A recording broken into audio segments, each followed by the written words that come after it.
Hello, everybody. Hope you're doing well today. This is the state of my guys. Hooray! I've been training them for a long while, and I thought they were doing good, but it turns out I needed to up their muscles. So I'm about to restart their training because they done learned a whole lot of bad habits. So other than that, they're working well. This evening, I want to um, maybe look at some of the observations and stuff, maybe add some, remove some. And even though it's optional, I think I want to maybe update the code about that little center axis there in the middle. And really, basically, what I'm doing right now is going back and recoding some things, updating my methodology since I've learned some things better, uh, better techniques and stuff like that.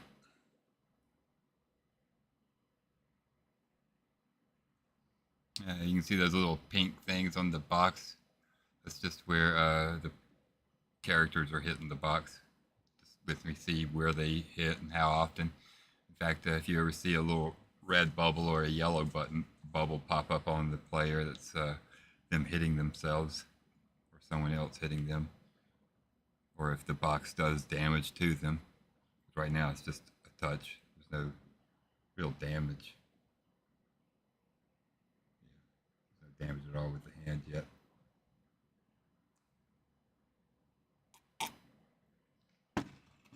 As you can notice, they can take control of the box. When it starts over that blue, and blue color is the quartz colors, so that indicates that the things are unowned and under the control of the court. The court is with you. But the next thing I might actually do is, man, they're having a hard time learning to walk. So if this doesn't work, I've already implemented a system of wisdom and intelligence, so and dexterity. So using those three, I might unlock different axes of rotation, joint rotations, because the example had just the bare minimum uh, junction, capabilities. Like I didn't have the foot being able to roll side to side. So thinking maybe I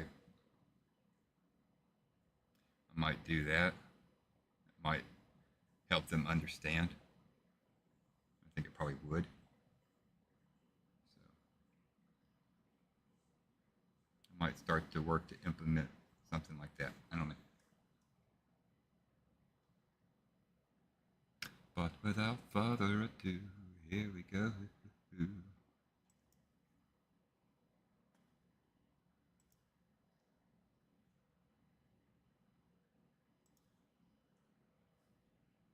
Behind the hover pen for supporting PBS. 2025 is The public broadcast station Space Time, entitled How 6 Months in 1925 Broke Reality and Changed Physics Forever. Reality's been broken. Oh no. We're in some kind of Marvel movie. My thumb still hurts so bad. was the International Year of Quantum Science and Technology in celebration of the invention of our strangest true theory 100 years ago. In 1925, quantum mechanics went from being a peculiar set of ideas to describe some funny results from experiments to a full-blown theoretical framework that overturned how we think reality really works. So, today, as the centenary year approaches its end, I want to take you on a little journey through what may have been the most paradigm-destroying several months in scientific history.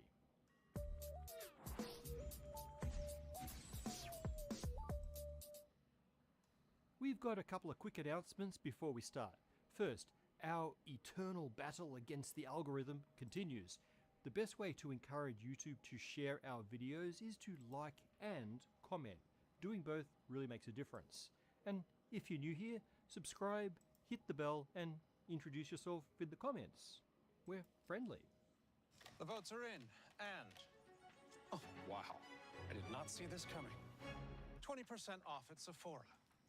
What? I don't understand. It's 20% off at Sephora. You really can't lose. I'm heading in now. Hurry up already. Stay out of Dad's office. Okay. You ready? See, most of this shit I did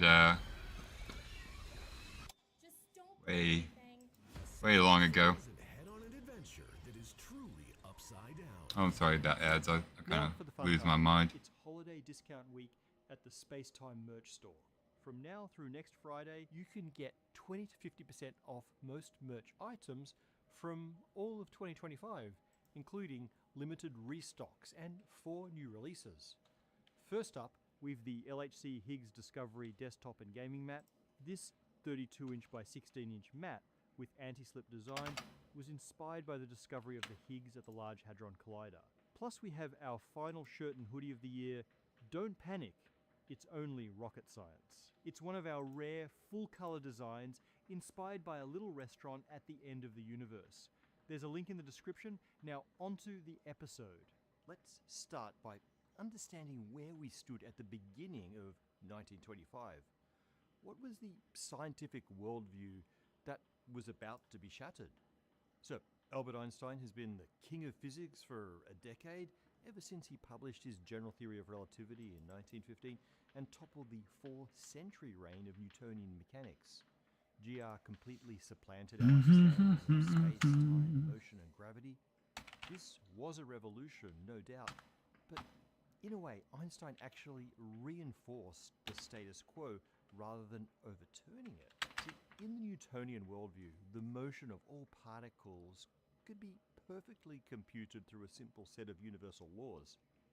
And all things are made of particles, so surely then the universe itself and all it contains is computable. It's all deterministic. Know the present and you can calculate all past and future states. Newton's achievement gave us a sense that the universe is knowable to a degree of completeness never before imagined. There were some few inconsistencies remaining. The fact that Mercury's orbit didn't quite obey Newton, some stuff about electromagnetism and the speed of light. But the universe has to be axiomatically self-consistent, and so Einstein was able to leverage these seemingly minor glitches into a full-blown scientific revolution in which space and time were merged, and the resulting space-time was no longer Newton's static universal background, but rather a malleable, dynamic thing. But the new picture that came out of Einstein's relativity still shared a fundamental quality with Newton's worldview. It was just as deterministic. The equations of general relativity suffer no uncertainty. The distribution of matter and energy in spacetime perfectly defines the geometry of that spacetime, which in turn completely determines the motion of said matter and energy, forever into the past and future.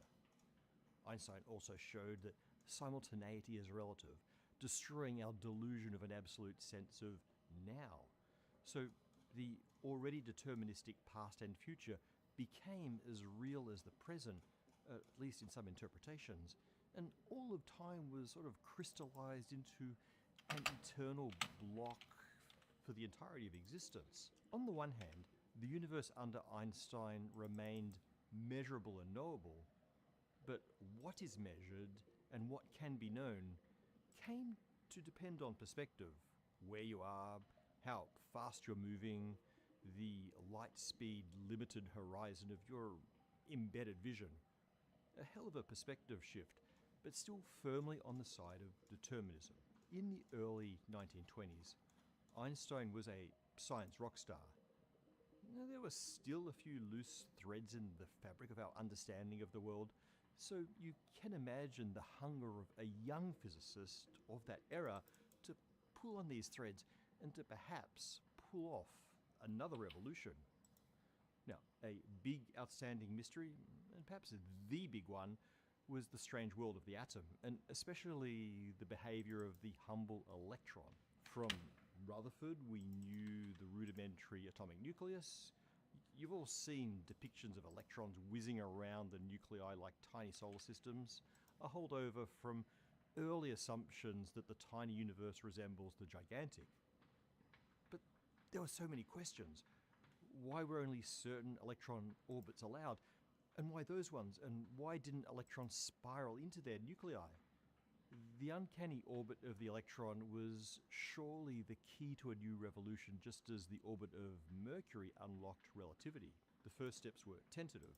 Niels Bohr, building on Planck and Einstein's quantization of light, gave us an empirical model of the quantized electron energy levels. Louis de Broglie, building on that same quantization, guessed that all of matter had to have a wave nature. Bohr then realized that these electron waves made sense in his atomic model. The allowed orbits are those that perfectly fit an integer number of electron wave cycles. These are self-reinforcing standing waves. While this gave a nice story for the quantization of electron orbits, other problems remained. Perhaps the worst being that this only worked for the humble hydrogen atom.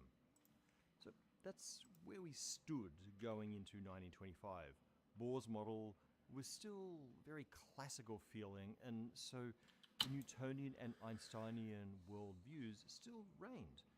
We clung to the ambition to be aloof masters of a computable universe. The spark that set this entire worldview ablaze.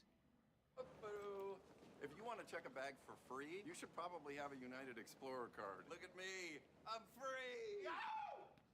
If you want to earn double miles on United flights so work trips can pay for fun trips, I like fun. you should probably have a United Explorer card. Okay. This one's mine. And if you want to earn double miles on dining, you should probably have a United Explorer card. Fry me! That's a lot of miles.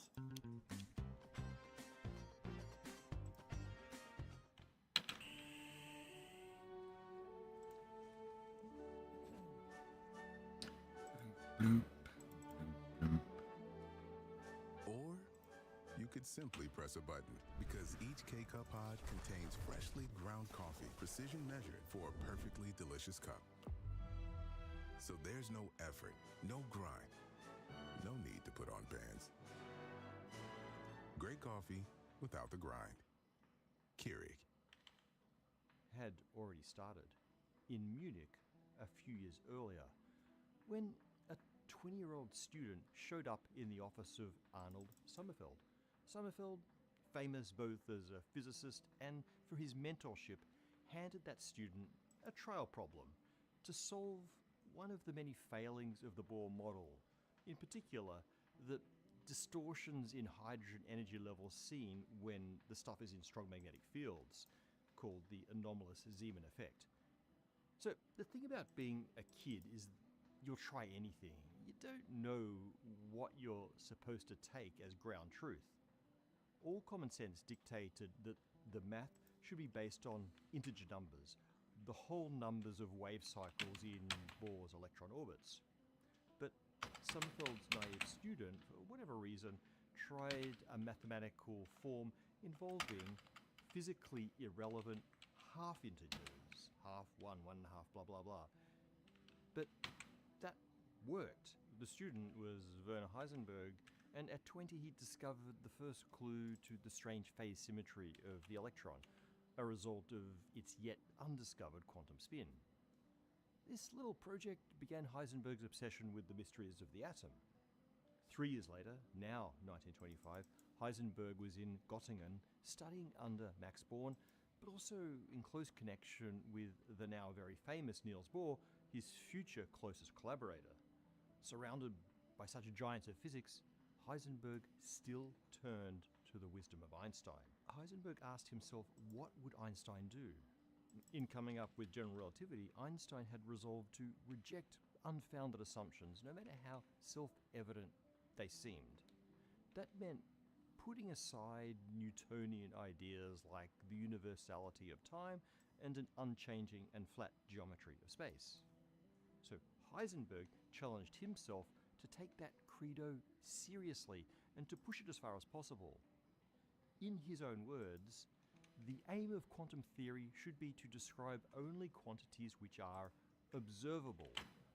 Make no assumptions about, for example, what the electrons are really doing inside the atom. Instead, build a theory entirely around Like the that at results all. of what we see when we do measurements on the atom.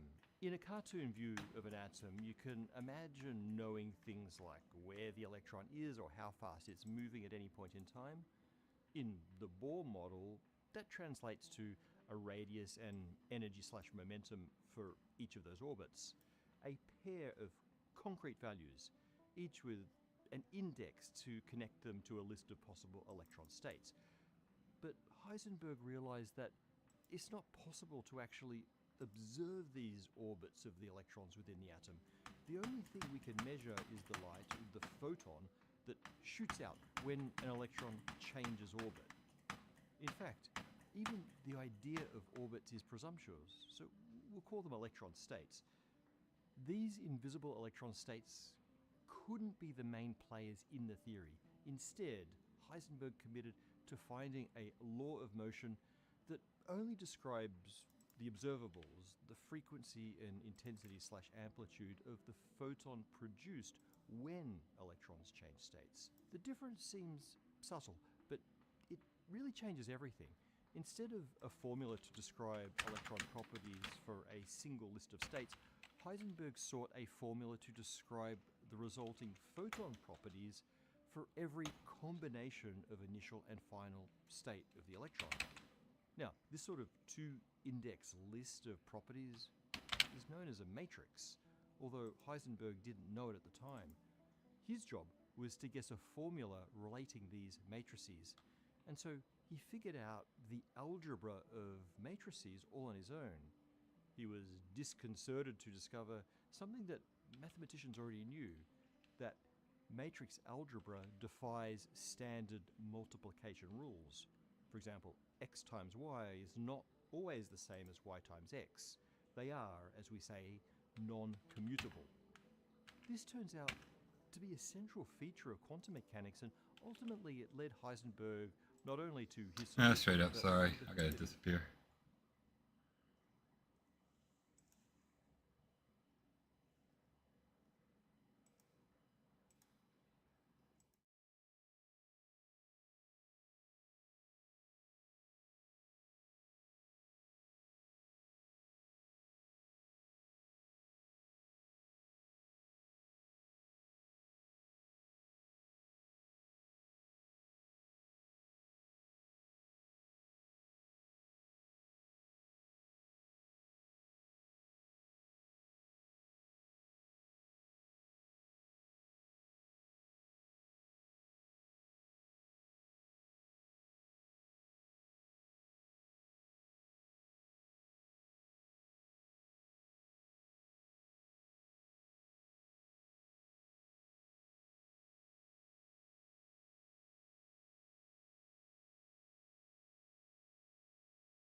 most famous for, his uncertainty principle.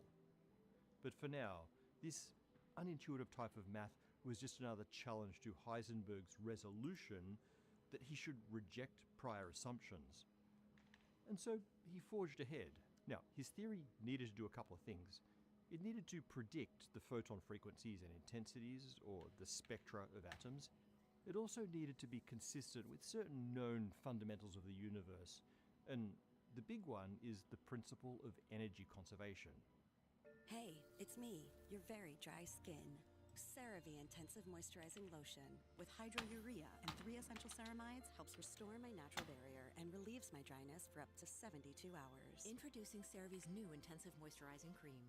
Enter the world of Pokemon! Get ready to explore a jungle of mystery and adventure with a Pokemon Carry Case Battle Ruins playset. Solve the ladder puzzle and scale the tower to reveal the flame at the top. And connect the rock wall path to all other Carry Case playsets. The Pokemon Carry Case Battle Ruins playset from Jazzwares, each sold separately.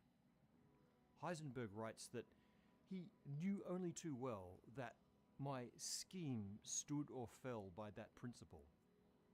So Heisenberg tested his theory as simply as he could for a physical system similar to a pendulum, the anharmonic oscillator, chosen for some mathematical conveniences. If energy conservation held in this case, then his strange theory must be connected to the true machinery of nature.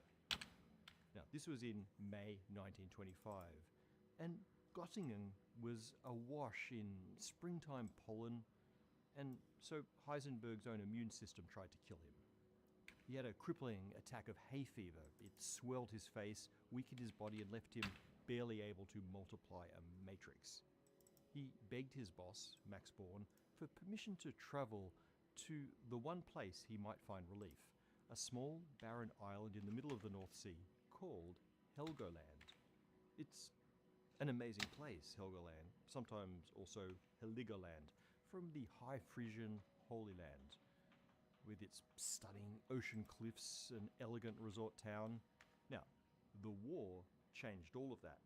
The town was obliterated by Allied bombs and a Nazi U-boat harbor, and the entire tip of the island was destroyed in the largest non-nuke man-made explosion in all of history. But Heisenberg came before all of that. He spent 10 days walking the cliffs, swimming the ocean, and calculating his matrices.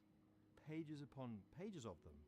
He talks about a mounting excitement as the scheme remained self-consistent, of how that excitement led to many mistakes that he had to fix. And then finally, on the night of June 9th, 1925, well, let's let Heisenberg say it. It was 3 o'clock in the morning before the final result of my computations lay before me. The energy principle had held. At first, I was deeply alarmed. I had a feeling that through the surface of atomic phenomena, I was looking at a strangely beautiful interior, and felt almost giddy at the thought that I now had to probe this wealth of mathematical structures nature had so generously spread out before me.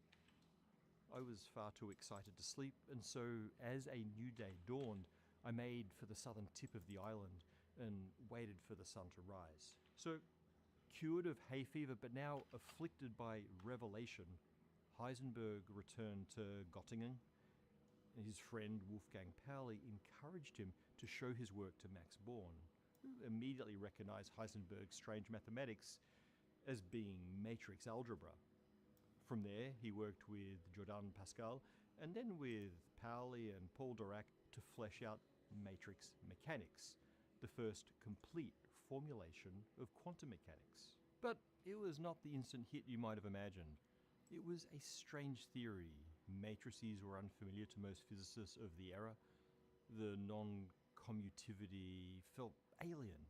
But perhaps worst of all, the theory seemed to tell no story of what was really happening inside the atom, inside the electron. The catalyzing philosophy of only consider the observables was uncomfortable, but it did evolve into the Copenhagen interpretation of quantum mechanics, and developed primarily with Niels Bohr. In this interpretation, the universe between measurements is unknowable, and not just in a practical sense because you didn't measure, but in the sense of being truly undefined. This is the key fracture in the old worldview of Newton and Einstein. Matrix mechanics implied that the world is not fundamentally knowable, perhaps not even real between observations in the concrete manner that we were used to. And any attempt at knowing was limited by Heisenberg's uncertainty principle, which he soon realized must follow from the matrix non-commutivity. And there's also the related randomness of quantum mechanics, which is kind of baked into the quantum laws of nature. All of it was a violent takedown of the deterministic and observer-independent Newtonian worldview. So physicists were eager to at least claw back some sense of realism, of a mechanism that's independent of observer and measurement. And a few months later, Erwin Schrödinger gave them exactly that.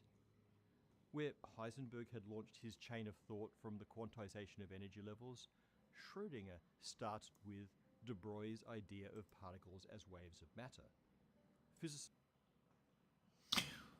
What? Wave, particle, duality. What does it do to me?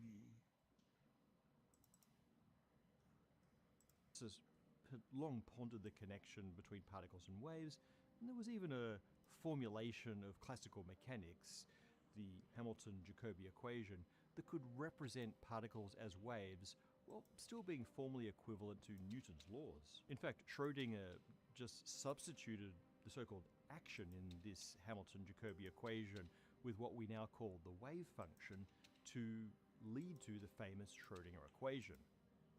And in doing so, he established wave mechanics as a new way to formulate quantum mechanics. Apparently, seclusion in nature is key to quantum discoveries, because Schrödinger was on vacation high in the Alps in the Swiss town of Arosa when he made his discovery. He'd retreated there for the Christmas holidays with, as he reports, a stack of de Broglie's papers and with one of his many girlfriends whose identity to this day remains a mystery. So not quite as secluded as Heisenberg. Schrödinger may have come up with the final version of his equation in December of 1925, and so you may be watching this episode at the true centenary of the Schrödinger equation. But certainly by January 1926, the work was complete, because by then he'd returned to Zurich and submitted the paper. For 100 days, I'm going to cross the 7 continents. Because the answers to everything important are out there at the edges of our world. We're going to stop the ship and scuba dive under the ice. Are you worried? Okay. Scuba dubba doo. By the start of 1926, we had not one but 2 complete formulations of quantum mechanics. Schrödinger's wave mechanics was an instant hit in the way that matrix mechanics was not, and that's thanks to the familiarity of the wave formulation versus the then unfamiliar matrix mechanics.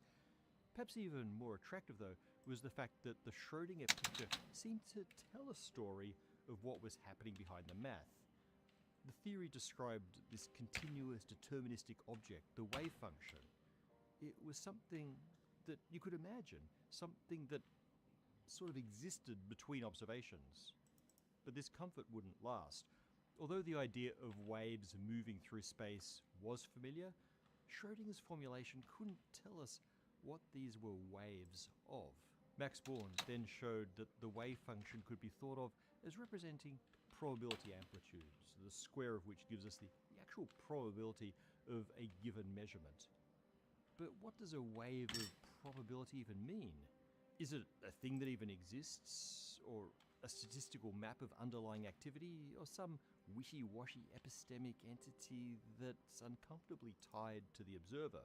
Schrödinger, and probably many others, hopes that the wave function would retain some kind of realist nature, a physical existence, but no fully consistent approach to such an interpretation emerged nor has it yet. Regarding the probabilistic interpretation, Schrödinger wrote, "I don't like it, and I'm sorry I ever had anything to do with it." In fact, applying the Schrödinger equation directly to things like the double-slit experiment quickly told us that even this more realist wave mechanics had the same underlying principle as matrix mechanics.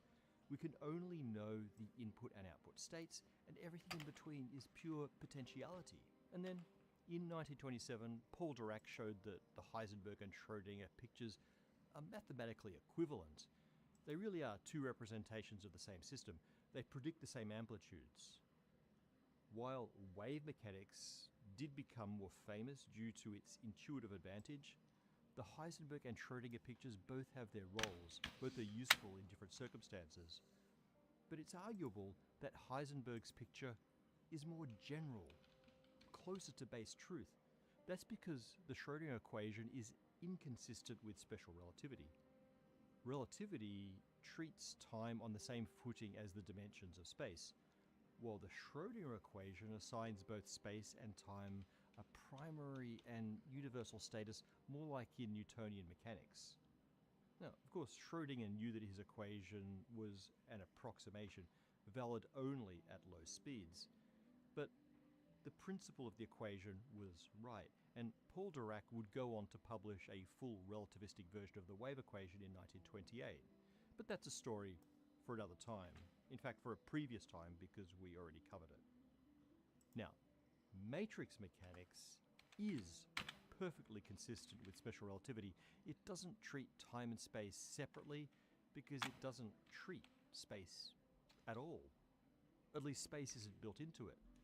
Where wave mechanics describes evolution through space, matrix mechanics describes evolution in something called Hilbert space. That's the space of states of the quantum system, which can involve spacey things like position and momentum, but can also be electron orbitals or spins or whatever. The same abstractness that makes matrix mechanics so daunting also frees it from the assumptions about the nature of space, and so it could be made consistent with Einstein.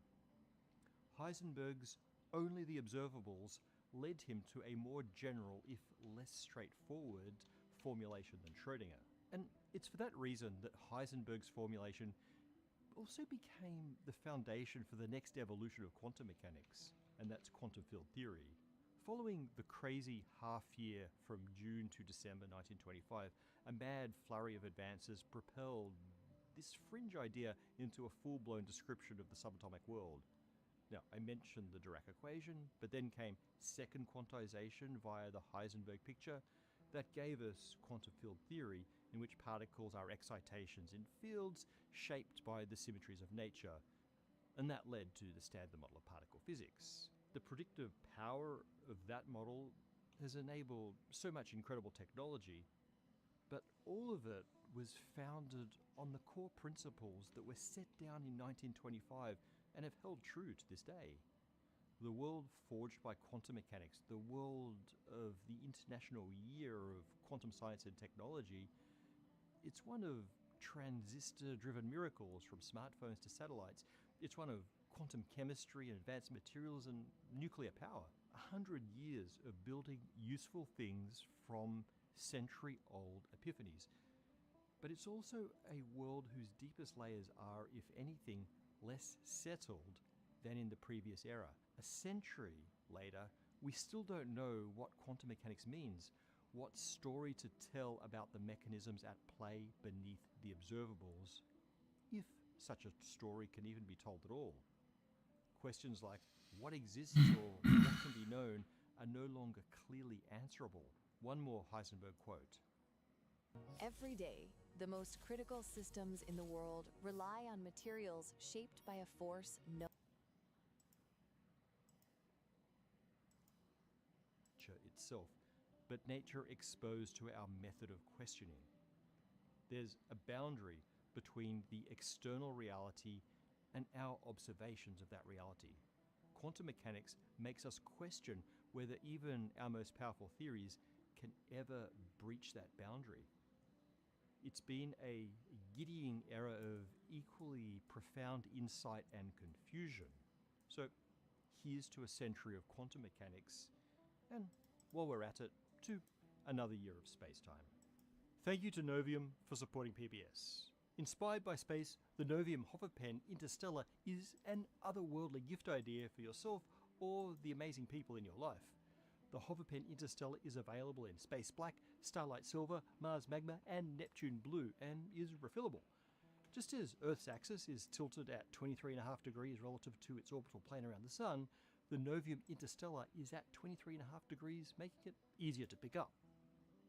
The meteorite-embedded Space Black edition features a fragment of the Muoniona Luster meteorite, confirmed by a stainless steel certificate, meaning you'll have a piece of the oldest known meteorite on your desk. Of course, if you or your special someone prefer a fountain pen, then there's also the Hoverpen Future, which can be ordered as a fountain and rollable 2-in-1, or just as a fountain pen.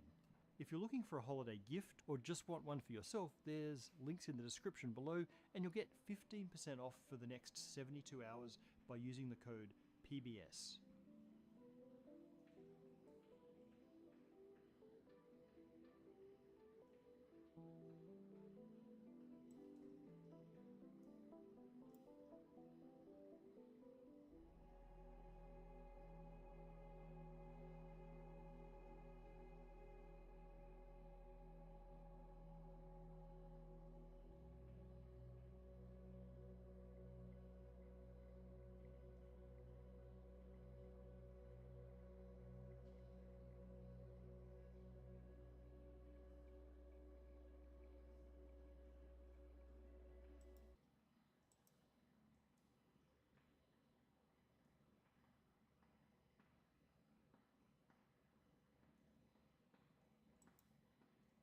They believe that he should be the president because they believe that his agenda of mass deportations were going to help make America safe again.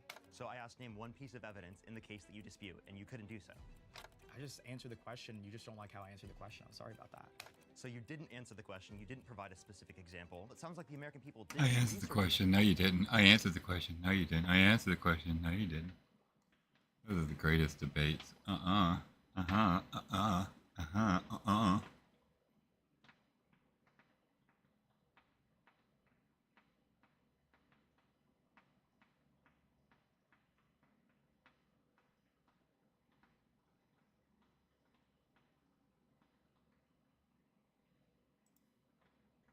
We're going to talk about Erica Kirk, Charlie Kirk's widow, who went on Fox News for the third time in the last 24 hours, this time on Outnumbered, to push back on conspiracies, evil conspiracies about the husband's death. Let's take a look.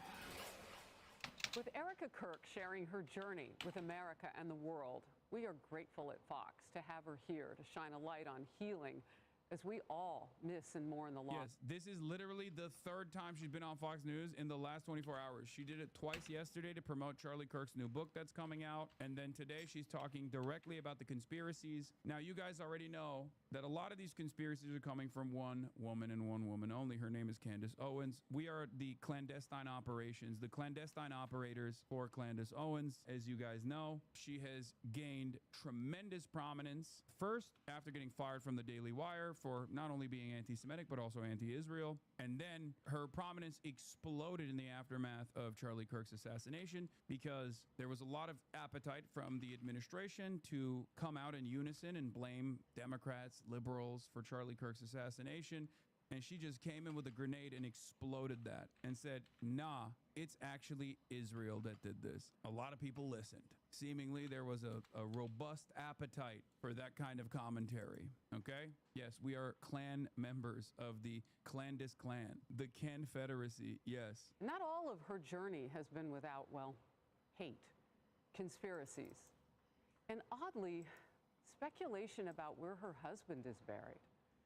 Now, for the first time, Erica, who's with me now, addresses all of it from the perspective of a grieving widow, a mom, and a... It's not working, man. You're trying to farm this, but it's not working. You can't. I feel like we're too ruthless and we're too mean. We're too ruthless and we are too mean to ever be sincere about this.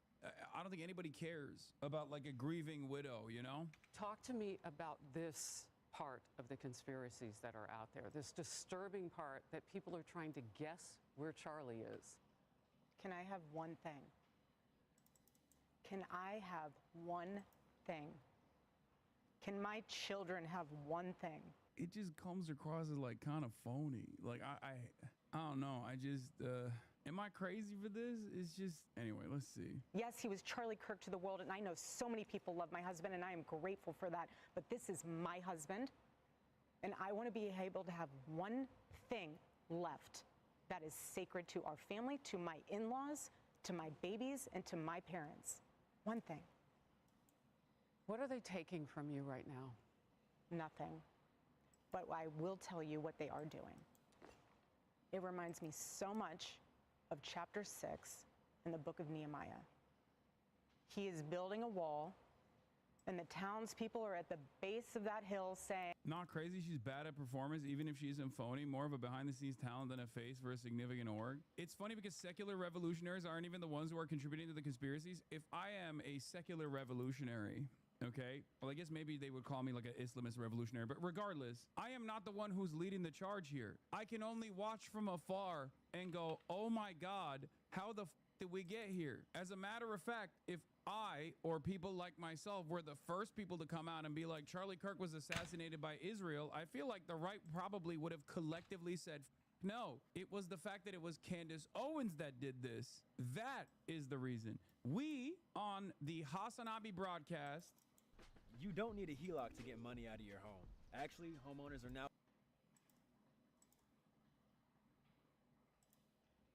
We carry the flame. Okay? That's what we do.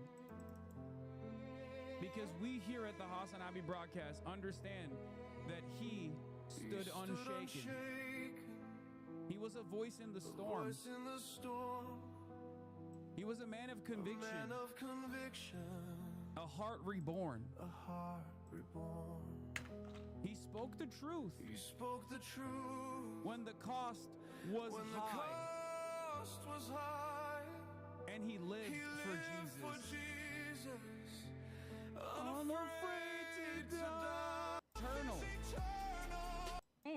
Anytime we hear a lead or anytime we hear anything, we send it to the authorities.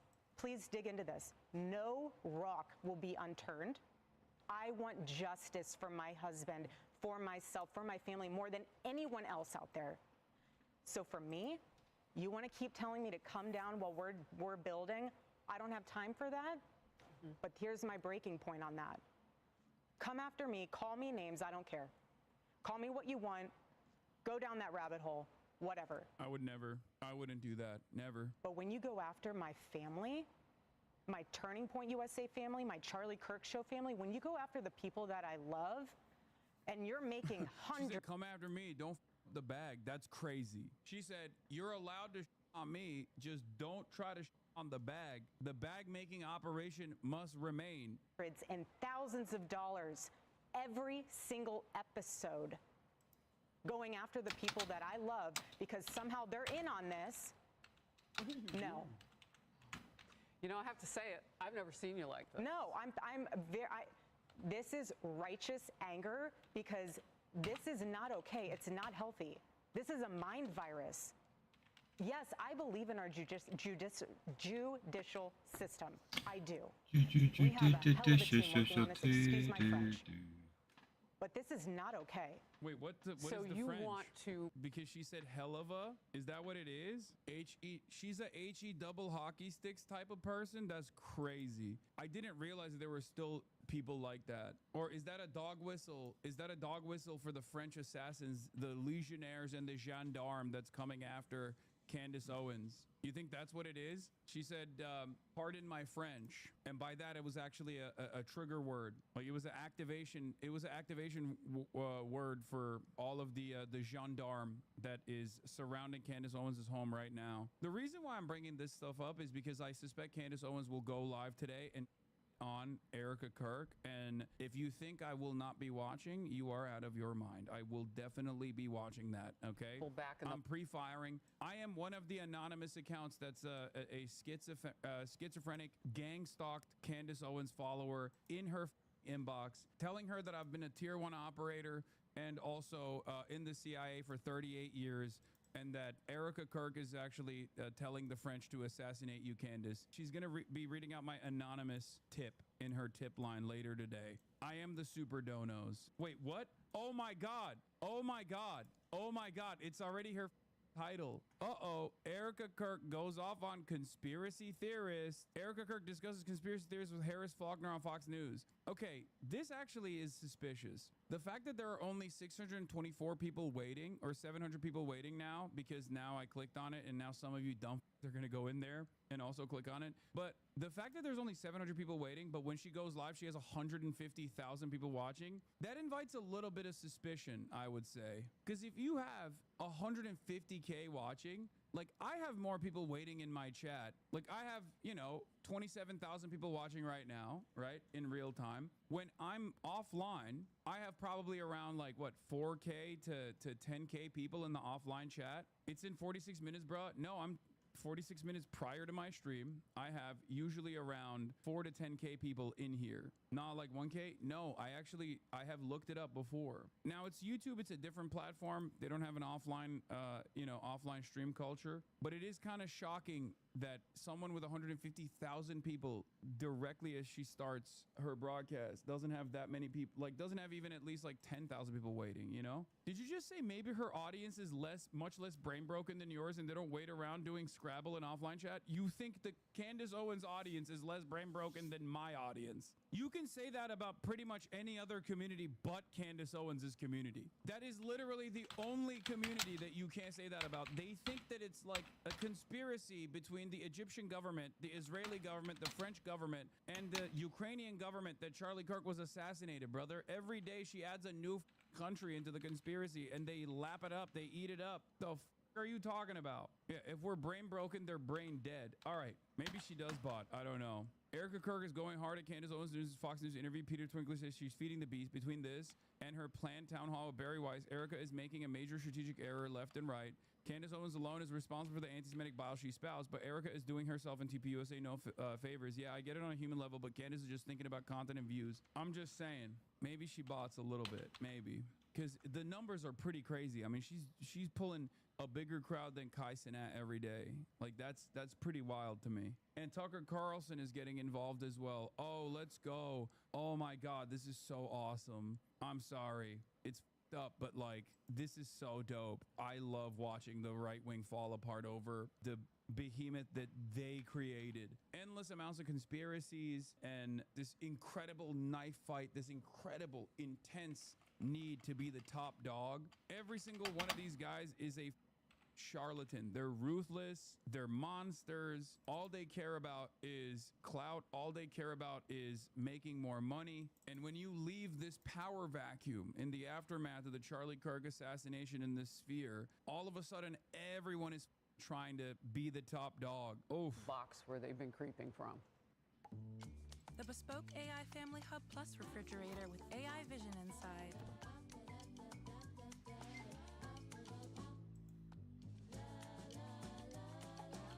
Even smarter with smart things. Dreaming of the perfect family trip? Who are you? Honey, Priceline's AI travel assistant. How about Eco Resort, free breakfast, zip line? Done. Priceline. I don't care what box you're in. But just know that your words are very... That's why I'm trying to carry the flame and fight for the gospel in the absence of Charlie Kirk, because these guys obviously are not invested in carrying the fight and fighting for the gospel. I am, and it's gone unnoticed. It's not being appreciated, but we'll keep fighting. We'll carry the flame. The conspiracies that are out there, all of the like. Do you think that there is more of it now because you do shine your light? I mean, did people just expect you would just go away? I don't know what they expected. I don't know what they expected. They pick on you because of your accessories. I mean, I've seen some of it. Oh, yeah. No, at this point, it's what? The conspiracy collection. Get it before Christmas. Like, seriously. Wow. If you want to find and pick me apart, go right ahead. I do not care. I don't. This was happening before Charlie was murdered. Both of us have been through the ringer of people will call you whatever they want to call you. They will. But I have seen it firsthand impact the people that I love, and I'm done. I'm done. And if people think that I was just going to wilt away, I'm not going to sit in a corner and cry and be in fetal position. This is a duty to my husband. I don't think she's ready for the smoke. Like, I think she's fairly ruthless in her own way, but it's an entirely different, you have to be an entirely different kind of demon to deal with this stuff. Like the wheeling and dealing that goes on and the allegiances that you need to cultivate. You are not ready for this level of scrutiny. Okay, but criticizing her for this is insane. Grifting is what Charlie would have wanted. Oh no, for sure. In some ways, yes, Charlie Kirk would have wanted his wife to make money off of this stuff.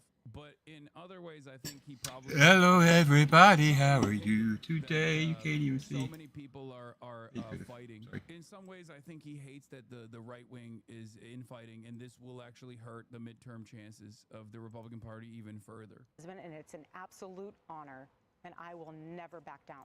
And so my message to them is to stop. To stop. And that's what we will Stop say. it. Number 2. God bless you. Hold up your book. Stop in the name of God. Candace just teased her response. We're going there. Of course she did. You're probably seeing the clips, but Erica has gone off on conspiracy theorists. Obviously, every journalist out there is emailing me because it's about me. It's indirect, but it's also... Oh, she loves it. Oh my God. She's like, oh, thank God. Thank God I can keep it up for one extra day. Oh my God. How many people in the waiting room now? Oh, 8K. Okay, it's real. She's not botting. She's not botting. I don't think she's botting. It's up to 8K waiting in the room, dude. Oh my Lord. She's got something for everybody also about too. me. And don't worry, in case you think it's not about me, she is going to name check me on stage with Barry Weiss on Saturday. How do we know? Because our mommy sleuths be everywhere, and they recorded the town hall today. And as soon as the town hall concluded, we got a flutter of emails. And what she says about the Egyptian planes, I'm sorry, not gonna lie, it's a little suspicious. It's weird. It's a weird response. So look, we gotta go there. Join us at the link below. Hassan Abe Offliners and Candace Owens Offliners have made a peace agreement. She is going to say Erica Kirk had a hand in this, okay? You can bet on it. She's going to say maybe Erica Kirk played a role in Charlie Kirk's assassination, considering how much she's benefited from it. Oh my Lord. Oh my Lord. I don't know.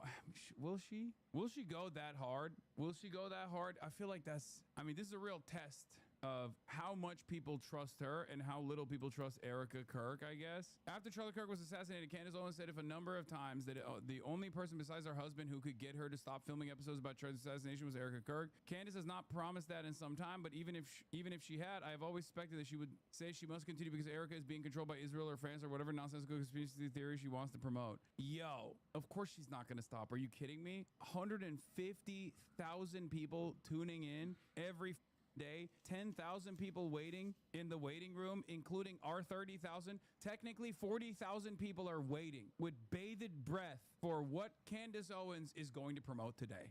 Okay? Clandanistas rise up. They call in your stream the Candace waiting room is true. Can't wait for that ad read in between how devastated she is. She's going to talk about how devastated and how scared for her life she is, and then instantly hit a ad break. The beauty of Candace Owens' grift is that because her audience is looking for potentially the dumbest type of commentary and the most insane type of commentary, they're not going to question it. They're not going to turn around and be like, wait a minute, why is she doing a BetterHelp ad in between talking about how she's about to get assassinated? This is the beauty of the right-wing grift in general. As opposed to quote-unquote grifting to the left, you can always grift to the right because as long as you say the right things, you're basically farming an audience that has very little critical thinking skills, right? You are actively farming an audience that's saying, I'm stupid and I want to hear my stupid opinions reflected back to me. Therefore, it's the easiest audience to farm. It's the easiest audience to cultivate. It's the easiest audience to farm. They will never actually question you, okay? Until they find someone else that's more right-wing, I guess. Because remember, that's what happened. Because there's an endless demand, an endless appetite for dumber and more far-fetched conspiracies. And as long as Candace can continue upping the ante, you're just jealous of our audience? No, first of all, we are Clandanistas. We are the Ku Klux Clandis fans, okay? Excuse me. We are Charlie Kirk, okay? We carry the flame. We honor the gospel. As we are Charlie Kirk, we are also Candace Owens. Excuse me. All right, when is she going live, man? Oh, 1 minute and 38 seconds. 22,000 people waiting. Okay, her audience is real. Oh my God. Her audience is 100% real. Chat, the 150,000 is not botted. It is definitely real. Oh my God. Her audience is so real. It's not even funny. Holy she literally is bigger than Kai Cenat. It doesn't matter if it's real because her impact is real. Yeah, I mean, no.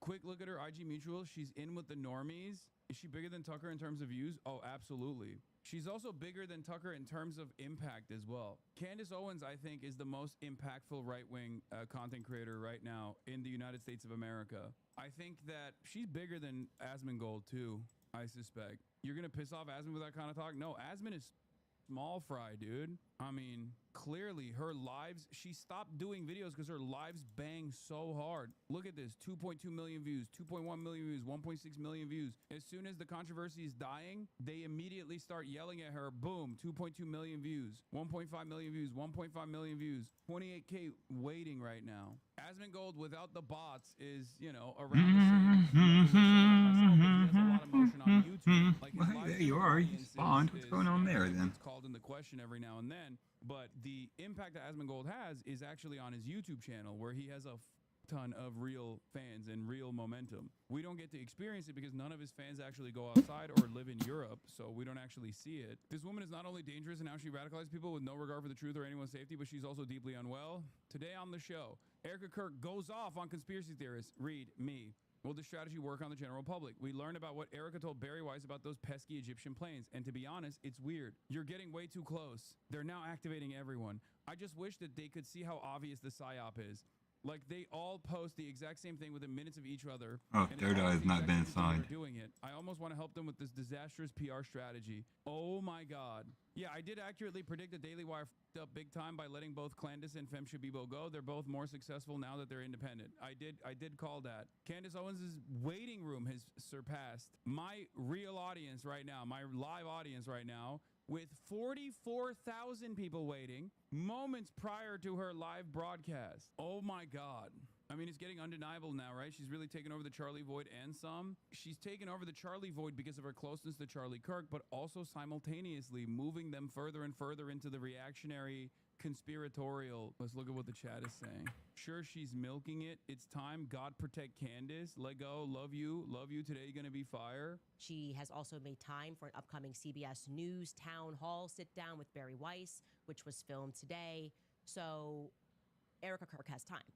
She has time. It is just what she means to say, not her priority. This is the most normies have tapped into Alex Jones style conspiracies, by the way. And the reason why she's capable of bringing in a normie audience to be more and more conspiratorial minded, I think, is because she ties it into pop culture so aggressively. Like, that's how she blew up. She didn't blow up because of her political commentary. She blew up because she baked in right-wing sentiment into all of the, you know, Real Housewives drama like that. It's a combination of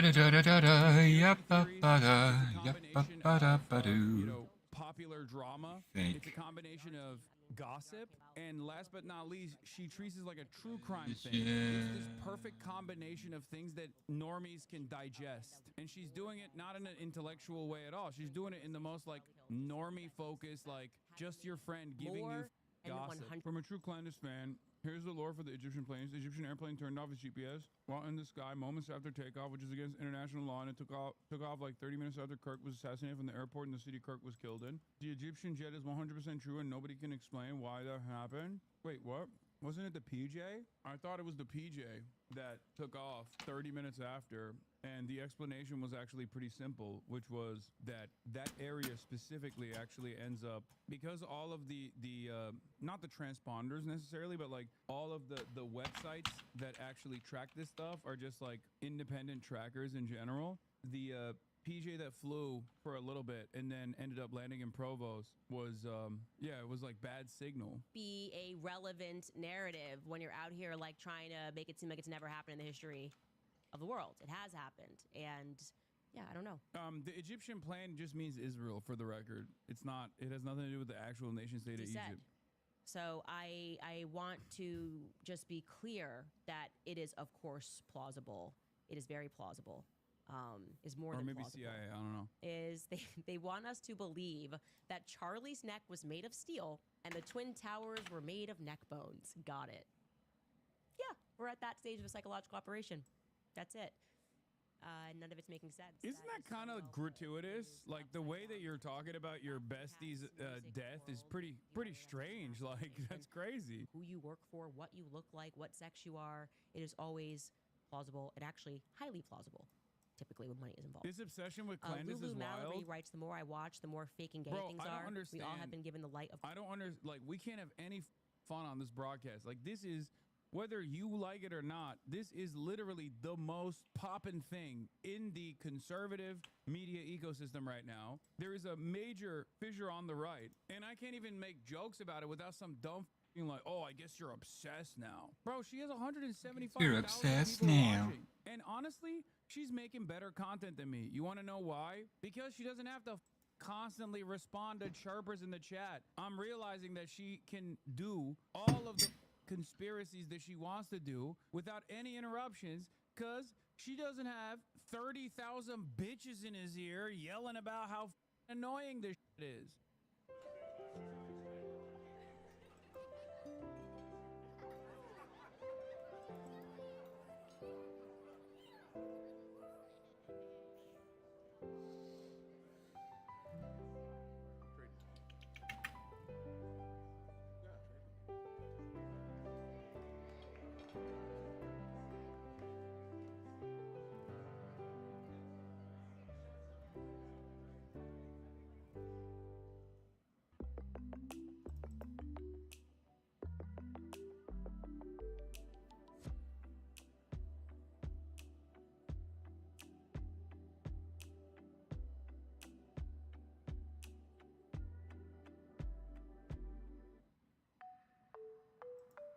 Phillips. Even This if it isn't turned fun, out... it's boring. You have more integrity than dealing with anti-Semites. We know she's scum of the earth. First of all, check out these thighs.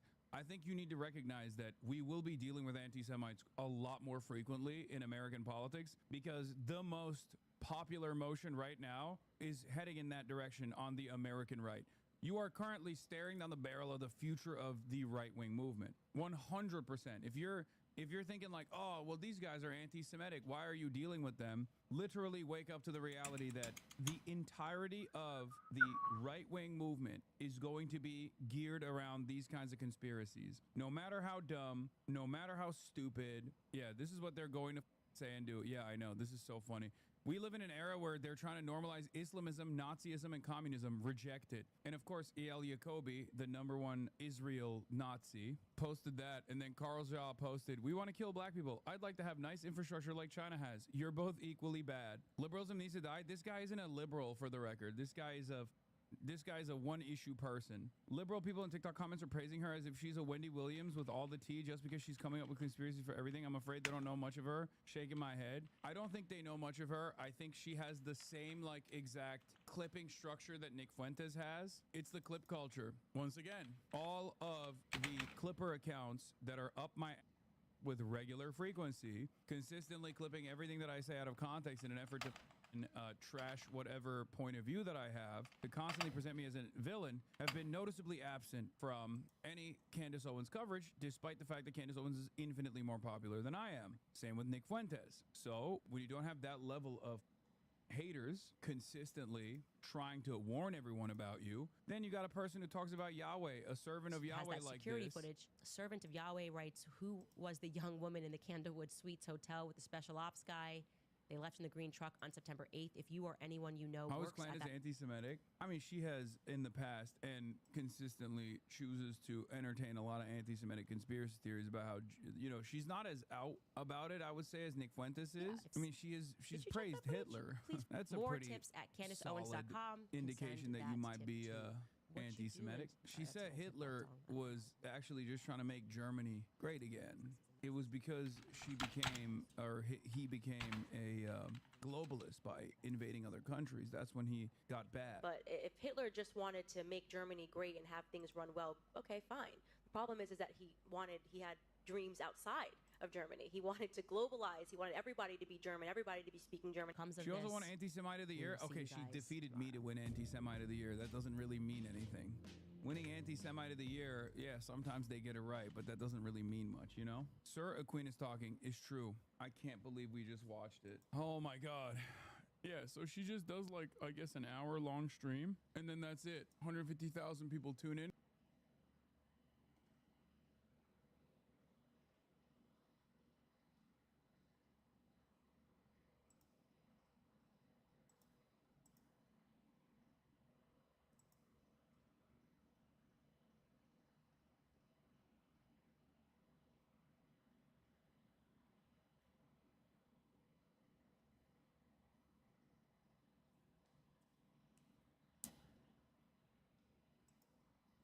Both of these things. If she's a grifter, she's manipulating the like in the aftermath of a breaking news story, especially when you have a dipshit like Kash Patel in charge of the FBI, they're gonna reveal a bunch of things that are just simply not true in the heat of the moment. And it's no different than when the police In commissioner the comes out after the school heat and like gives of details. the We saw a version of night. this event.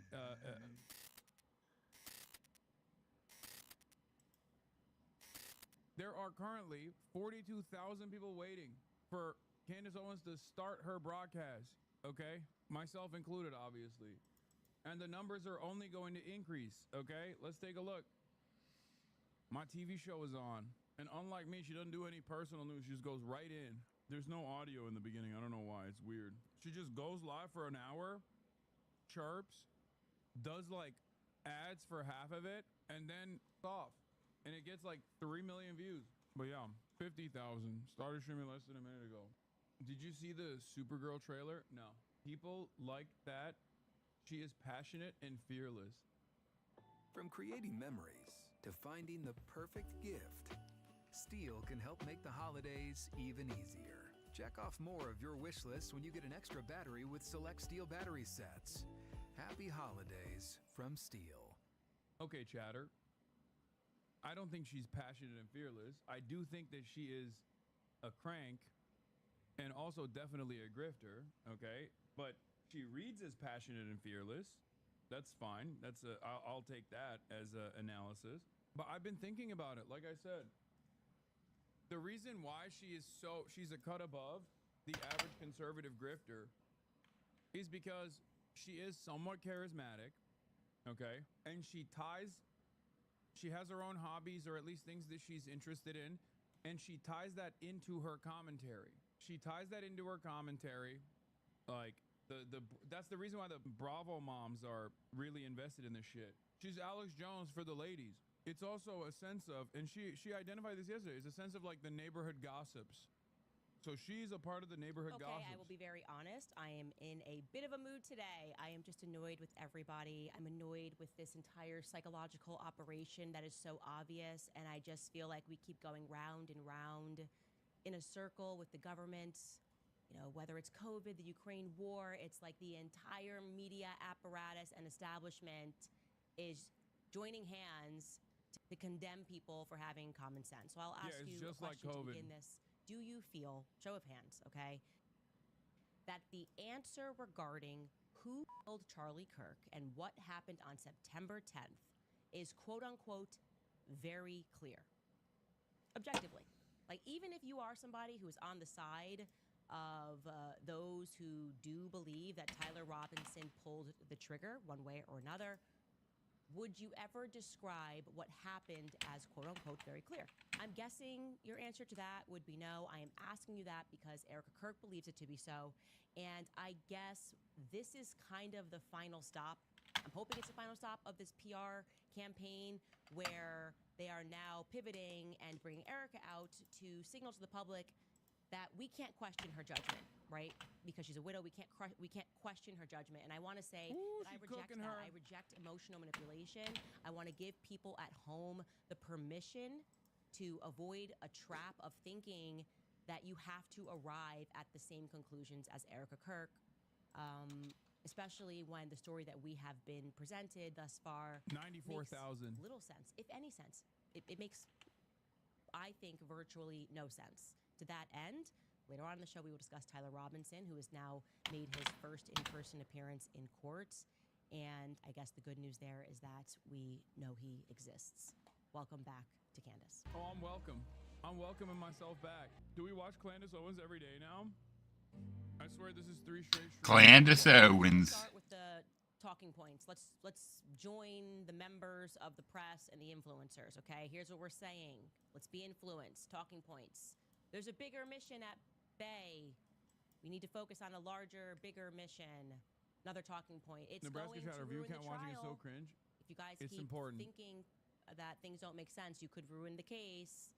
And the final It's stop, important. of course, in these talking points is this is an illness, right? There's something wrong with you at home if you don't find what we are telling you to be true. Trust us, okay? You're mentally Are you watching the Game Awards? Yes! What we are looking at right now is a badly run PR campaign. I am saying that it is badly run because it's recognizable. A good PR campaign is not recognizable. A bad PR campaign is an obvious one. And I am going to request respectfully, I know it's not going to be honored, I'm going to respectfully request that all of these Agent Smiths in this obvious matrix just stop, okay? This PR campaign, it's been nonstop since Charlie was shot. It was honestly dead on arrival, okay? We do not trust this. We do not believe this. And yet we are wildly kind of in this position where they're testing to see how many times they can say the same thing before they convince everybody else at home that it's true, okay? Their equation that they seem to be running, if it's that formula, is talking points multiplied by 10,000 talking heads must equal results, okay? They believe that with enough of an echo, they can override basic human instinct, basic intellect, really. There is, I would like to be very clear, nothing that feels right to me about the Charlie Kirk assassination, and especially the way that some of his employees and friends have been behaving since that assassination. And She's saying I'll they're preface doing this bad with, PR. I am very sorry if that offends you, Erica. Genuinely, I am sorry that there is no amount of increase in pressure and propaganda and headlines written about me that are going to convince me. And by the way, I'm just the conduit, right? You're attacking me, but you're angry that also the masses have not accepted this. There's not a number that is going to convince the masses that his neck, human neck, stopped the 30-06 bullet, okay? And not even just stop the bullet. I also want to be clear here. It's not just that they're saying that it ricocheted and it stopped, and this would maybe be the first time in human history.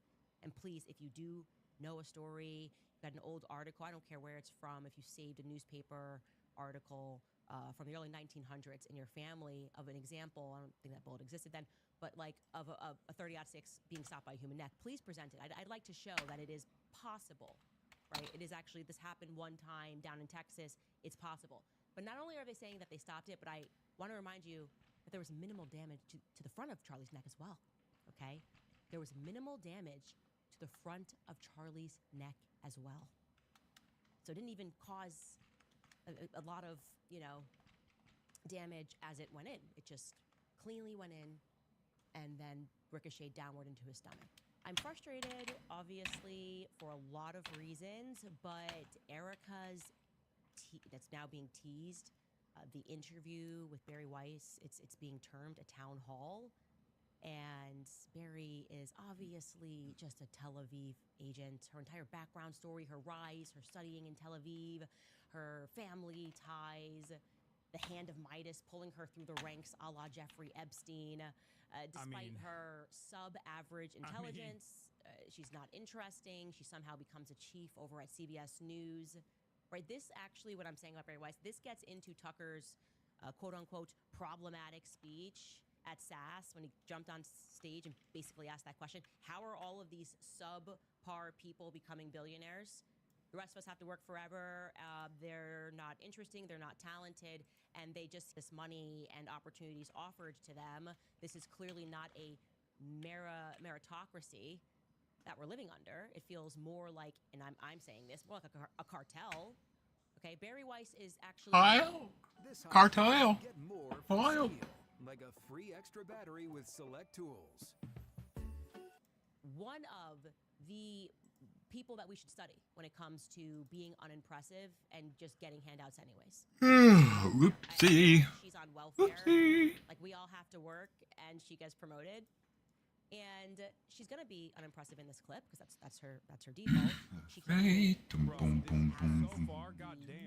prepared loaded question Goddamn, that she's she cooking. is Wouldn't going it be to deliver to Erica. And this question, like I said, has likely, by the way, been reviewed and marked up by lawyers, but she still is not even convincing. Bro, she's just saying shit for class. She don't have class consciousness? Of course not. Take a listen. The podcaster Candace But it's important to understand why she's popular. At one time, this is why. a friend of Charlie's. At one time, an employee of Turning Point. She has been one of the main peddlers of these conspiracies, and she is making a huge amount of money on it. She is building her business off of these lies. This is why Tucker and now Candace are some of the more dangerous right-wingers. That are putting these lies out into the world right now. Stop. That's it. That's all I have to say. Stop. Stop. So this is just to me. I'm going to also let you know they pre-recorded this. Obviously, I told you this yesterday from about 11 o'clock to 4 p.m. I have sources just everywhere. CBS News, the people that were in the audience I showed you were emailing me. This is the Alex Jones technique. I have sources everywhere. Takes because Barry wanted to read a prompter. These questions were pre-submitted, okay? And I would like to respond to this loaded question. What would you like to say?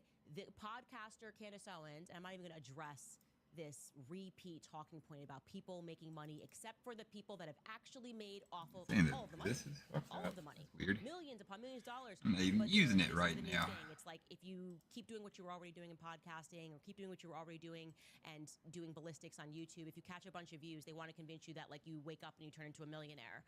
Building her business. What are you talking about? Ooh, I want to be a millionaire. I was already at the top of the charts. Can I be a billionaire, Billy? I actually did because it's so ridiculous. Okay. But she says, I'm lying. And Erica responds, and her answer to what do you want to say to the podcaster Owens who is lying is stop. So Erica would like me to stop lying. And I would like to honor that, okay? I can only honor that if Erica is more explicit in terms of what I have lied about. What did I lie about? It's just incredible. There have this opportunity. The questions have been preferred. You could just start like going through them. Maybe they will. By the way, it's coming out on Saturday. Maybe I've made a mistake somewhere, and I'm happy. I want to correct that. Right? I'm not interested. My goal is not to tell lies. It is obviously plausible that I have made mistakes. I've reviewed these lists that we've put together, and I can't find the lie. Okay, the lies that I find are coming out of Turning Point USA. Okay, and here are some of those lies. You know, Mikey had blood all over him. Okay, Mikey has offered that his dad was confused. I'll accept that. Well, I didn't lie about that. Rob McCoy lied. His father also said he called his father first. Maybe Rob McCoy was confused. Mikey being a hero for walking away doesn't feel honest. Charlie's neck stopping a 30-06 bullet because he ate healthy and had strong bones. It was a modern-day Christian miracle. That feels like a pretty big lie, okay? Charlie never wavered in his support for Israel was a nasty lie. Maybe Barry wanted like, what do you want to say to the people that literally lied about what Charlie was living through in the last weeks of his life? Stop, Josh Hammer. Stop, Bibi Netanyahu. No, I'm sorry. Barry Weiss is here. We're not going to get to that. Charlie was a committed evangelical who only. I'm not even using bubble space shit anymore. Did I lie about that? Nope. Turning Point USA lied about that, and I was attacked for telling me. I'm attacked for catching the lies. We'll get to that. I need to put later. that That's their new into method. my spatial data. And then there's spatial data. attack me for telling the truth and saying, how dare you reveal a personal text message to defend yourself from being called a liar. We can keep going here. Has any of this been clarified? Ben Shapiro said they never had any bad blood between them. I proved that was not true. Again, that also came from a little PR. Alex Clark pulling that move. The number 6 bullet point is the funniest one. Terrell Farnsworth was told to remove that SD card by Charlie police. was on that was not true. On the verge Terrell of Farnsworth committing to personally told me that was not Catholicism. true. Terrell removed the SD cards because people were stealing hats. Again, not what Terrell Farnsworth himself told me. And also doesn't make any logical sense, because if you were worried about theft, you would have taken the cameras and not just the SD card, particularly from the camera behind his head, as opposed to the cameras that were in front of him. Lie. Charlie established a Doge and it was not unusual. That's a lie. It was unusual. Doge didn't even exist prior to Elon Musk making that a thing about government accountability. Charlie Kirk's team did not fly drones. Major lie. Brian Harpole told that lie. Brian Harpole also told a major lie when he said that the security had communicated with UVU police to secure those rooftops. That was a lie. It was actually the walkway behind. What am I getting here? I don't know who any of these people are, but I assume they're important to know. That have I made mistakes along the way? Yes, I'm not perfect, and I will always adjust those mistakes. So I'm asking you to tell me what I lied about. Why is there not this same energy also for the feds? Because they've told some lies. We've got a list of those too. We put that together. We would like some clarity. Let me think. The lover timestamps, lying about how Tyler Robinson was arrested. They claim that he confessed and turned himself in. That's not what happened. That he said he was guilty. Some of these are just pure misunderstandings from Candace Owens. Like the lover text messages get mysteriously that not Dairy Queen, confusing. following the assassination, he was throwing clothes away, as I presented to you guys in the cemetery. That's problematic. The Dairy Queen to the thing timeline. is strange to me That's as well. oddity. They said Tyler Robinson was arrested wearing a maroon shirt. That actually was also not true. They said Tyler Robinson was suicidal, but also turned himself in because he was afraid of being shot by police. Those two ideas seem to be running into each other. Like, how can both of these things be? If she's a grifter, she's manipulating the like in the aftermath of a breaking news story, especially when you have a dipshit like Kash Patel in charge of the FBI, they're going to reveal a bunch of things that are just simply not true in the heat of the moment. And it's no different than when the police commissioner comes out after and gives wrong details. We saw a version of this event. We saw a version of this that took place with like the National Guard shooting, where the governor of West Virginia came out, or the governor of Virginia came out, sorry, and said like, oh, the National Guardsmen were killed, right? But I told you back then, it's like, this is probably fog of war shit. It might not be true. It's normal that things like that happen. The problem, of course, is that Candace Owens is basically using all of that to say that there is like a much grander conspiracy here at play. To be clear, I am also telling the truth. It is not my opinion. Oh, it was West Virginia, not Virginia. Sorry. It's a fact.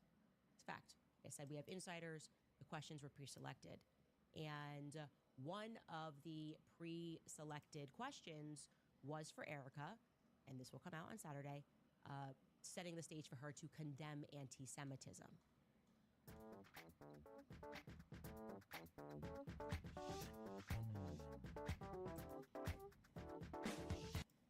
To which she responds and speaks about, as I told you yesterday, how Turning Point will be hosting a Shabbat dinner.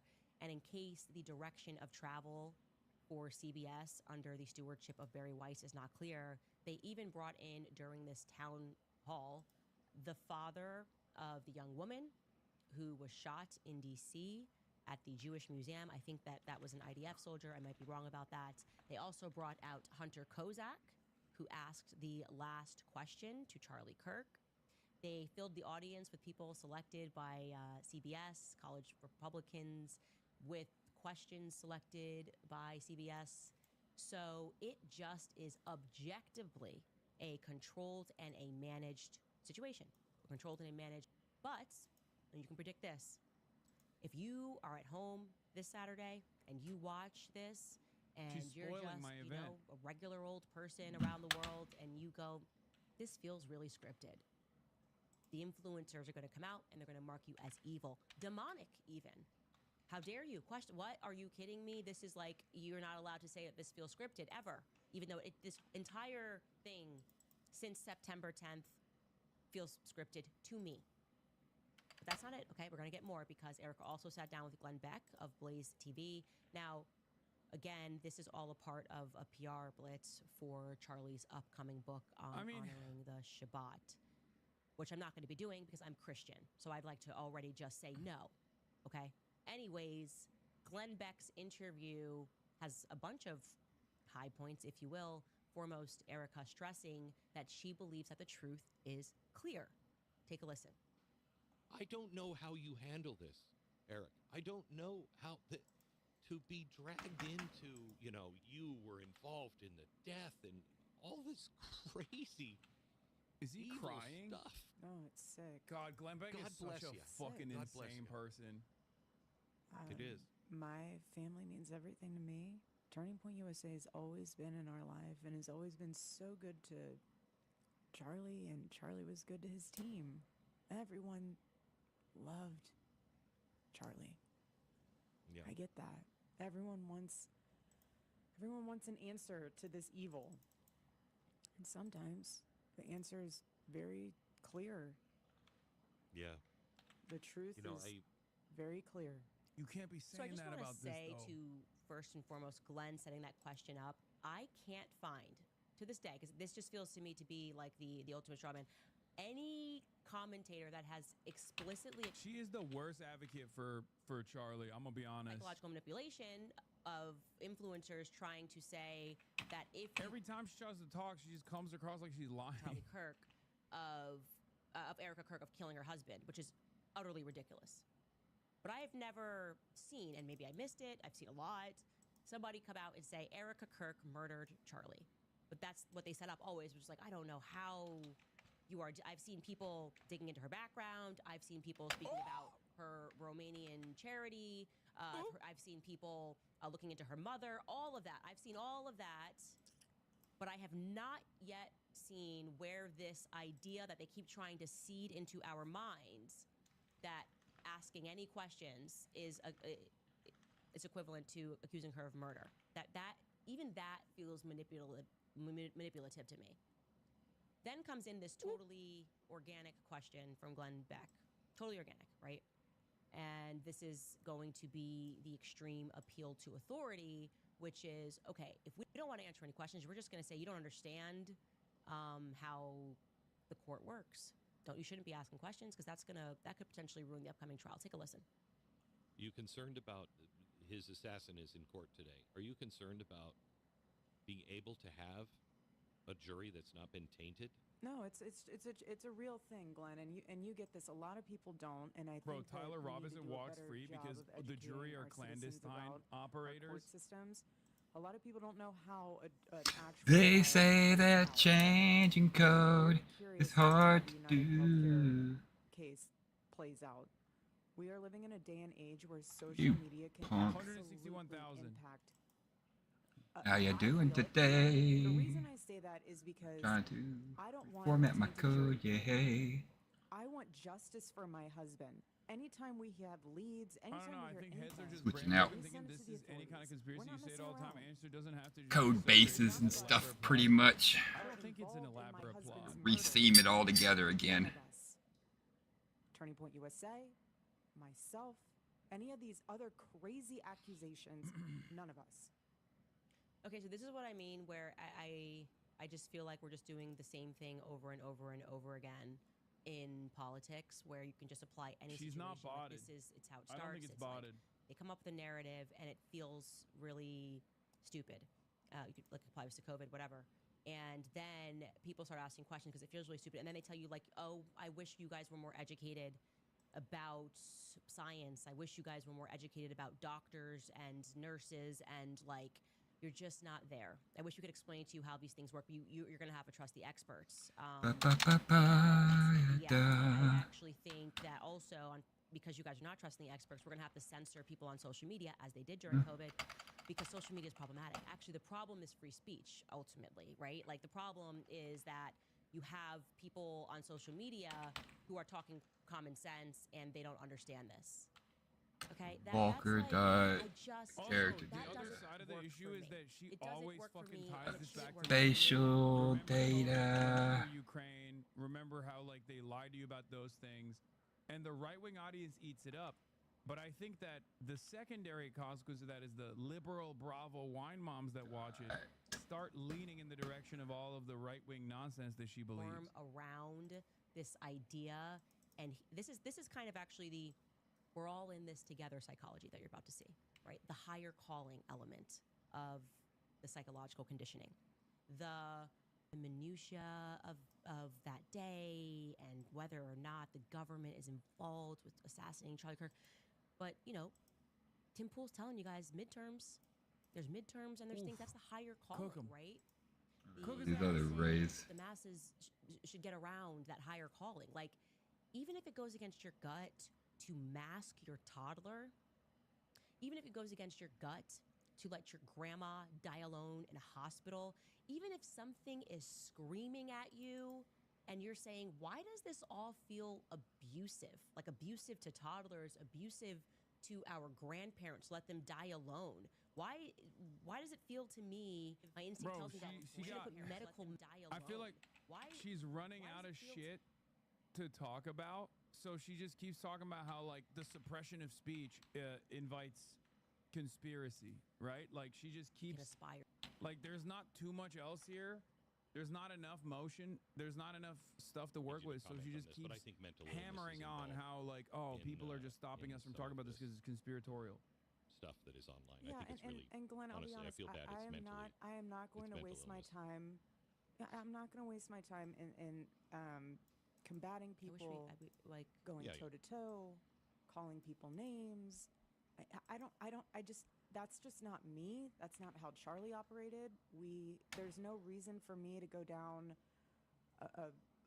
a dark place like that. I'm so tired of the fracture.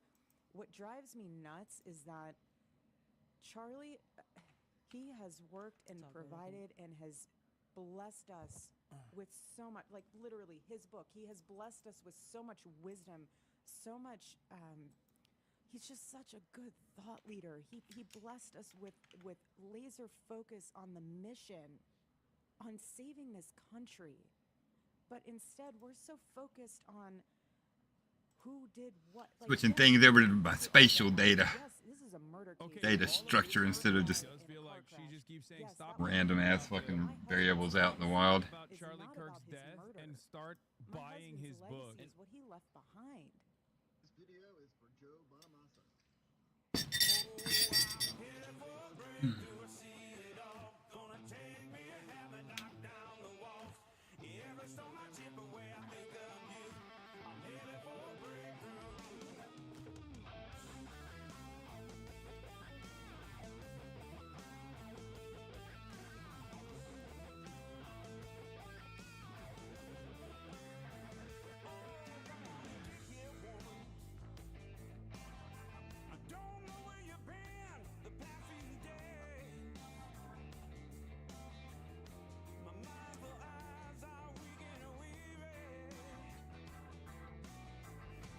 Shed no tears when I see things clearly.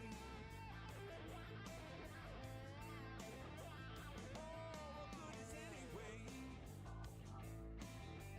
It's after dark, the steam from the drain. Solitude is a lonely journey. This place is bigger than I thought. So we've only got 1 hour. Could you plan us a tour? I see you're at the Liam Museum. Shall we focus on traditional Korean art? Well, we are in Korea, so let's do it. Great. Head to the M1 building to see historic treasures. This book, isn't it fascinating? That's not a book. It's a roof tile, often found on the houses of the rich and noble. Enough with this like questioning who killed Charlie. Shut the fuck up. Buy the book. I Buy the reject book. that.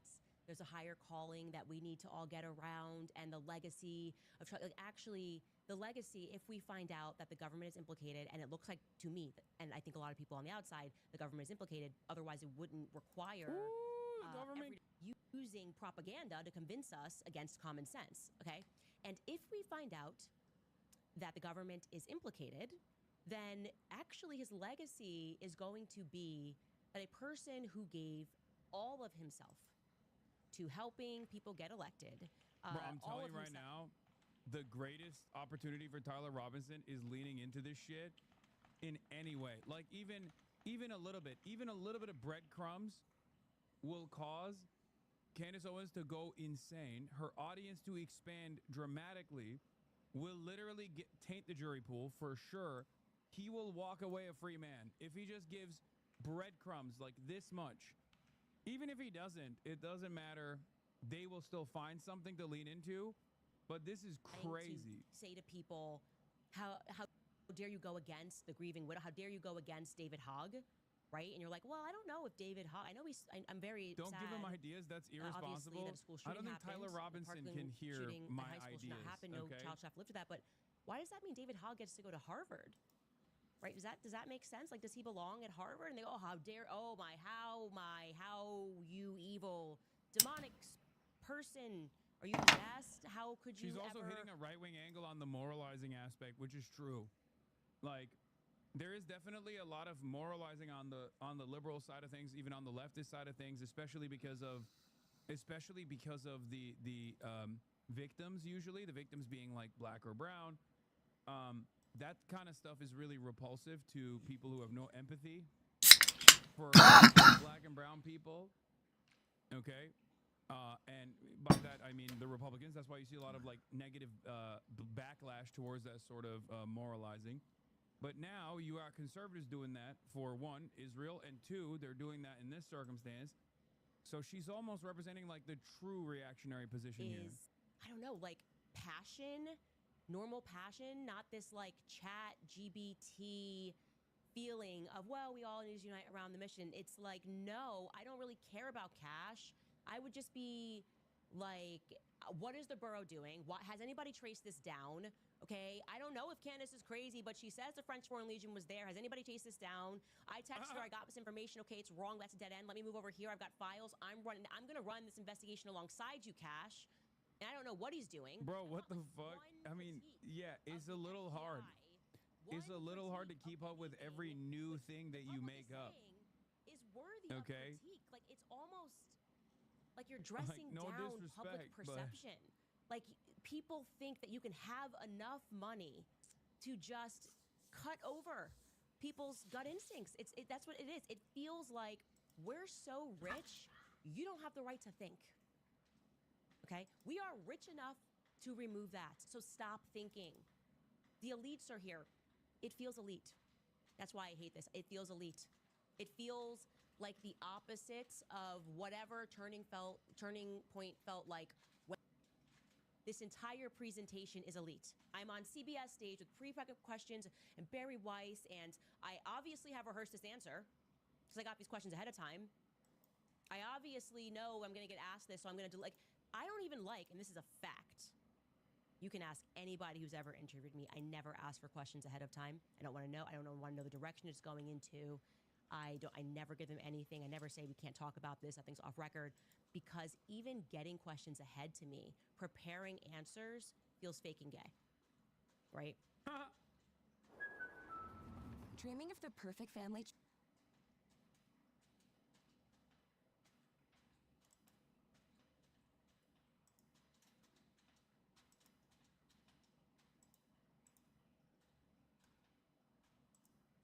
Just feels rehearsed.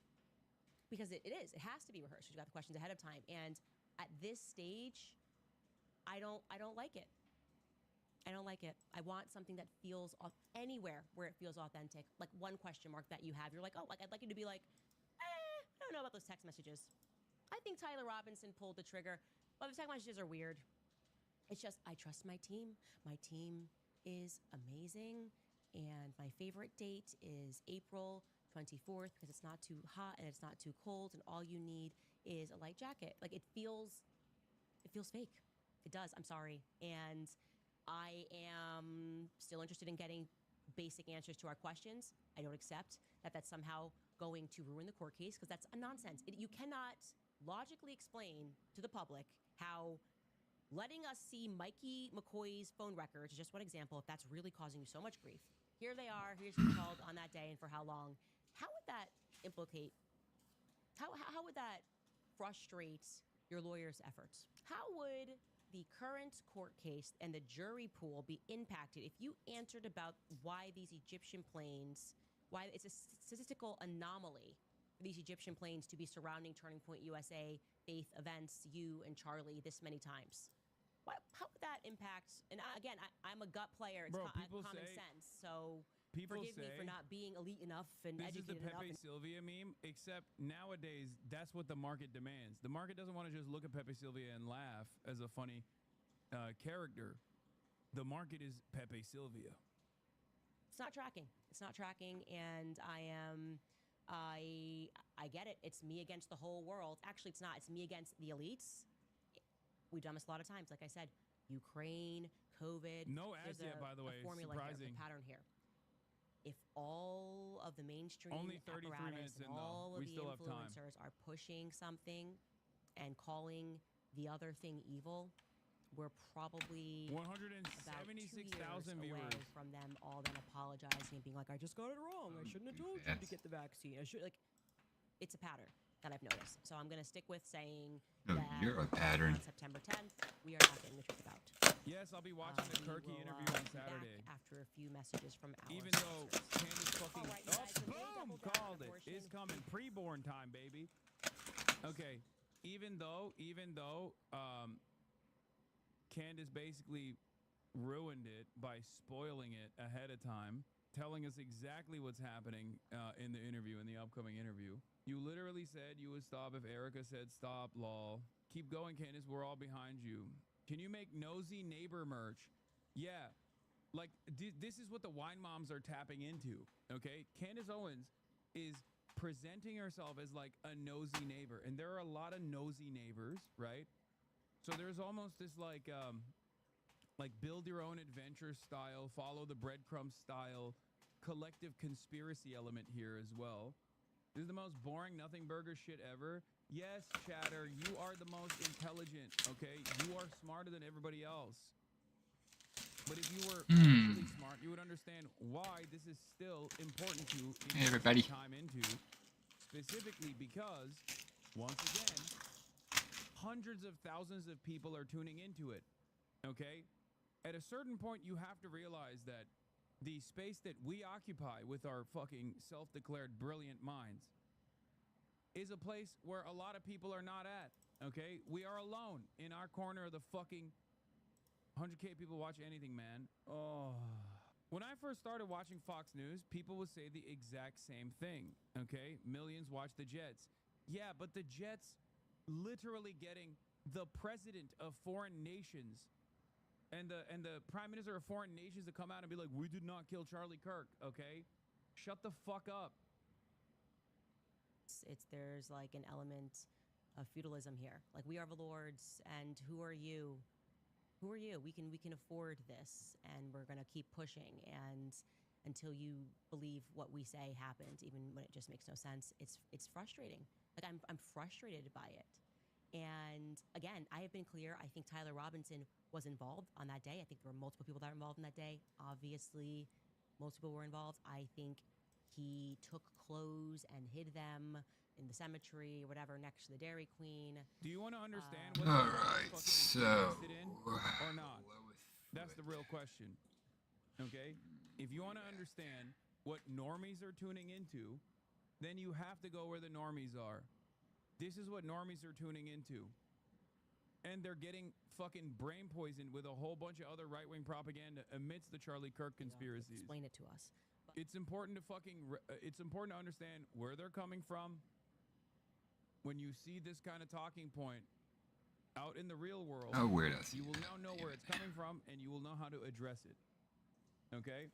A lot of people do this. A lot of people used to do this when I used to watch Fox News as well. They're like, why do you watch Fox News? Oh, this is brain breaking. It's like, yeah, I know, man. It is. This holiday, get more from Steel, like a free extra battery with select tools.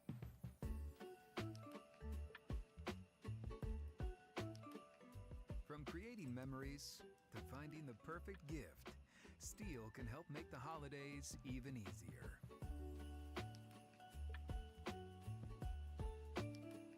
So check off the wish list when you get an extra battery with select Steel battery sets. Happy holidays from Steel. Things were already so difficult for my mom when she was diagnosed with Alzheimer's. Then she developed agitation that may happen with dementia due to Alzheimer's disease. She started verbally lashing out, breaking things, wandering at night. These symptoms were a different kind of difficult. So we asked her doctor for more help. Rexulti is the only FDA-approved medication proven to reduce symptoms of agitation that may happen with dementia due to Alzheimer's disease. Elderly people with dementia-related psychosis have increased risk of death or stroke, report fever, stiff muscles, and confusion, which can be life-threatening, or uncontrolled muscle movements, which may be permanent. High blood sugar can lead to coma or death, weight gain, increased cholesterol, unusual urges, dizziness on standing, falls, seizures, trouble swallowing, or sleepiness may occur. I'm glad I asked for help. Ask your loved one's doctor today about Rexulti. Moments matter. Okay, it is. But that's the reason why I'm fucking tapped into what the right is thinking, what they're going to say next. This has created a civil war on the right, okay? This specifically has created a civil war on the right. Candace Owens is responsible for it almost single-handedly. He wrote out his entire confession. You're seeing the footage. Nope, they can't do that. Well, guys, I'm happy to learn that Tyler Robinson is not AI because, I mean, that it's been so weird that we just can't say anything about him. Obviously, I'm being tongue-in-cheek, but he has finally appeared in person. He made his first in-person court appearance. Kind of seemed like he was smiling. I did not get the energy of someone who is worried about getting the electric chair. There's nothing really to add here. There wasn't anything that really came out of this hearing. Everything is obviously very preliminary at this stage. This is going to take a long time, but we're obviously hoping that they are going to allow transparency and accessibility to the case. Wait, do you believe any of what she said?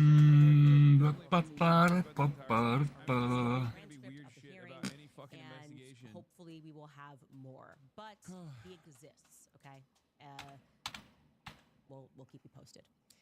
In other news or things that I'm frustrated about is just more than the people who hate me and are dedicated every minute get clicks off of my name.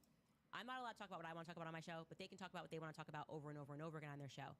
But I reserve more contempt for the people who don't have the courage to just hate me and instead try to hide behind Bible verses. There is something that deeply and spiritually the fake Christian. She's a real Christian. About that.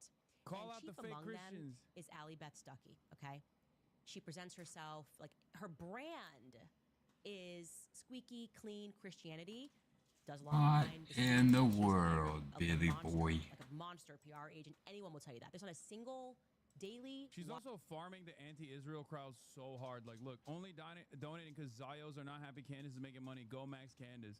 That's the other thing. Because the anti-Israel position is the popular position, and it's the unironic bipartisan position, not on the political operator side, but on the average American side. That there are a fuck ton of people that actually tapped into Candace Owens because she was offering the maximum anti-Israel position even in this story. And she's farming the fuck out of those people, including members of the left.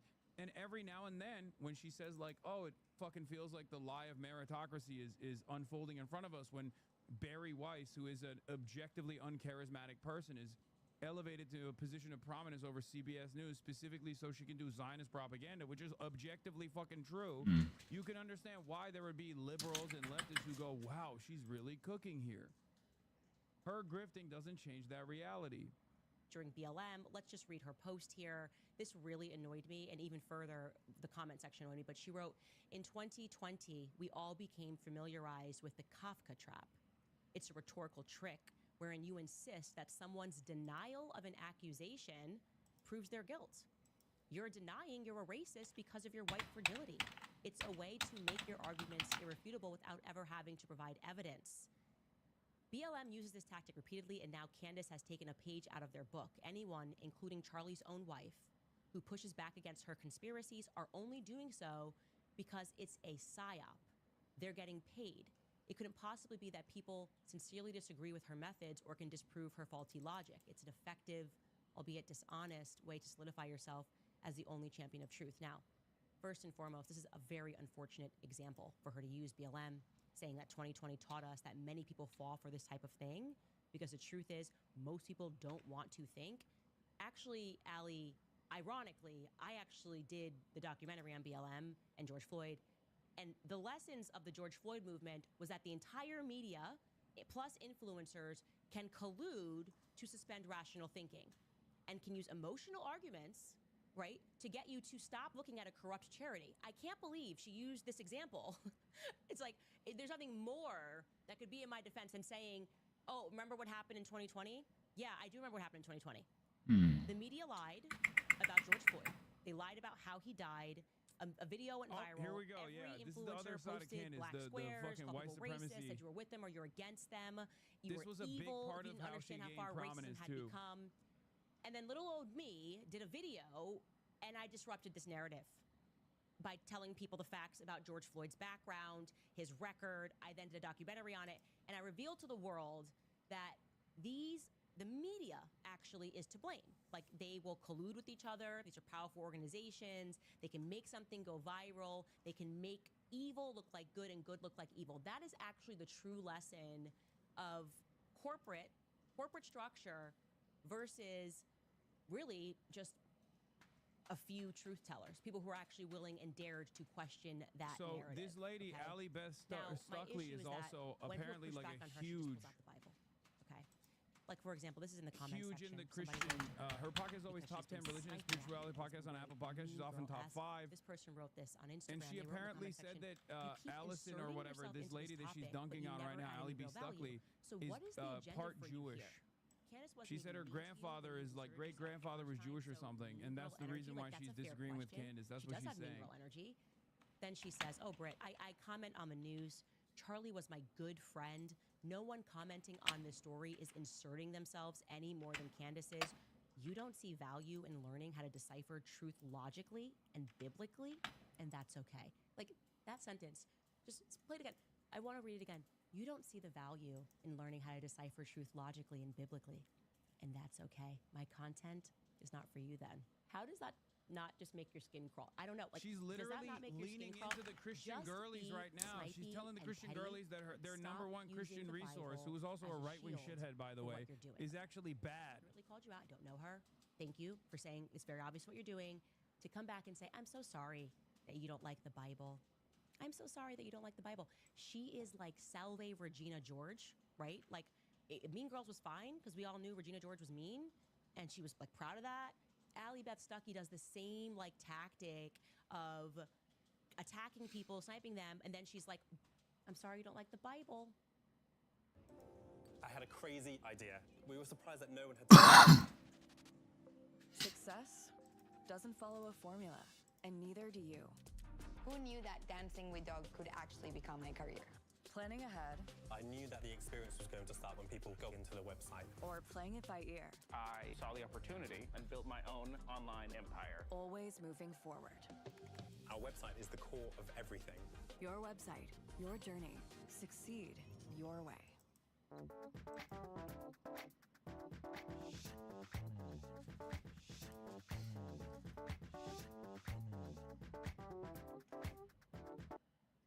I actually do like the Bible.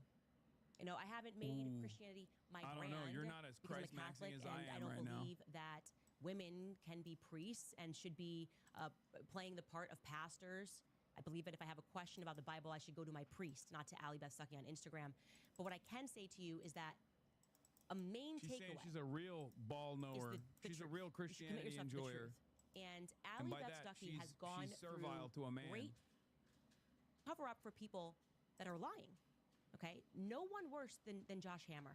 Okay, Josh Hammer explicitly lied about Charlie's state of mind. He went on multiple podcasts. He called me a liar. He never blinked on Israel. If I did not release that text message, that would have been the narrative.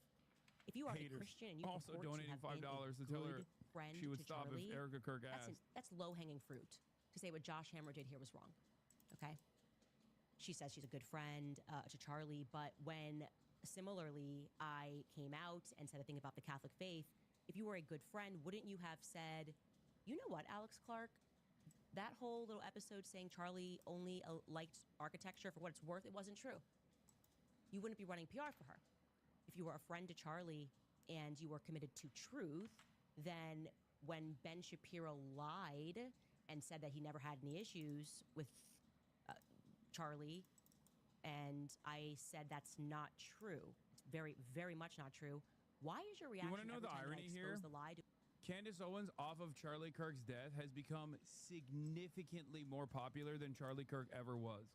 There was never a moment where Charlie Kirk, even with the tens of millions of dollars backing him, even with the president single-handedly consistently propping him up, ever reached this level of real popularity that Candace Owens was able to reach. True. That actually is not true. And all these people just attacked me for saying, oh, he had some issues with Israel in the end. Watch Allie, how manipulative it is that she is going to defend those characters who are lying and say that it's problematic that I am telling the truth after I've been lied on. Look at this clip. She's released a bunch of texts about Ben between her and between Charlie, and, you know, basically saying that they didn't like Ben very much back in the day, 7 years ago. And I just will say, like, yeah, I would hate someone to, like, after I die, to reveal texts like that, like, between us, because those texts didn't make Ben look bad. How convenient. They made Charlie look bad. They made Charlie look How convenient. That's your friend. Manipulative. That's your friend, man. And why? I mean, that makes him. It makes. Low-key, she's right, though. Those text messages do make Charlie look bad because Charlie was objectively pro-Israel and would have continued to be pro-Israel. But the reason why these guys don't think it makes Charlie look bad is because they have just bought into the notion that he was going to change his mind. The reality of the matter is he was never going to change his mind, and it's because he's a fucking cynical grifter and an operative that's pro-Trump, and as long as Trump was pro-Israel, which he was going to continue being, as he is still to this day, he was going to be pro-Israel in his outward posture. After Charlie's death, she did do a CNN interview a couple weeks after Charlie died, though. And I just want to say, like, I know Alex and Lila really well. I know Seth. I've known Ben over the years. I know Josh. And everything I know about these people is that they are kind and genuine people. And I don't believe that they deserve at all to be implicated in this way. I don't believe that they deserve to be called out when they're lying. I think it's fine that they attacked her. I think it's fine that they lied on her. The ugly thing is when Candace stands up for herself and brings receipts. So she demands evidence. That's rich coming from the author of Toxic evidence. Empathy. I assume that's the name of the book that she wrote. And then she says... Where she probably talked about how suicidal empathy, how Christianity doesn't mean you turn the other cheek to those who are destroying you, like Guatemalans or Haitians. You should actually be aggressive and conservative. That's the Christian way. This owner character data just allows me to get there really quickly. This is why I fucking love this shit. Because they're all bad people, Chad. Okay? Every single person involved in this that is talking about either the pro-Israel position, anti-Israel position, every single person is bad. And Candace Owens is able to basically cook every single person by being the ultimate big bad, by saying, no, I'm the real fucking not virtue signaler. You're virtue signaling. Especially because when it comes down to it, on its fundamentals, people see her as the truth teller. Why do they see her as the truth teller? Not because of her closeness to Charlie Kirk, even though I'm sure that plays a role, but because she's anti-Israel. That's how fucking captivating the anti-Israel message actually is for a lot of people. And people who are Zionists, even when they're caught lying, and that is not friendship, that is dishonesty. And like I said, you should be ashamed Zionist tactics. of If Candace doesn't show the text, she's lying. If she shows the text, she's a bad friend. Quote scripture, use scripture, manipulate well-meaning Christians to believe that it should be their Christian position to not call out lies, to not fight lies. And because she was, for the longest time, anti-Semitic but pro-Israel, and then won a lot of favors by becoming anti-Semitic and anti-Israel, she knows that the anti-Israel position is the popular one. When they manipulate. That's worse than just hate it. You can hate me for free. You don't got to hold up a Bible when you do it. Take a quick break, and I will get to some of your questions. All right, I tell you that me and my team love Paleo Valley beef sticks, specifically their meat sticks with 100% grass-fed beef sourced from small-scale paleo meat sticks. But do you understand? This is an unstoppable force. Like, I was thinking about this yesterday. I was like, who has more legitimacy in the eyes of, like, the right wing? Who could single-handedly stop this stuff? Donald Trump? Probably. That's it. not JD Vance. I think the only person that could potentially put a dent in Candace Owens' credibility amongst the super far right, and not even just the far right, but just like the base, is Donald Trump. And I do think eventually, nope, it's not Tucker Carlson. Tucker Carlson is terrified of Candace Owens' impact. Tucker Carlson has defended Candace Owens on the Theo Von podcast and then had to like basically take back some of the defense of Candace Owens and say, well, I'm asking questions just like she is because, you know, the FBI has done a somewhat of a bad job of like giving us giving us answers on the serious questions that we have about Charlie Kirk. And the only reason why he did that was because he's about to appear on Turning Point USA like next week. The bespoke AI Family Hub Plus refrigerator with AI vision inside.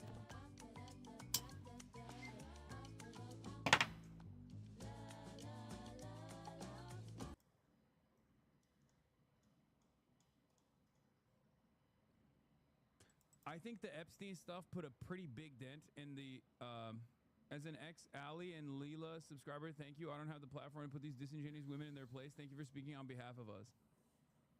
Like, I think this is the purest expression of anger and resentment that a lot of these people have, perceive as like, what they perceive as fakeness, insincerity from the right-wing commentariat, because they've noticed that there are pro-Israel, you know? And most of these people are not. Wrote, Erica Kirk will forgive someone 1 week later for murdering her husband, but she won't forgive someone for not believing the FBI narrative. I saw a lot of people commenting that online, that the energy definitely feels different for people that want to get to the truth than it does for the person who she believes killed her husband. And I don't believe that that is the person who pulled the trigger. I just don't. And you're allowed to disagree with Erica. You are. And that's fine. She's allowed to think what she thinks, and you're allowed to think what you think. That's what I want you guys to know. Don't allow this strategy to stop you from standing by your convictions. Butterfly writes, Candace, you mentioned several times that if Erica asked you to stop, you would, in fact, stop. Will you honor her request? Please stand by your word and honor what Charlie left behind. Prayers to you. I was very clear here. Erica asked me to stop lying, and I will immediately abide by that request. You know, Candace is lying. What do you want to say? Please stop. Please stop lying. I understand. I comprehend. What I don't comprehend is what I've lied about. Have I made a error along the way? Yes. But as soon as she tells me cease lying immediately.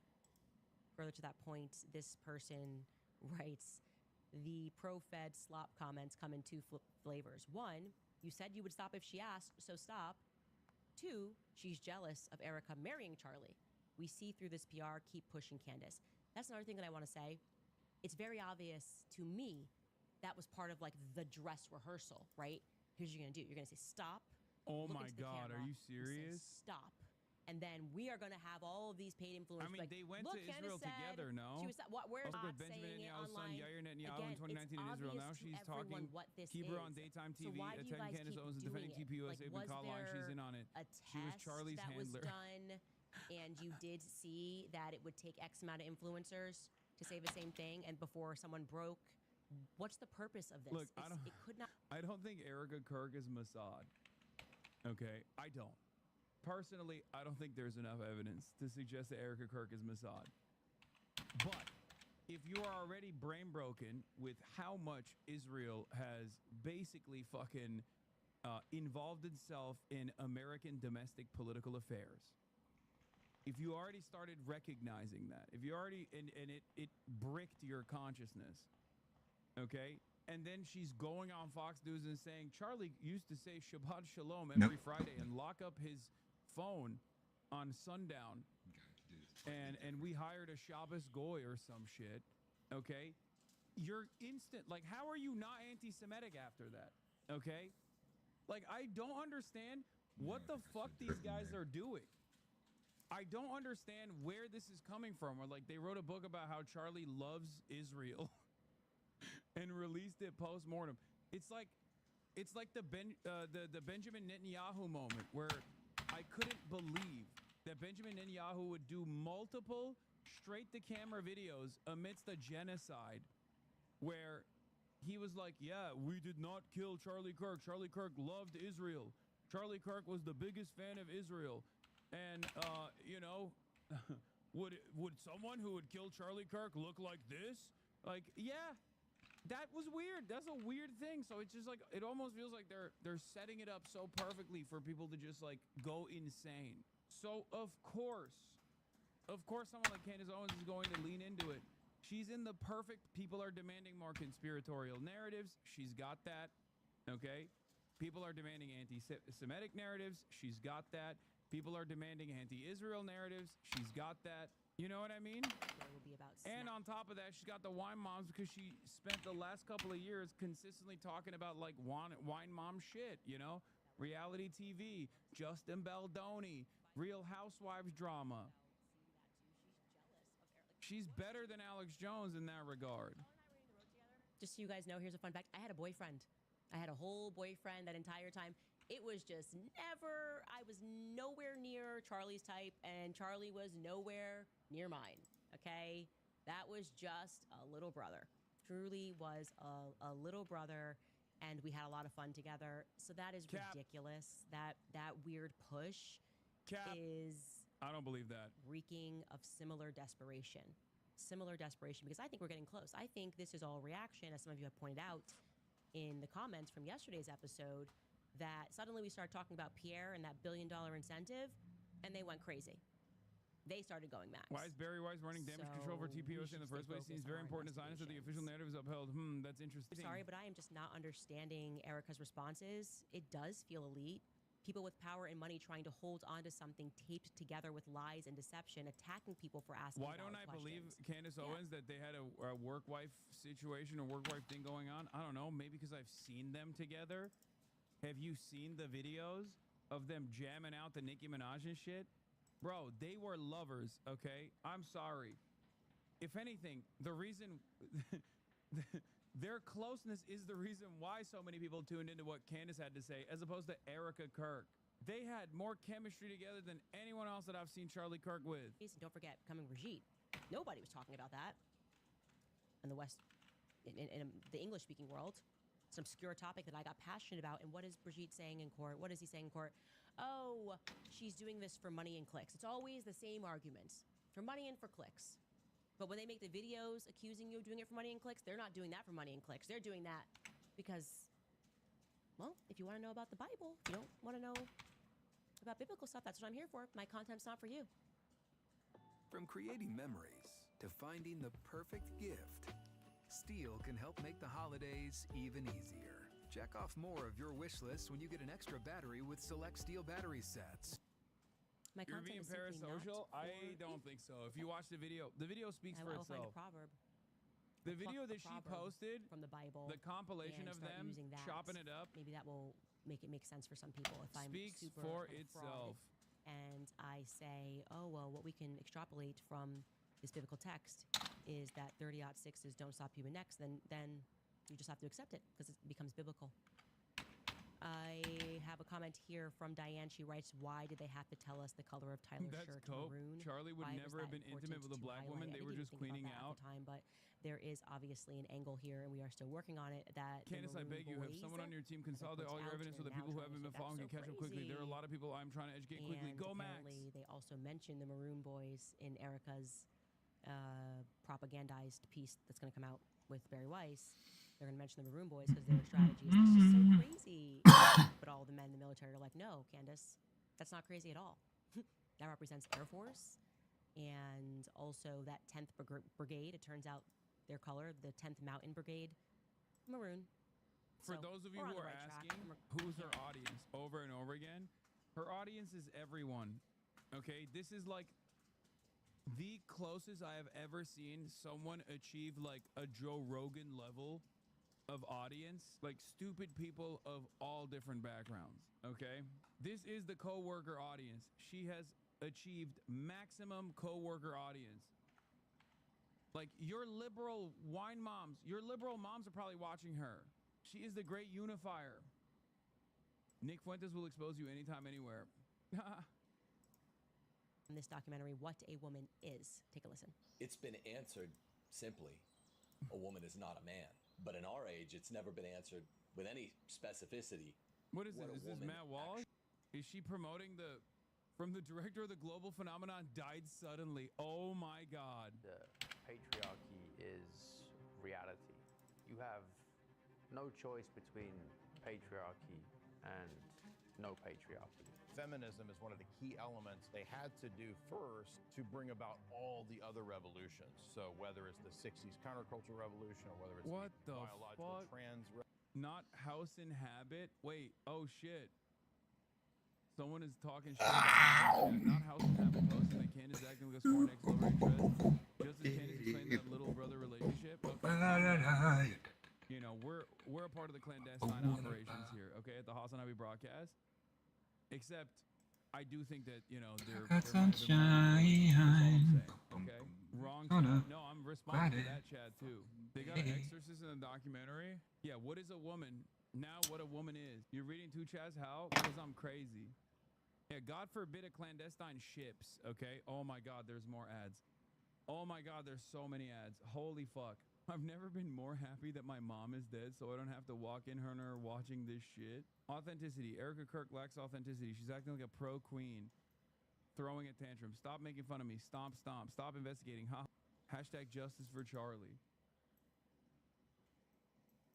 Yeah, I'm telling you, this train can only be stopped by someone like Donald Trump. And even then, it'll put a dent in the fucking base a little bit. Depending on how Candace plays her cards after. Because she is the top dog. Into your hundreds and thousands of dollars per video. The number one white supremacist in the nation is a black woman, ladies and gentlemen. What a fucking time to be alive. What a time to be alive. That's just the kind of country America is, okay?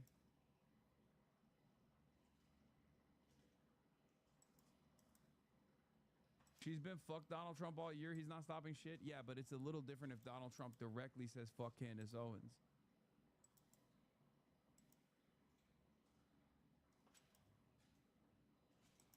Was her explosion popular due to her reaction to Charlie Kirk? No. Were benefiting the most were inside of the very charity that called themselves Black Lives Matter. And they were implicated. They were implicated in corruption and commentary. She's like, lying BLM and sucks. misrepresenting George facts Floyd wasn't murdered but died of fentanyl. Ukraine is bullshit. Vaccines are bullshit. They told you all these lies. New Like, year, same she's Candace, different baking. topic. She is literally cooking I'm her always standing audience's up brain. to, I guess, pop culture, and that's what they're trying to say. Like TPUSA is now popular because we have enough money to make it so. I don't care. I've never been mainstream. I've constantly been swimming against the mainstream my entire life. Like I said to Charlie in that message, I've always felt like an alien. I don't understand the rules here. I don't know why it's required that I be fake and gay to live on this planet, okay? But I can't do it. I spiritually can't do it. So what is next? What is the next thing? We've done the fake Bible stuff. Also, now we're doing the in my experience, what I've found out from like all the back and forth online that Gotta be right back. I'm so sorry. actually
actually wanted to be a part of, you really can't stop people. Like, there's not really much you can do. If someone is just fucking insane, right? If someone is fucking insane. This is a camera lucida, and throughout the 19th century, it was an indispensable drawing aid for artists and technical illustrators alike, and yet it's virtually unknown today. A camera lucida allows you to trace what you see. Technically, it superimposes a virtual image of your subject onto your paper, so you can see both your hand and your subject at the same time. This works for landscapes, figure drawing, and even copying other images. It radically transforms how you see and how you draw. So you might ask, where can I get one? Well, a portable camera lucida hasn't been manufactured in generations. An original camera lucida on eBay will run you from $300 to $500. At that price, it's a collectible or an antique, not an everyday tool. In 2013, I brought it back with authentic optics in a lightweight portable construction and at a price that more people could afford. Hi, I'm Pablo Garcia, and I'm a professor at the School of the Art Institute of Chicago. In the year 2000, artist David Hockney proposed the ideas in this book, Secret Knowledge, Rediscovering the Lost Techniques of the Old Masters. In it, Hockney and co-author Charles Falco present compelling evidence that the old masters used various optical devices like the camera obscura, concave mirrors, and the camera lucida to help create their masterpieces. And by the way, some people really hated this book. They want to believe that the old masters somehow had superhuman drawing abilities, and they think that Hockney suggested that the old masters were somehow cheating by using optical drawing aids. But it's really the opposite. Hey, you shut You up. can just keep going, You shut up.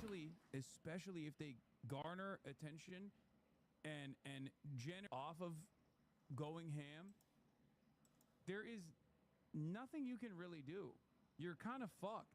And the Erica Kirk stuff actually perfectly proves this, because she hasn't been playing her cards right, but she's getting all of the fucking support from mainstream media. Everyone is constantly wagging the finger, and none of it matters, because the real eyeballs are in the hands of someone like Candace Owens. This is a real threat. Do you actually not think Charlie would have been forced to change his opinion on Israel or risk being booed off every single stage of college campuses? Please answer. Yes. Because he was already at that point. I don't think you guys understand. The attitude didn't change that dramatically before Charlie Kirk got fucking sniped. It was already there. The enmity was already there. Nick Fuentes' fans were already up as... All right, now we're going to get to the alleged Charlie Kirk. Not the state of Israel, by the way, but instead, Tyler Robinson. Appearing in court for the first time ever. Please be seated. Court is now in session. Counsel, if you could enter your appearances, please. Wow, that's bad content, dude. Your Honor, Christopher Ballard, Ryan McBride, Chad Grunander, and Lauren Hunt on behalf of the state. Good afternoon. A lot of dead air. Good afternoon, Your Honor. Kathy Nestor, excuse me, Richard Novak, Stacy Visser on behalf of Mr. Robinson. Good afternoon. Good afternoon, Your Honor. Jeff Hunt and David Ryman appearing on behalf of the media interveners that are identified in our motion papers. Good afternoon. Michael Judd, Your Honor, Parsons, Bailey, and Latimer, on behalf of another set of media interveners also identified in the briefs. Good afternoon, and I recognize Mr. Robinson in the courtroom as well. Good afternoon.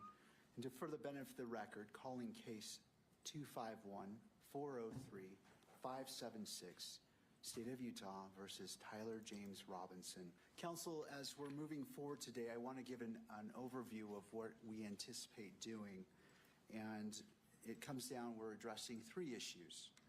The first is the October 14th, 2025 audio recording of the closed hearing and the October 24th, 2025 transcript of that hearing.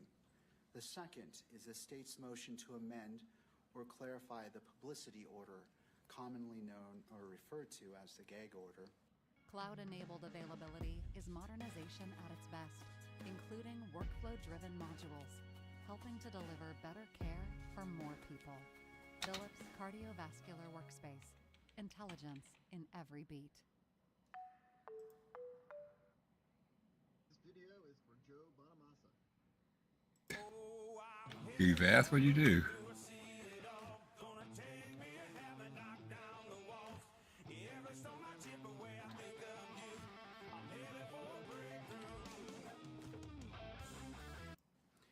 finally, the motion for limited intervention and request for notice of motions to close, seal, or reclassify, and which has been filed by the media organizations and by counsel who are present today.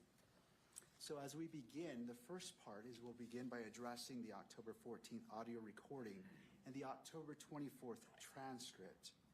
This portion of the hearing will be closed so that I may hear from the parties regarding which portions of the recording, the record should remain sealed. All members of the public and the press will be excused, and the hearing will not be broadcast. And this is because I need to hear what should or should not be sealed or protected, and it would not benefit to have everyone listen to what should be sealed. And so after I've heard argument, we will invite all parties or the public and the media to come back in, and the hearing will resume transmission. We will then take up the motion for limited intervention, followed by the state's motion to amend or clarify the publicity order. These portions, the last two portions, will be open to I the need to public know and what to the Candace press. Owens, After what hearing Candace Owens would argument make of on this all court three case. matters, I will take a brief With her recess brilliant analysis, and then return to and issue now that my some of ruling the today. aspects We will of then the stand in recess. So aspects of excuse the court public case will be and hidden from the media, public and eye. it is the What are court's they order hiding? that transmission be terminated temporarily. Oh shit! Your Honor, we have one request with respect to the closed hearing. May I be heard on that? Yes, counsel. Thank you. Richard Novak for Mr. Robinson. Mr. Robinson has some immediate family members who are present, his father, his mother, and his brother, and we would ask the court to permit them to remain in the courtroom during the closed portion of the hearing. To the state. Yeah, one of the family members is Candace My only Owens' concern with that, Your Honor, spy. is that we're going to be talking about court security measures. And I don't know that we'll have to go into a lot of detail about that, but I do have concerns about those issues being discussed in public. All right. Mr. Novak, do you have authority that supports allowing them to remain in a closed hearing? No, I think it's subject to the court's discretion to decide who is and is not an appropriate member of the public. I think they have a unique relationship with Mr. Robinson, and they would certainly abide by any orders the court makes concerning. Oh my God! Do you think it's because they're worried that they're going to leak shit to Candace Owens? Switching over Thank you, Mr. Novak. code bases, so I'm having to tie a whole bunch of loose ends back together. Annoying but necessary. I believe it is appropriate to treat all parties in the public equally, though I do recognize I've the been making relationship data with Mr. structures, Robinson. Thank you for your request. trying to make things more organized and efficient. Everybody Wang Chong tonight. Tyler Robinson's defense team arguing right now that someone inside the courtroom violated the rules and live streamed Robinson in shackles and showed computers. And seeing what's happening. Again, talking about Robinson. Someone in the chat said, no, Candace is irrelevant. You are so wrong. Candace Owens right now is about to go live in But that was 45 minutes ending after Erica rounds Kirk like did a a some town bitch, hall wasn't it? with Barry Wouldn't you, Weiss, baby? and also told Candace Owens to stop attacking her, okay, in the name of Charlie Kirk. Candace Owens currently has Stop 8,200 in the name of Kirk, in her waiting room. or you break She her will heart. have Whoa, 150,000 whoa. live viewers, live concurrent viewers by the time she goes live. She had 180,000 yesterday. There's also an update on the Tim Pool side of the saga. Conservative pundit Tim Pool claims his property. Cops can't substantiate the story, according to TMZ. So there is that too.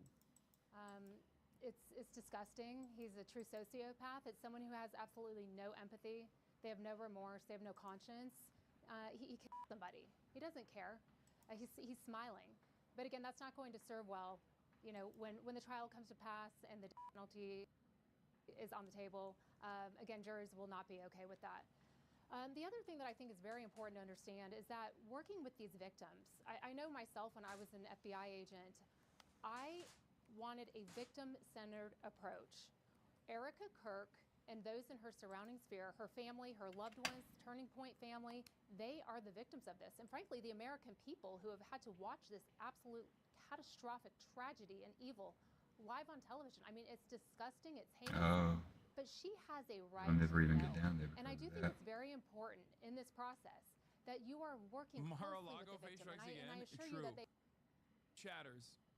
A lot of you are on Copium Watch, okay? Asmongold is the biggest political content creator on this platform, and Candace Owens is the biggest political commentary person in North America, okay? A lot of you are still coping and saying, oh, maybe it's bots. Sure, there might be some botting going on in the case of maybe Asmongold, potentially. But ultimately, this is what the people want, okay? This is what the people demand desperately. They want the slop. They do not care. They do not care about any sort of serious analysis. They just want their biases to be confirmed with slop, okay? Now, this doesn't mean that, like, Go ahead, make your day with Samsung OLED S95F. With glare-free technology, even smarter with smart things.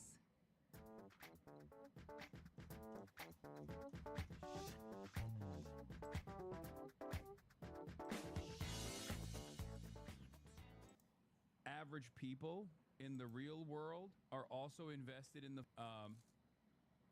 as invested in the right-wing slop as maybe people who are extremely online are, but people who are extremely online certainly want that kind of commentary. They don't even want Ben Shapiro's take on shit. They want to hear something even easier to consume than that. Recognize that that's where we're at. She deserves to know what is going to happen. She didn't wake up one law enforcement expert. She is the victim of this most heinous crime. And again, God bless her. God bless her family. And I At do least with appreciate Candace Owens, that there I are kinda people love that it, will though. step up to the line and will hold her hand and walk her through this process, as that is what she deserves. There's several other things that come to my mind in this trial, but it does come down to the judge's decision. But the conspiracy theories are despicable. They are disgusting. And you are profiting off of someone who has been murdered. And that is wrong. That is sick. And if you think that you're helping justice to be served, there. you are wrong. You are doing no favors for the prosecution team. There are solid law enforcement officers on these investigations. Trust that they are doing the right thing for the right reason. Look, I come from the FBI.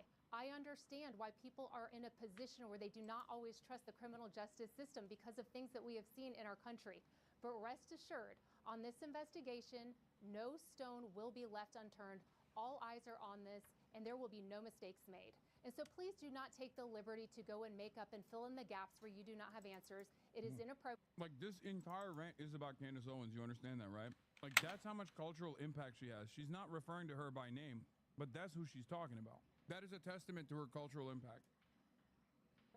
You are not helping things. You are making things worse. And if you want justice to be served, you need to let the process work the way that it should and stop putting these lies into people's minds, because you are hurting people.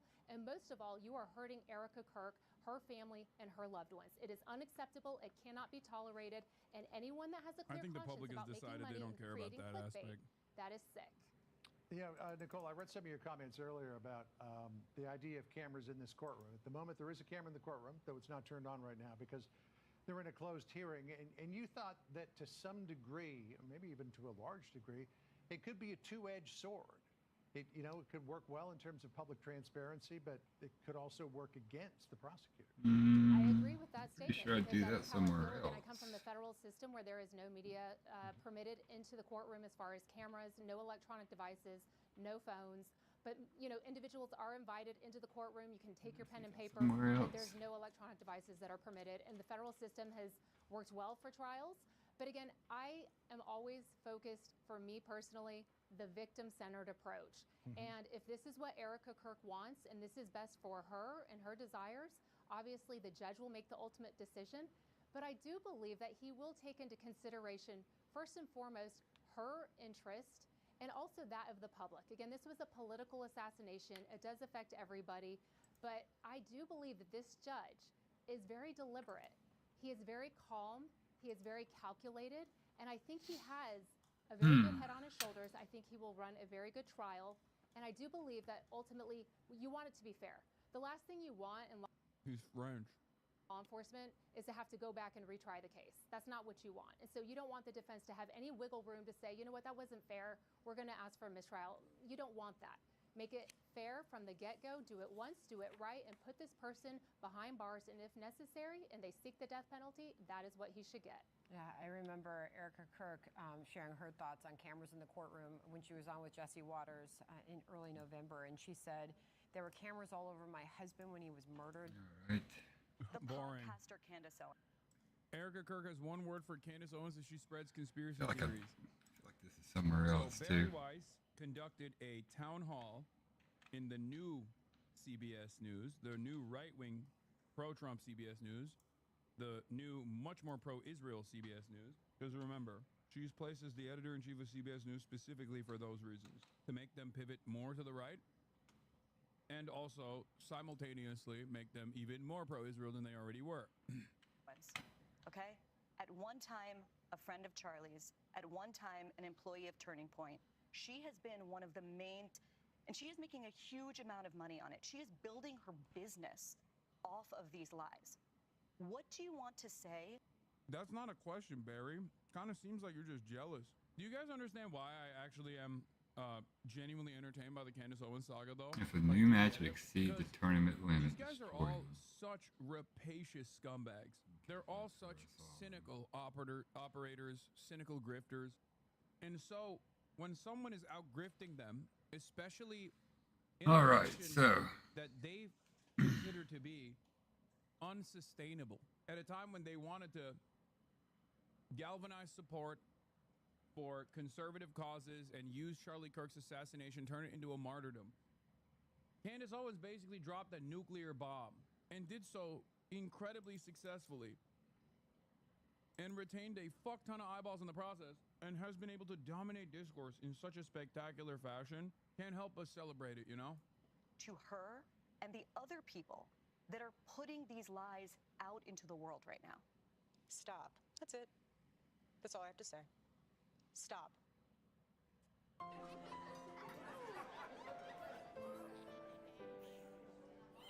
Here's to all the tables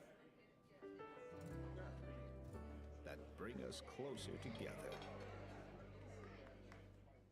Wyoming's unique. We're in the mountains, we're high elevation, and we get a lot of extreme weather. What the fuck am I doing there? Reset round. Prepare, you have to have that Time truck since stocked, ready to rock time. and roll. There ain't no hardware stored in some of these towns. What Service Titan has done is been able to let us see exactly what we're going to need for that job, make sure our trucks are prepared and ready to rock and roll before we even leave Rock Spring. We have the knowledge to actually be able to converse with the customer, explain to them the issues. We show them different options, give them the opportunity to choose what they Target want done in their controller. house. Service Titan has really Oh, helped us with that. target controller. Wake up, little Billy. Yeah, I can have it. Erica Kirk, widow of conservative commentator Charlie Kirk, recorded a CBS News town hall on Wednesday with our editor-in-chief, Barry Weiss. It follows the release of Charlie Kirk's final book, Stop in the Name of God, Why Honoring the Sabbath Will Transform Your Life. Erica, one of the most alarming... Wait, stop in the name of God, why honoring the Sabbath will actually save your life? Are they, is it like literally about being, like, is the book actually about how like Charlie Kirk loves Judaism or something? Am I crazy? I didn't realize that was the second, that was the, like the other, or which Sabbath? Like, are they talking about, cause like they were talking about how, which Sabbath is a question, right? And the reason why I ask that is because I have seen like bits and pieces and how like, you know, she promoted the book by saying, you know, Charlie Kirk would come home on Fridays and say Shabbat Shalom, like stuff like that. And if they're doing this, like post-death book release about how Charlie Kirk actually loved Israel, this is gonna brick people, I think. They don't realize what they are doing. I think the wave of anti-Semitism you will see after this is going to be insane. I got no fucking clue what I'm doing right now. about Just get like that, Billy. was the way that some people in this country reacted to it. Yeah. And not just online. This was an... Dude, Sabbath is also a Christian thing? I know, dude. My guy, it ain't a Jewish reference. Brother, I don't think you understand. It's both a Christian thing and a Jewish thing. But if he's talking about, like, if he is talking specifically about, like, you know, how, like, we can celebrate, you know, Shabbat, and as Christians, we should be observant of such things, it's going to literally fucking brick a lot of Christian nationalist brains. Because correct me if I'm wrong, but the Christian Sabbath is Sunday, right? Like a day of rest, but it's not like the same. There aren't rules around it in the same way there is for Shabbat, which is not just a day of rest, but He would walk yeah, this is what I was talking about. through the door, drop his bags, daddy's home, take his phone, Friday night, Shabbat Shalom, throw it in the junk drawer, and it was just all us. And that's what I always wanted to make so special for him, Like- was coming home. I'd always Like taking your phone out on Friday night and putting it in a drawer, the implication is you're not using your phone on Saturday. That's like a practice that Orthodox Jews abide by. I'm not saying that Charlie was doing that. I don't think Charlie Kirk was doing that. He certainly was tweeting a fucking storm on Saturdays too. But she's presenting it as though Charlie is following the Jewish practice, not even the Jewish practice, but like the Orthodox Jewish practice of taking the entire Saturday off and maybe even hiring a Shabbos goy. I'm gonna be honest, I don't think he was doing that. say, baby, I don't care what time you get home. Home is here for you. Your food will never be cold. It might sit out for a little bit, but I'll reheat it. It's fine. And I just want to encourage spouses, don't get mad. It's so easy. Don't do it.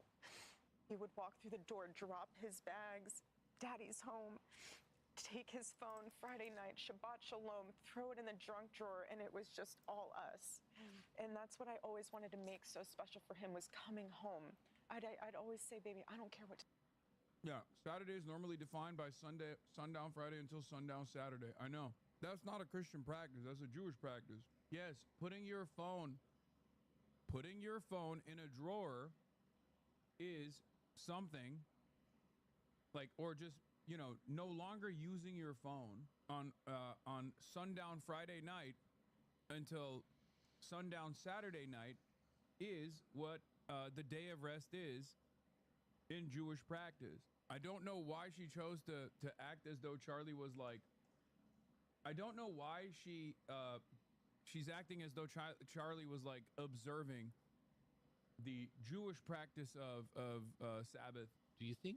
Anyway, let's continue. Erica Kirk also talks about the people who justified her husband's idea murder. that you encountered a lot. And the idea was this. They kind of justified it. They basically said that because Charlie said or believed things that they believed were controversial or even hateful, that he somehow had it coming. What do you say to people who justified his death? You're sick. He's a human being. You think he deserved that? Tell that to my 3-year-old daughter. This is also a strange response, not helped by the camera zoom pan. I lost $50,000 because I didn't buy a domain name. My advice, head to Wix and grab yours now. It's quick and it can make all the difference. Here's why it matters. Back in 2019, I had this killer business idea, but I delayed getting the domain name because I wasn't ready. That was a huge mistake. Someone else grabbed it, built the exact same business I planned, and now they're making all the money that I could have been making. And that's why I'm sharing this. Locking down your domain name is crucial, and on Wix, it's super fast. They handle all the tricky tech stuff for you, making it seamless. And honestly, having a domain name gives your idea instant credibility. A domain name isn't just a name, it's a way to claim your space and take your idea seriously. Because once it's taken, you're stuck paying a premier price for it or losing it. So go to Wix right now, search your idea. If the domain is available, grab it. Good for us. Rated PG. The slow zoom.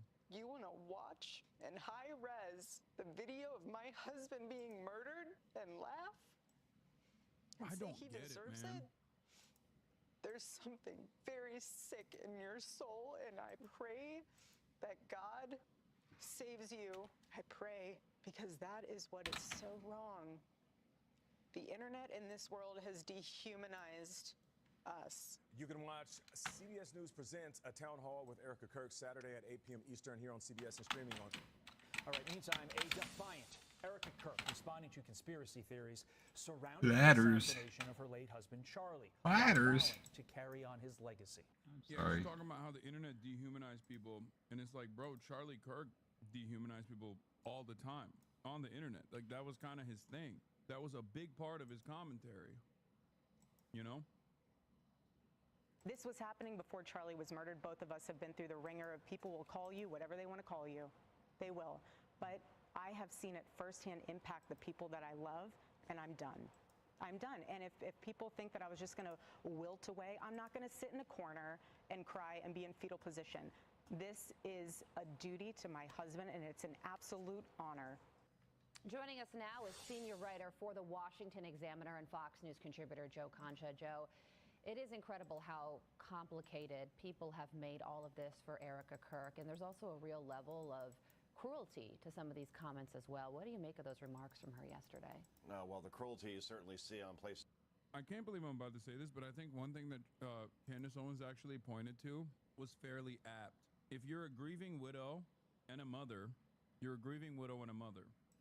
But you can't be a grieving widow and a mother and also simultaneously the CEO of Turning Point USA. Because if you're the CEO of Turning Point USA, people are going to have questions, you know? And you can't just like substitute from grieving widow and mother point position to Turning Point USA position whenever you feel like the heat is on you. And not only do I think that was an apt take, but I think that that is the reason why even conservatives are a little sour on Erica Kirk. I don't think she reads well to conservatives either. Maybe I'm wrong. This is just a suspicion, but the call is coming from inside the house. I don't think the call is coming from outside the house. I don't think it's like liberals and shit yelling about this stuff. Daily Wire. Yeah, I saw this. This is the average Candace Owens fan. Seeing this video, Candace Owens is right, and she is definitely onto something.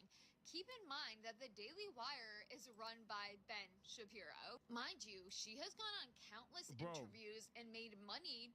This is so funny. Like, this person is a libtard with TikTok voice, okay? She's doing TikTok voice. From these interviews. And honestly, guys, I have not followed this religiously at all. I've really just been following this through other people, like other content creators. And I do think it's very telling that Erica Kirk so quickly forgave her husband's shooter, but now she's so mad that all these questions are coming up.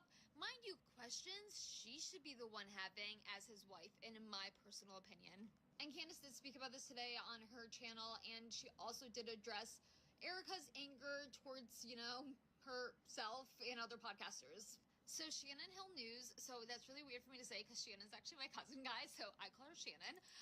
She's really been covering this like very well, and Candace commented on her latest video. Someone had commented on Shannon's video saying, why wouldn't Erica be panicking about being followed for 73 flights? And why is she more angry with podcasters asking real questions than that young man she forgave, say 10 after he allegedly killed her husband? Candace responded to this comment and said, I cannot understand this. If someone told me I was being followed by an Egyptian plane, I would be terrified and contact every government agency. Turning Point is instead messaging like it's completely normal and funny almost. I actually find it quite sad that Erica seems angry at Candace asking all the right questions. Questions about her husband's assassination. Like, I hate to say this, it sounds really bad, but it kind of sounds like someone wants to cover it all up. Oh my God, dude. Oh my God. Yeah, apparently she does like Bravo News commentary. And this is yet another testament to Candace Owens' dominance in that part of discourse. Crystal mommies, Bravo mommies, reality TV show mommies are all over Candace Owens. They love her shit. And to a certain extent, Twitter as well, Carly. But this is a woman who, I mean, we all have kids. Imagine what she went through on September 10th after Charlie Kirk was executed at Utah Valley University. And then we saw, you know, Charlie's young children run up to him. Wait, that didn't even happen. What the fuck? That was 3 months ago. Come on, brother. The kids weren't there. What the fuck? But also, like, you need a buy-in. You need a buy-in. You need people to buy Erica Kirk. And if they don't buy Erica Kirk, they're not going to give a shit about her feelings on this issue. You're trying to promote a sense of normalcy. You're trying to promote like a sense of modesty. You're trying to moderate people's positions. You're like, please, like, what about her feelings? And it's like, I don't think people give a shit about her feelings. I think conservatives don't give a shit about her feelings. So if that's your only line of defense here, people are gonna eat that shit up. They're gonna eat you up for even presenting it like that. I've been thinking quite a bit about why Candace Owens is so popular, especially around this issue, and it's because, like, conspiracies aside, or at least like the actual meat and potatoes of the conspiracies aside, when, you know, a pretty significant event like this happens, there's gonna be a lot of people questioning those mainstream narratives. And in this circumstance, the official narratives are somewhat shady. There are definitely a lot of inconsistencies, or there are definitely a lot of questions. More and more, I'm noticing Candace Owens fans are turning her daily episodes into events. They've gone from listening in the car, or perhaps while they're cooking, to situations like the one in the photo below. They're bringing their husbands in to watch as well. Yeah, she has so much momentum on her side. It was far too quick. It was far too fast. She was on camera far too fast. She took on a position as like CEO of Turning Point USA far too fast, and it turned people off. By the way,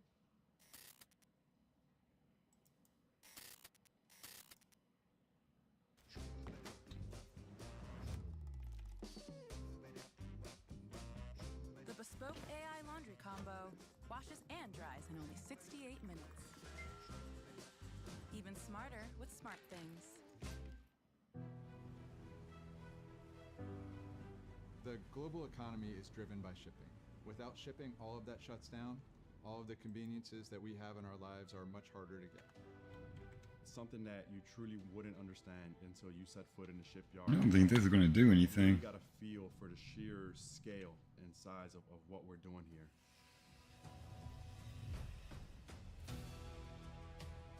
We have a very proud history right here in Philadelphia, but we've struggled in recent years. We need to re-industrialize that capability, and we need to work with partners globally to do that. 하나오션에서는 세계 최초, 세계 최대 이런 이제 선박을 많이 건조를 하고 있습니다. We see the opportunity to be able to contribute and help revitalize. For some reason my little guys aren't waking up correctly, I don't think. Or the game's ending before it can recognize they're awake. One of the two.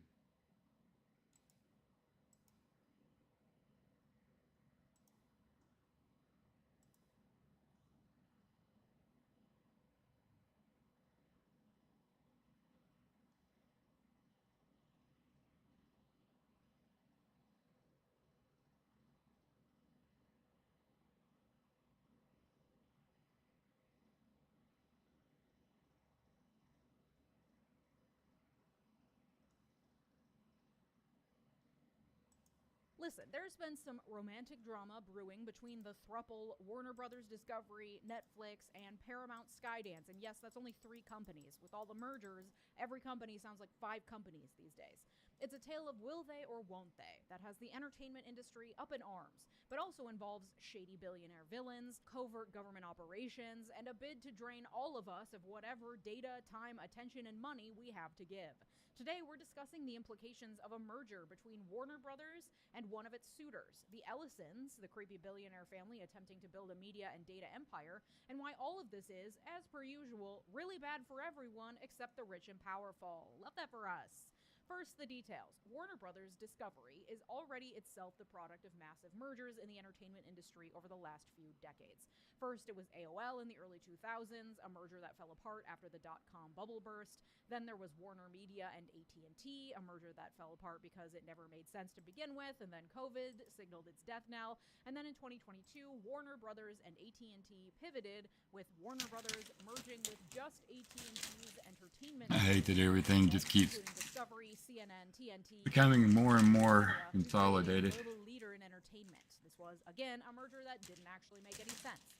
Warner Brothers' key asset includes HBO, you know, the premier place for TV programming that created shows like Sex and the City and The Sopranos, these incredibly popular boundary-pushing programs. HBO's been known for its incredibly high-quality programming, so tell me why I can now watch my guilty pleasure show 90 Day Fiancé alongside The Sopranos and The Game of Thrones. The merger didn't make sense for consumers, but that's about the last thing any of these guys actually care about. And David Zaslav, initially the head of Discovery, is now the CEO of Warner Brothers Discovery and has proven himself incredibly inept at managing the company. He's the reason why HBO has gone from HBO to HBO Max to just Max to back to HBO or whatever the fuck it is now, because the merger doesn't make sense and he's trying to push together a bunch of media solely for the sake of getting more of our eyeballs and time and attention and ad dollars, and he can't manage to land on a single brand identity for all of it. But that is the least of his concerns right now. Thank you to Private Internet Access for partnering with me on today's video. Private Internet Access, or PIA for short, is a VPN provider. Oh boy, let me think. Hides Callie. your IP address and safeguards your internet connection through an encrypted channel. Browsing the internet with an unencrypted connection is like getting yourself during a work meeting. Everyone just heard that baby talk you just used with your dog. Yikes. PIA protects you from the prying eyes of hackers, internet service providers, and others trying to view your personal data. Plus, through PIA, you can see region-restricted content from all over the world and from all major streaming services. That new show that you've been wanting to watch that's only available in the UK, that's no longer an issue with PIA. You can change your IP address to one of 91 countries or all 50 US states to gain access to websites and services only available in those locations. And through PIA, you can protect an unlimited number of devices all at the same time, including Windows, Mac, Android, Linux, and iOS. So all of your devices and the entire household can benefit from one subscription. PIA is the world's most transparent VPN provider with over 30 million downloads. They never record or store user data, and their no logs policy has been proven multiple times in court and by a third-party audit from Deloitte. PIA is also rated excellent on Trustpilot based on over 8,500 reviews. And signing up for PIA is risk-free. There's a 30-day money-back guarantee and 24/7 customer support. Go to my link, piavpn.com/LegiaMiller, or scan the QR code to grab an 83% discount on private internet access. That's just $2.03 per month, plus 4 months free. Sign up now at my link in the description. Thanks to PIA for partnering with me on today's video.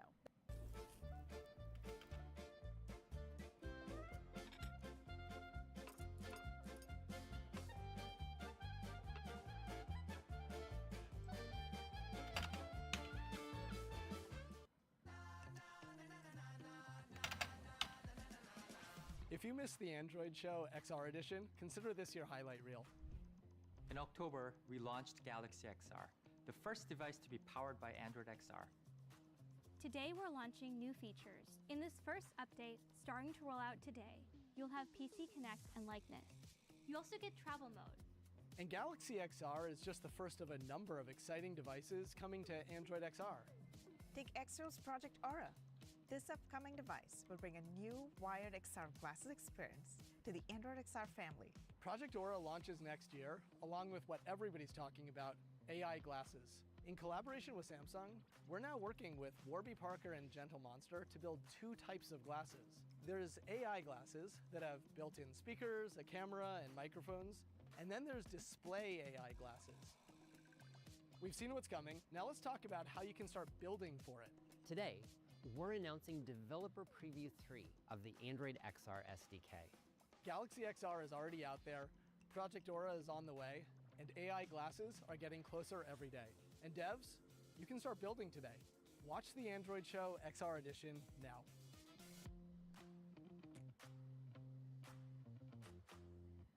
There are 6 companies that own the vast majority of the media we consume in the United States. But of course, that level of conglomeration simply isn't enough, so here we are. On Friday, Warner Brothers Discovery announced it had reached a deal with Netflix for $72 billion for just its Warner Brothers movie studio and its streaming assets.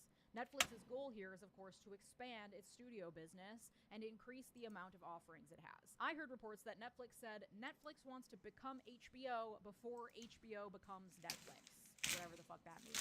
This announcement Friday came after months of the newly merged Paramount Skydance, headed up by David Ellison, attempting to woo Warner Brothers Discovery into agreeing to Paramount acquiring the entire company. This included lavish dinners and, towards the end, frantic texts and phone calls when Warner Brothers started not returning Paramount's texts as it cozied up to Netflix. And so, on Monday, Paramount announced a hostile takeover bid of Warner Brothers. Basically, Just gotta have more and more and more and more and more, don't they, Billy? Takeover bid, typically a company will make an offer to buy another company's shares from its shareholders, usually explicitly against the wishes of the company's management. So Netflix's bid is something like $27 per share, as agreed upon with Warner Brothers management, whereas Paramount is offering $30 per share, going around management and saying directly to the shareholders, hey, we can offer you a better deal, and Warner Brothers is withholding this deal from you. Once Paramount buys all those shares and acquires a majority stake in Warner Brothers, it can then use that majority stake to install a new board of directors that would then approve the official merger. Shareholders have to vote to approve a takeover bid in this scenario. But even Where the hell is Team 00? Can't wait. Getting set. Three government bodies that are concerned with this potential merger. One is the FCC, the Federal Communications Commission, which is concerned with fostering competition and the public interest within communications, like TV.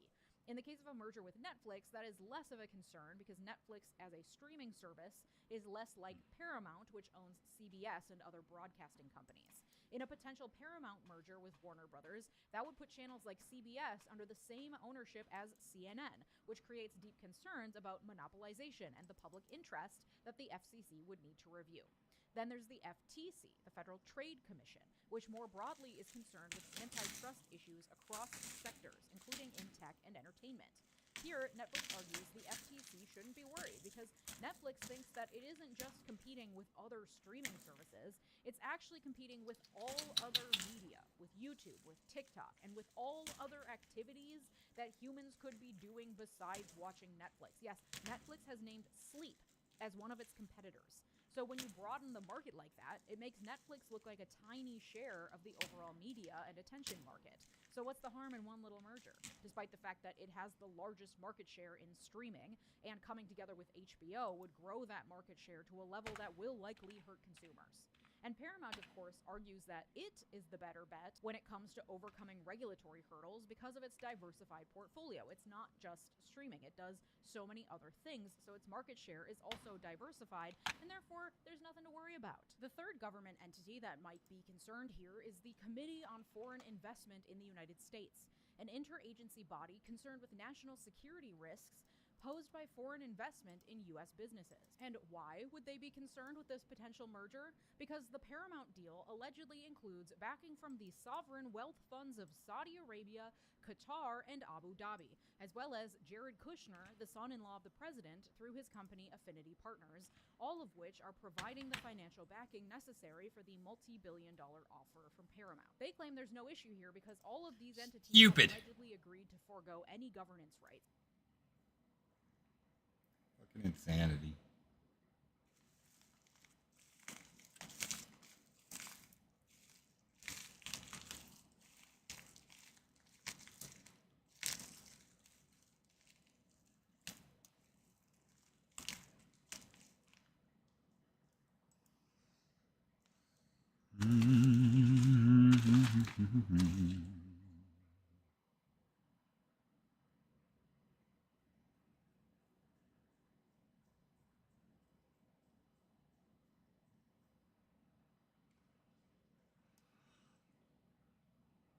Oh boy.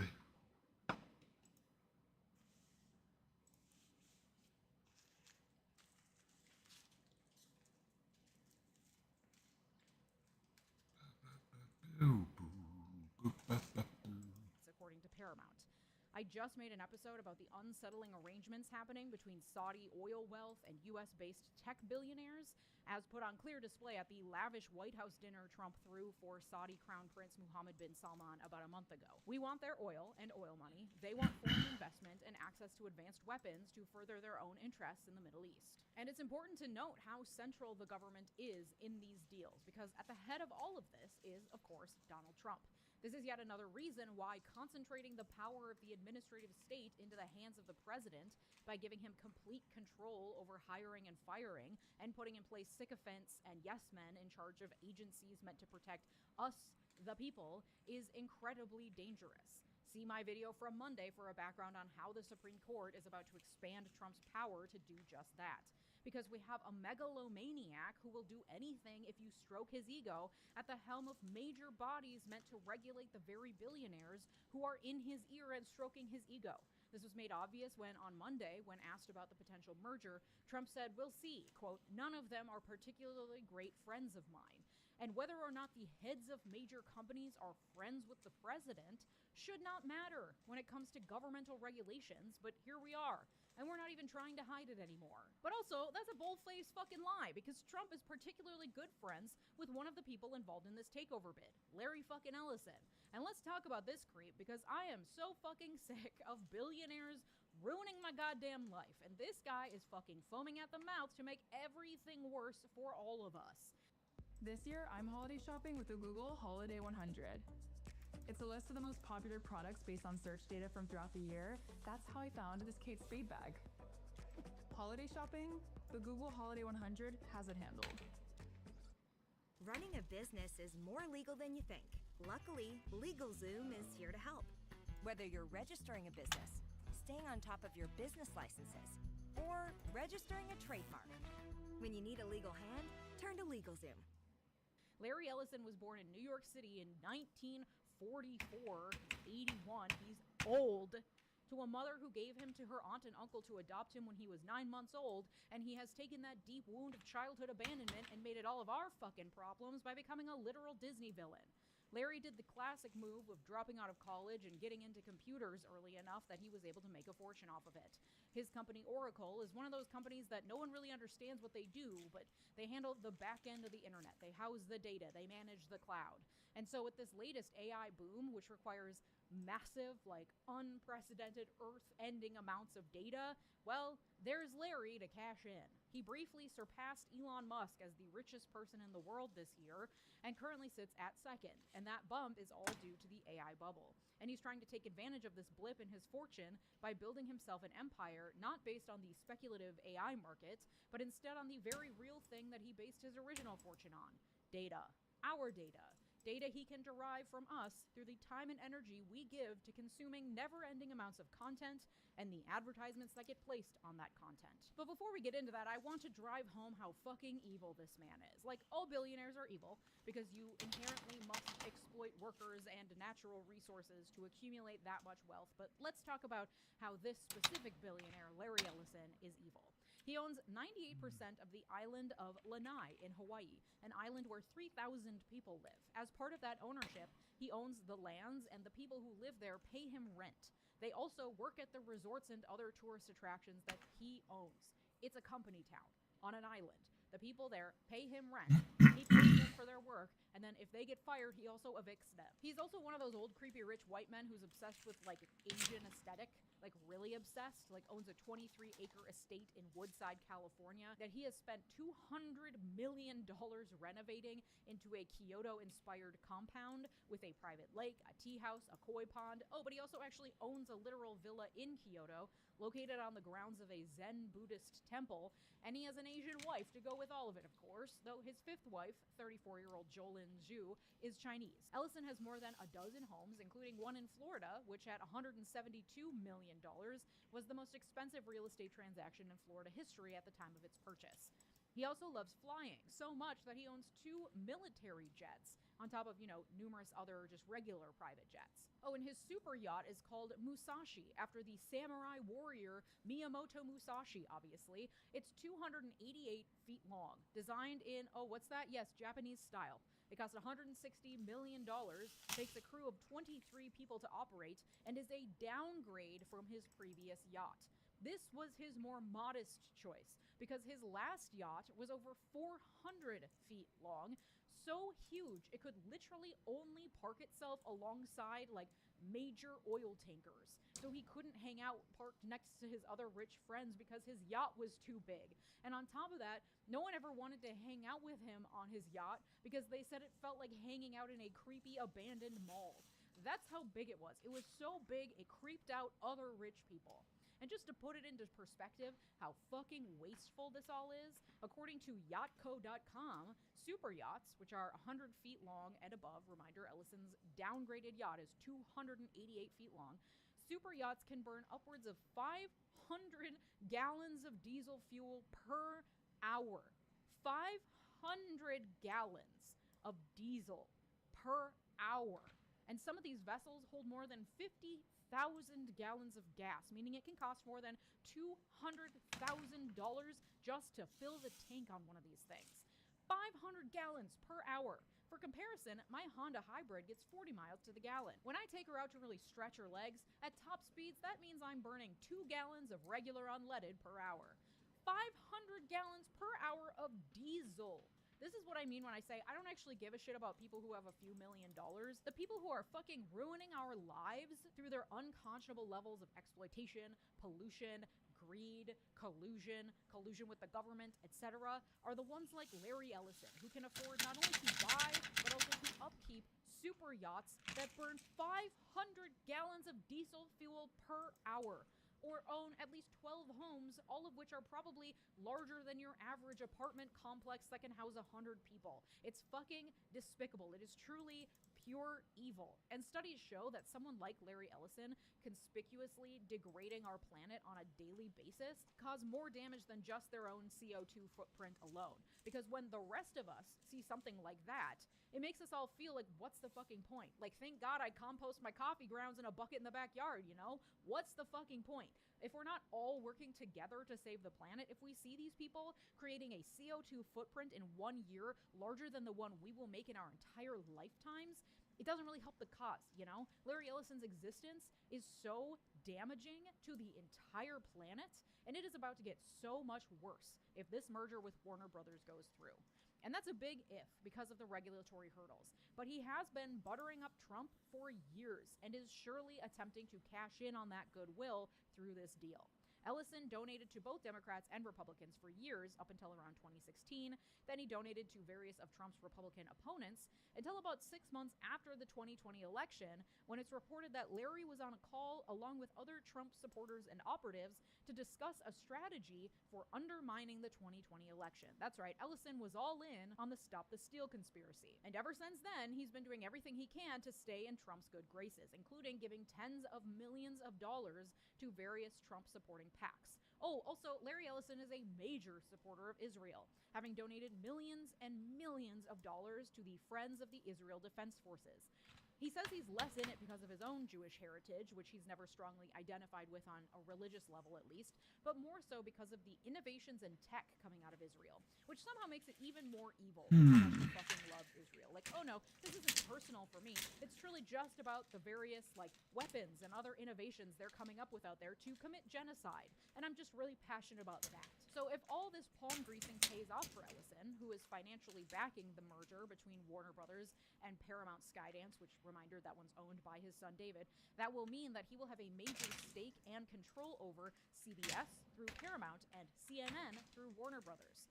Through David Ellison's leadership, no doubt influenced greatly by Papa Larry Ellison, who has financially backed everything Baby David has ever done, CBS has made a rightward turn, including hiring an ombudsman to check the bias of CBS's work, as well as buying The Free Press, a glorified Substack headed by Barry Weiss, who is now the editor-in-chief of CBS, despite not having the experience necessary for the role. She's the kind of opinion writer who dresses her right-wing opinions up as centrist and then sells them as unbiased. And she'll bring that style of covert right-wing bias-pushing bullshit to CBS. And Paramount purchased The Free Press for $150 million, a truly astonishing amount of money to pay for, again, a Substack with about 170,000 paying subscribers. Overpaying by that amount was clearly a bid by Paramount to keep Trump happy, which of course is futile because you're dealing with someone with the temperament of a toddler. He's already mad at CBS again for a 60 Minutes interview they did with Marjorie Taylor Greene, with whom he's currently in a lover's spat.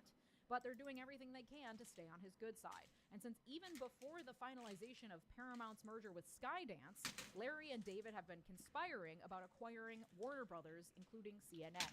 In fact, last month, reports surfaced that Larry Ellison had sat down with a White House official to discuss which news anchors they would axe at CNN once they managed to gain control over the network. So, like, Larry has been incredibly confident for months that this merger between Paramount and Warner Brothers would happen, which explains why, when it was announced Friday that Warner Brothers had agreed to a deal with Netflix, Paramount decided to take the nuclear option with a hostile takeover bid. Because I'm sure that Larry Ellison knows that Trump will step in or pull whatever strings he needs to get his friend Larry the deal he wants so bad. Especially because that means that Trump will have an ally in charge of two of the largest news networks in the country, on top of Fox, and we know that Trump cares very deeply about what the news says about him. So the more influence he can exert in that realm, the happier he'll be. But wait, it gets worse, because on top of having major influence over CBS and potentially CNN, plus, all the negative ramifications that come from media conglomeration, especially when it comes to They sure don't look like they awake yet. find work and produce great art, something that I am not trying to gloss over because it's really important, but this video would be 2 hours long if we got into everything. In addition to all of that, Larry Ellison is about to gain major control over a social media app used daily by over half of the entire American population, TikTok. Ellison's company, Oracle, is one of the companies that has been named by the White House as in talks to finalize a deal to buy TikTok for $14 billion. And the deal itself is suspicious as hell. Not only because we don't really know the state of the deal. Like, there have been zero updates. Last month, The Verge reported that even lawmakers in charge of writing and pushing for the law that forced the sale of TikTok out of the hands of majority Chinese ownership, even they are in the dark about what's going on with the deal. But also because the U.S. stake in TikTok alone has been valued at $50 billion, but the government is approving a sale of $14 billion, which is a sweetheart deal to help some of Trump's good friends like Larry Ellison pay rock-bottom prices for an incredibly valuable app. Like I said, the state of that deal is unclear. It's unclear if Americans would have to download an entirely separate app. It's unclear when the switchover would happen. It's unclear what algorithm the app would use. Some have said that the US version of the app would license an algorithm from ByteDance, the Chinese parent company of TikTok, but that could violate the law pushing for TikTok's sale because a license agreement would be ongoing, allowing for continued Chinese influence over the app. So it could mean US-based users of TikTok would be cut off from the rest of the world on their own little app where nothing gets in or out, which has pretty devastating consequences considering how much that app has been a lifeline and a means of getting news for millions of Americans during and after the pandemic, especially for young Americans, some of whom use TikTok for hours and hours every single day.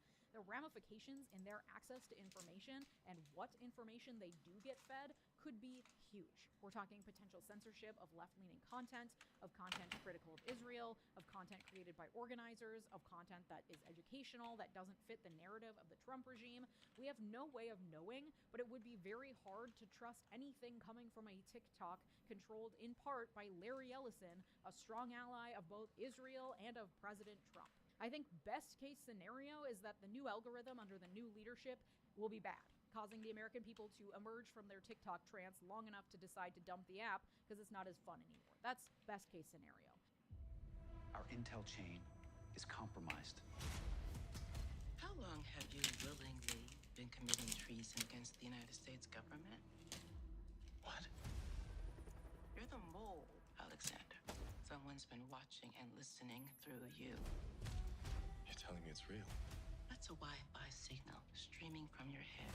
You were hacked. We can either attempt to remove what's in your brain, Or we keep the hack open? yeah, that. But even so, taking a step back helps us understand the underlying motivations behind this hostile takeover bid and the Ellisons' attempt to expand their empire. The Ellisons made their fortune by trading in data, our data.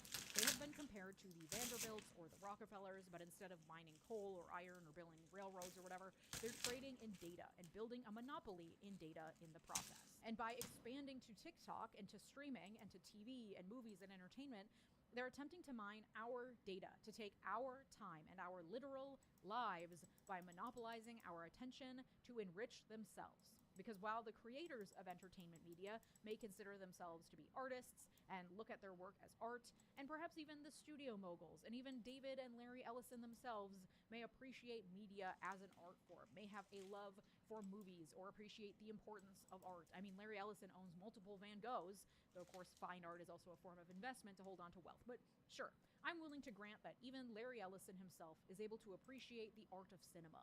Even still, at the end of the day, when it comes to business, all content is simply a means to hold our attention long enough to sell us shit.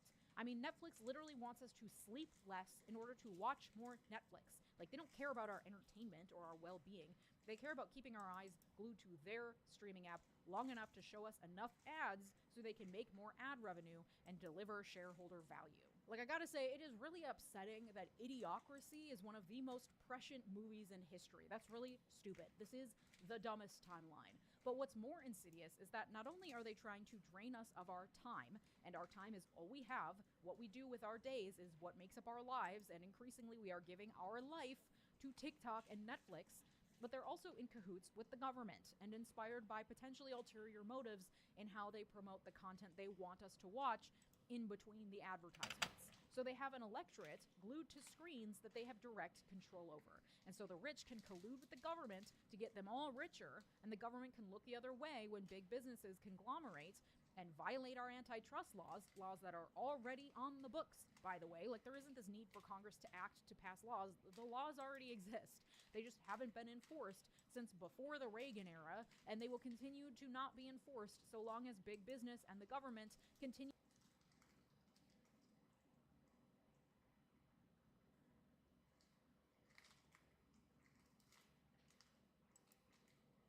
I get excited about the Subaru Share the Love event because Subaru retailers nationwide are giving back. Giving back makes us who we are. It's our chance to make a difference together. Get 0% APR on select new Subaru models, and Subaru will share the... Price leadership is much simpler if you have 2 companies or 3 companies or 4 companies, where one company decides, hey, we're going to actually charge you for your luggage. Then the other companies go, ooh, that's a good idea. We should also do the same. Price leadership is much more legal than price fixing, even though from the perspective of the consumer, it's literally the same, because all capitalist corporations at the end of the day want to become a monopoly or take advantage of cartels.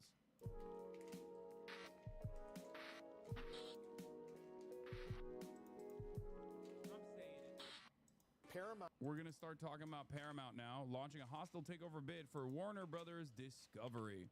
Oh, speaking of which, as far as, yes, news time. Everyone rejoice. It's news time. Yeah, there were some comments on the fit. People were losing their minds on the Zhongshan suit, custom made in China, as you guys know. I was really, I'm very stoked on it. And apparently BDBD chatters loved it, okay? Whereas Americans lost their minds. I even saw people on 4chan shitting on the people mad about your drip. Yeah. What is this, Ethan Klein? I don't care what he said. Come on. Dude, don't make me that shit, okay? I don't give a shit what he's doing. Let him chirp. Anyway, let's continue. Let's get to the hostile takeover bid for Warner Brothers Discovery. Warner Bros. Discovery. Okay, let's get into it. The Ellisons are at it again. Has just announced a hostile takeover bid for CNN's parent company, Warner Brothers Discovery. This news coming just days after the company announced a deal with Netflix. CNN chief media analyst Brian Selter is gathering the details. What is this for our viewers who may not understand exactly what this means? Tell us about it, Brian. This all comes down to how much Warner Bros. Discovery is worth, how much it's valued by shareholders. This time last year, the stock was hovering around $10 a share. It had been beaten down. Oh, okay. Now I'm seeing what's going on. But now WBD is up near $30 a share, and that's how much Paramount is offering. I needed to see that. Including CNN. This is an attempt to go over the top and to defeat Netflix, which has offered to pay $27 and change per share for just Warner Brothers and HBO, for just the movie studio and the streaming service part of the house. Paramount is basically saying that it is making a superior all-cash offer and going directly to shareholders in what's known as a hostile takeover bid and letting investors decide what to do with the future of the company. Here's Paramount CEO David Ellison speaking about it this morning. We're sitting on Wall Street where cash is still king.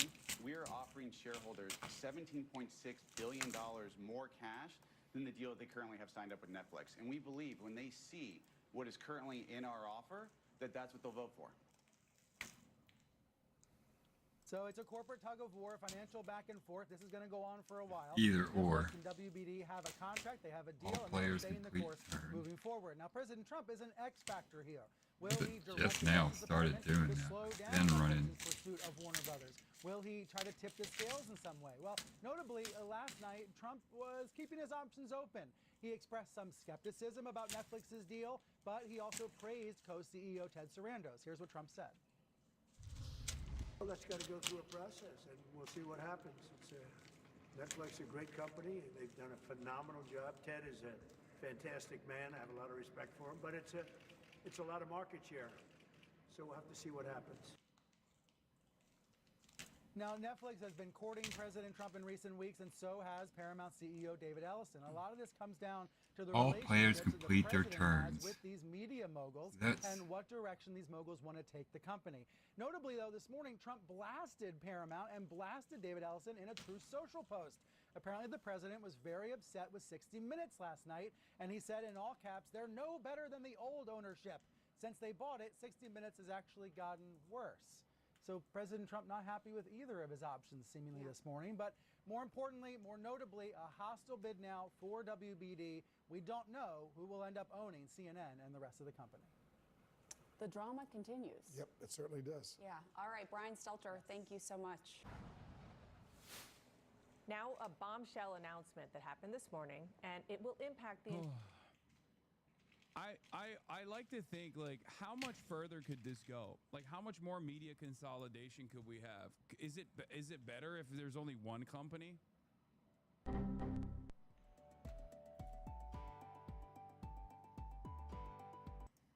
Because, like, it's already a handful, right? It's already a handful of media properties.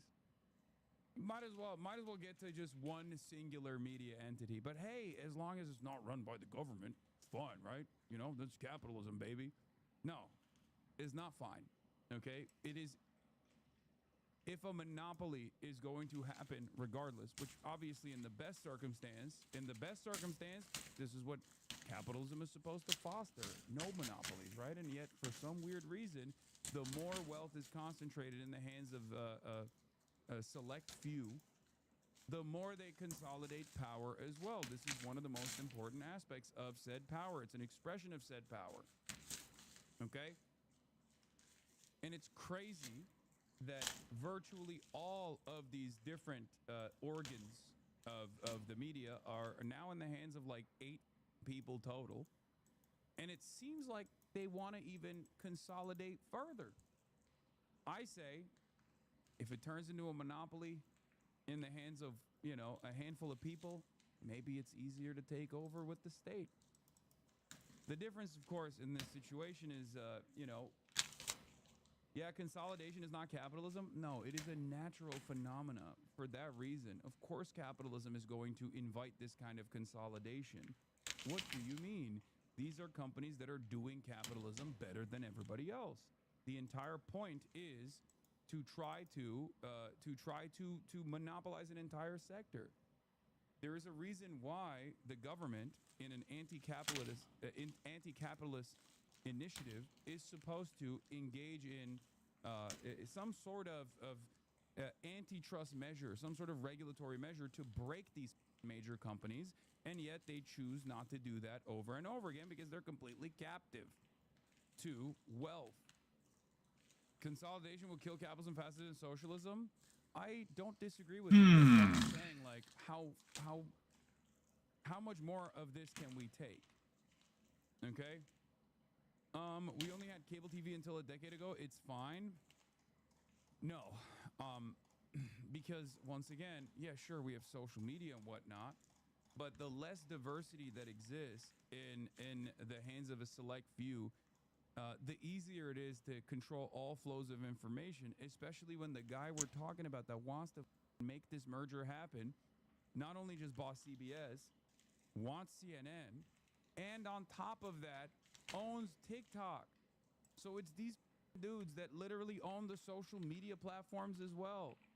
And if you think that they're not actively looking for new ways to try and foment pro-Israel sentiment, for example, this is one example, right? One example of many others that you can talk about. Or or make people feel better about this kind of concentration of wealth that exists, make people feel better, or try to get them to hyper focus on other things, you know, create discontent or take advantage of that discontent and then reshift people's priorities back to like marginalized communities and whatnot. If you don't think that this kind of concentration of wealth and power is not going to make that easier, you're not paying attention. Sarcasm is dead. It doesn't matter. It's going to happen anyway, is what I mean. Okay. Entire media and entertainment industry. Paramount launched a hostile takeover bid for all of Warner Brothers Discovery after an $82 billion deal with Netflix was announced on Friday. When you put number 1 and number 3 together, you are handing Netflix unprecedented market power, which is anti-competitive in every single That's so funny that he's saying that. Yeah, he's doing this for competition, actually. And for the record, I think the Ellisons are buying CNN no matter what happens. Okay? The bid for Warner Brothers Discovery is actually about CNN. And no, CNN is not broke as... You're wrong. You're wrong. You don't know. You're absolutely wrong about that. CNN is insanely profitable on its own. Still, to this day, CNN is insanely profitable. Okay? A lot of these companies, no, I'm not incorrect. CNN actually generates a ton of profits. It's unimaginable to think. I get it, especially if you are on the internet. You're like, what the CNN is profitable? Yes. Billions of dollars in profit that they bring in every year. Have you ever tried to ship a new piece of hardware only to have the kernel throw a wrench in your roadmap? Maybe you've backported that fix 3 a.m. or spent weeks trimming down modules you don't even need. I imagine most of us have got a kernel war story or two, because the truth is, stock Linux kernels are built for everyone, which means they're rarely built for you. They come with all those extra features, maybe missing the hardware driver you actually need, and once you start customizing, your team quickly falls behind on security vulnerabilities. Not to mention, in-house kernel expertise doesn't come cheap. Product delays pile up fast. That's where TuxCare's custom kernel engineering comes in. It's our project-based service where we sit down with you, figure out your requirements, and design a kernel around your product or compliance goals. Think of it as having your own kernel engineering team on speed dial without the added headcount. With custom kernel engineering, you get flexibility, kernel streamlined for your hardware and workloads, compliance, hardened builds and coverage for mandates like FIPS or HIPAA, performance, tuning for high throughput, low latency. The reason why you don't think it's profitable is because of the fake accounting that takes place. So they take the profits that CNN is generating and they basically divvy it out. Okay? Not only is it unimaginably profitable, but also on top of that, they continue to make these insane moves to like do partnerships with Kalshi and shit. Okay? Chatters don't know CNN has been making billions from... No. Okay. It was a funny joke. But the reason why CNN is a very profitable entity is because of its ad space. Okay? They are profitable because of their ad space. That's it. Hi, TV guy here. CNN makes more money than TBS and TNT combined, and that's their 2 flagships. Yes. If they commit fully to making CNN super right-wing, won't they lose most of their profits from their current audience? I think the gamble currently is maybe putting the cart before the horse a little bit. I think these guys do legitimately think that you can dominate. I think these guys legitimately believe if you own all these media properties and you just basically get them to be more right-wing, you'll be able to make the entire country more right-wing. And there is some truth to that, for sure. Okay? Especially if they don't go too heavy-handed with it, especially if they do like a center-right pivot, even though CNN already is center-right, so I don't know how much more center-right they can be. But they genuinely think that if you control the flows of information, you can control people's minds across the board. Like people will, especially if you do it successfully enough and if you do it frequent enough, people will lose the forest for the trees. Okay? I don't think the ideology is that deep. I just think they like money. Oh no, this is propaganda. This is absolutely a part of making money and continuing the super profits.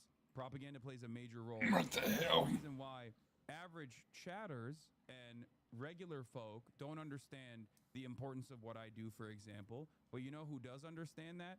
The why is your bull not being set to wait? Unlimited funds to right-wing YouTube channels, okay? They understand that. Why are they making that investment? Do you think they're getting a return on that investment? No. They're doing it because Do you think what I think? propaganda that actually distracts the working class, causes them to not organize, causes them to like every moment that one of your neighbors is invested in thinking about like whatever trans people are doing, or Guatemalan migrants being Guatemalan migrants being a serious threat to American civilization, is a moment where they don't recognize their class position, is a moment where they don't want to organize. Okay? Wealthy people understand their class position. Billionaires, millionaires, capital owners understand their class position, and they're constantly engaging in class warfare. From this Marxian perspective, they are doing it all the time. And a big part of doing it all the time relies on making sure that the proletariat, the working class, do not understand their class position. And the best possible way to do that is by consistently dividing the working class and ensuring that they are too busy fighting amongst themselves to not look up and realize Stop that right there. maybe, they should Let's do actually some unite their verification. class interest and go up against the billionaires and millionaires. Okay? Simply put, it's the whole dynamic between it's not left right, it's actually up versus down. It's true. There is truth to that. The reason why they're doing this is not immediately to make money. The reason why they're doing this is so that they can continue to make money without any sort of pushback whatsoever, without any sort of organizing against them whatsoever, because propaganda plays a big role. Okay? Because we're talking about media, latest media bias chart might be fun to dissect. Oh my God, Ad Fontes media chart, that's my favorite. These guys hate me, dude. They hate my ass. I don't even know if I made it in the cut this year, but usually they put me in like the most conspiratorial and the worst in these charts. I don't even know if they put me in the chart this year. Yeah, Ad Fontes Media. Oh my Lord. I didn't know that there was a new media bias chart. I look forward to it every year. It's my favorite. It's my favorite thing. My favorite thing because like it's the centrism lovers truly enjoy when this list comes out to be like, see? Hassan is the Alex Jones of the left. Look at this biased media chart. TYT to the left of Jacobin? Yeah, it's... Oh, man, okay, so it's definitely none of it makes sense, brother. Are you kidding me? Absolutely. Pod Save America is to the left of Jacobin as far as like most extreme left, hyper-partisan left. The up-down is reliability, and the left-right is partisanship on like, your ideological leanings, okay? It's so busted. It's so bad. I wonder if they got a little bit better this year, but I highly doubt it. Selective or incomplete / unfair persuasion and hyper-partisan left. Yeah, Jimmy Dore being represented as a hyper-partisan left, being more to the left than Jacobin. All right, check players. What's your malfunction in here? It's already a difficult thing to try to figure out, like...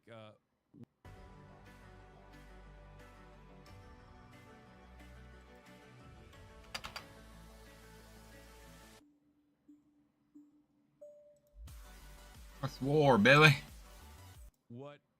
What any kind of expression of politics in America is going to fit in this kind of grid system, but you can tell an outlet's biases by just looking at the right wing side, okay, and comparing like different places, like comparing what. Like you can look at the Ad Fontes media as an institution and their own personal biases by looking at like how they perceive the right, okay? Because the media bias chart has always been ridiculous. Not even by using myself, but just by like comparing what they consider to be reliable news, okay, on the reliability spectrum, putting something like Fox News, right, or Washington Examiner above like a Daily Beast or a Jacobin or a Democracy Now!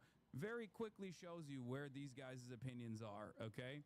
Like they say Fox News, for example, skews right. By whose metric? If you think Fox News is just skews right and is not hyper partisan right or most extreme right, who is most extreme right? Yeah, Fox News just skews right. It's just like baby right. You know, they're kind of right wing. They're centrist. It's just ridiculous. Did Ronald Reagan write this from hell? Yeah. Charlie Kirk show, also hyper partisan right and also not very reliable, which, you know, I don't disagree with, but it's, you know, it's kind of bad. It's, it's in poor taste to put Charlie Kirk down here, you know, especially after the year that he had. This is up. What are we doing here? But it is, yeah, it's hilarious that Jimmy Dore is not only on the left, but also on the hyper partisan left. Okay. You can type your name top left, but it's paywalled to see where you are. Yeah, if you think I'm paying for Is that. this what's going on? Is it because it's not in the team Here's the walkers? static version with you in it. Is it from, oh no, this is the new one. This is this year. Okay. This is, contains misleading info and also hyper partisan. It's got to have the count Almost right. on Yep, the most no, so extreme. it's in there. Okay. Almost on the most extreme, which is up. They snubbed me again. Okay. They didn't put me as the most extreme because I am the most extreme. I'm the max left. Okay. And they say it contains misleading info, contains inaccurate, fabricated information. Yeah. Misleading information like Israel's committing a genocide, by the way. Okay. If you want to understand, like these guys if you want to understand their biases, you can look at the very fact that they will put me at contains misleading information while Epoch Times is on analysis or wide variation in reliability. Epoch Times, Matt Taibbi, the Free Press. I wonder what these guys' point of view looks like on the issue of Israel. If you're putting the Free Press on, you know, wide array of reliability. Why are you not awake? Yeah, Joe Rogan Experience, higher Got degree you of in a reliability than myself here. They're maybe only they're I a can little think. bit, maybe they're a little bit right wing. Maybe they skew a little bit right wing. The lunatic media bias chart. I know. It is funny to me that a lot of the centrist so-called liberal people who despise me will always point to this. Will always point to this chart to like beef up their point, right? To be like, oh, dude, look, Hassan is unserious. Don't watch him, right? Please do not go listen to what he has to say in terms of commentary. Not realizing that like they are unironically writing for a very right-wing media chart. You know?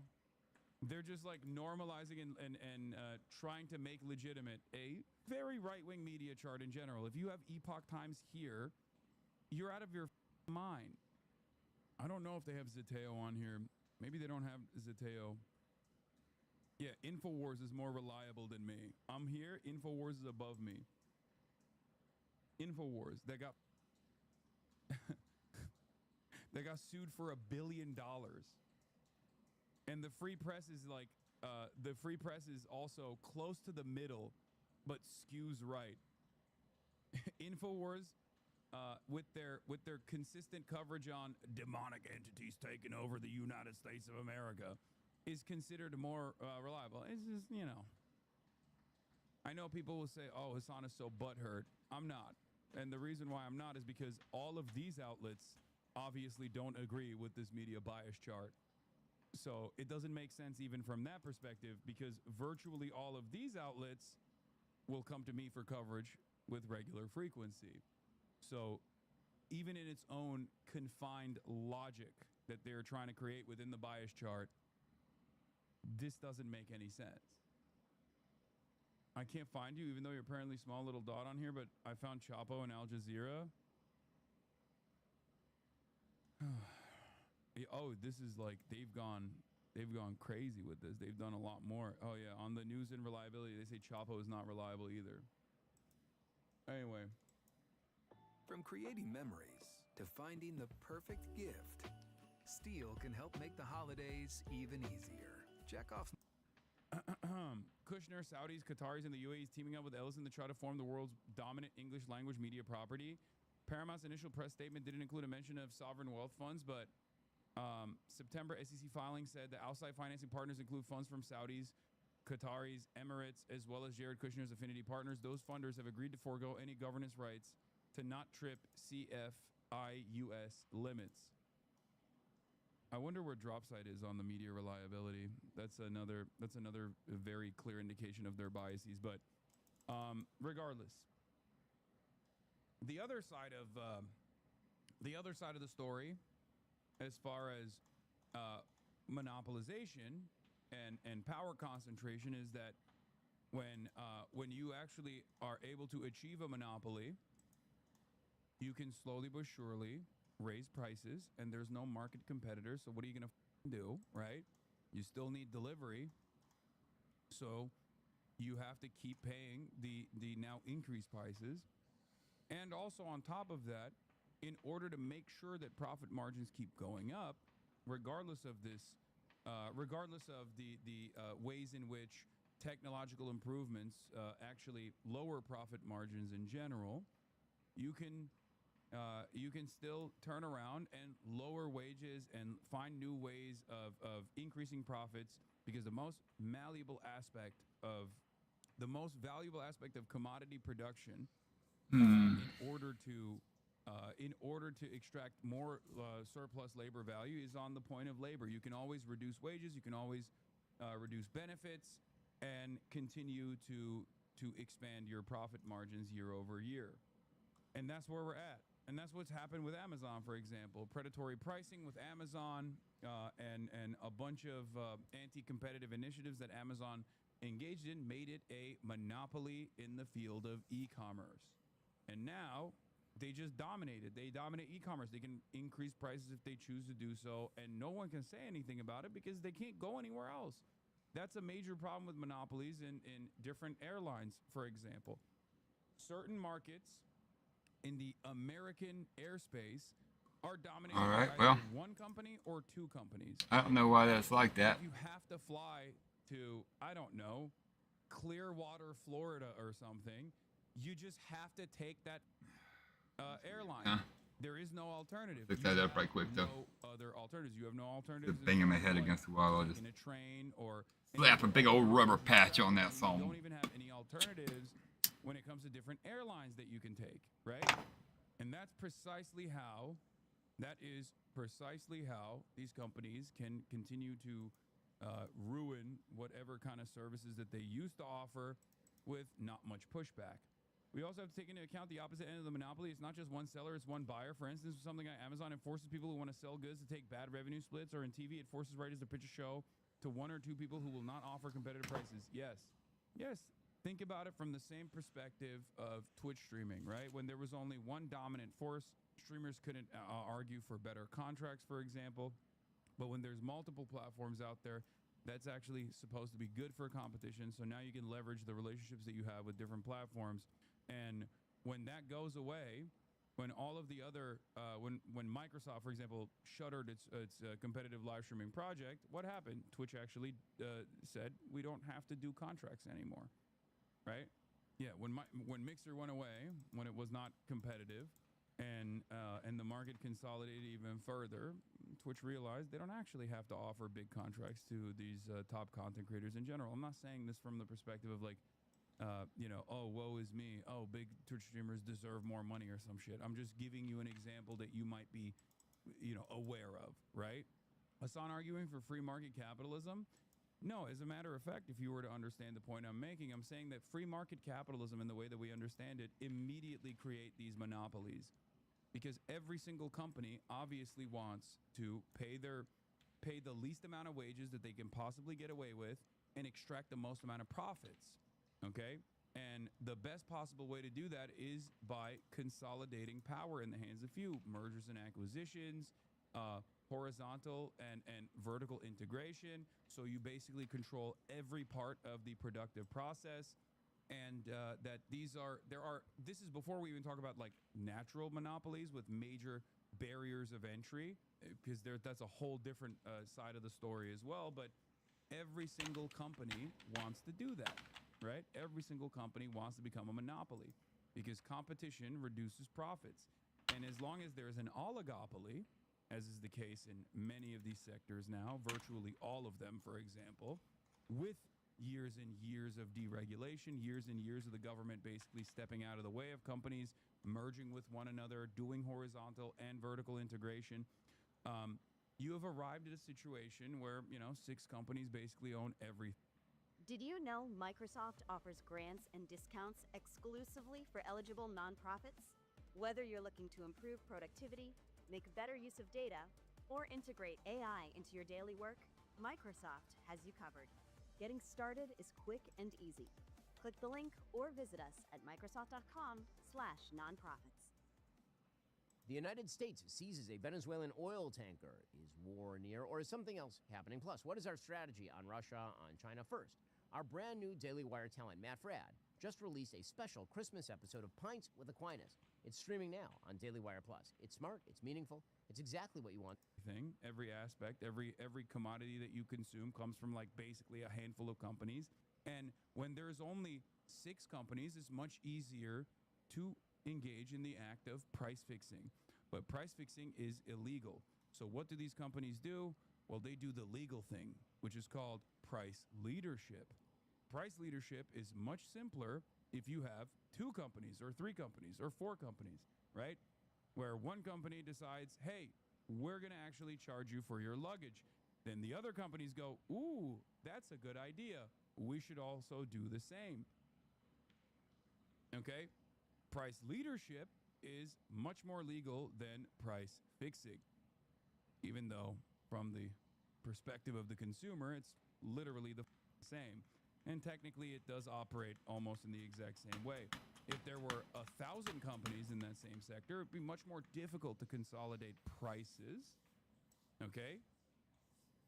Because, some companies would figure out more efficient ways of production, or some companies would figure out, some companies could technically figure out something innovative, and then they could just basically explode like a bomb on the marketplace and force other companies to also engage in innovation. That's how competition is supposed to work, but it doesn't work that way because all capitalist corporations at the end of the day want to become a monopoly or take advantage of cartels, right? And it's really interesting because it is worse than a state capitalist enterprise. This is worse than a state-run monopoly, okay? Because at least in theory, a state-run monopoly is still accountable to social welfare because the government is supposed to ensure not only a level of efficiency if it is a state-run monopoly, but also on top of that, it's supposed to care, in theory, because of the democratic process, it's supposed to care about the welfare of its citizens, right? Private enterprise doesn't work that way. Private enterprise, not just in theory, but in practice, has never cared about the social welfare of people. It cares about one thing and one thing only: increasing profits.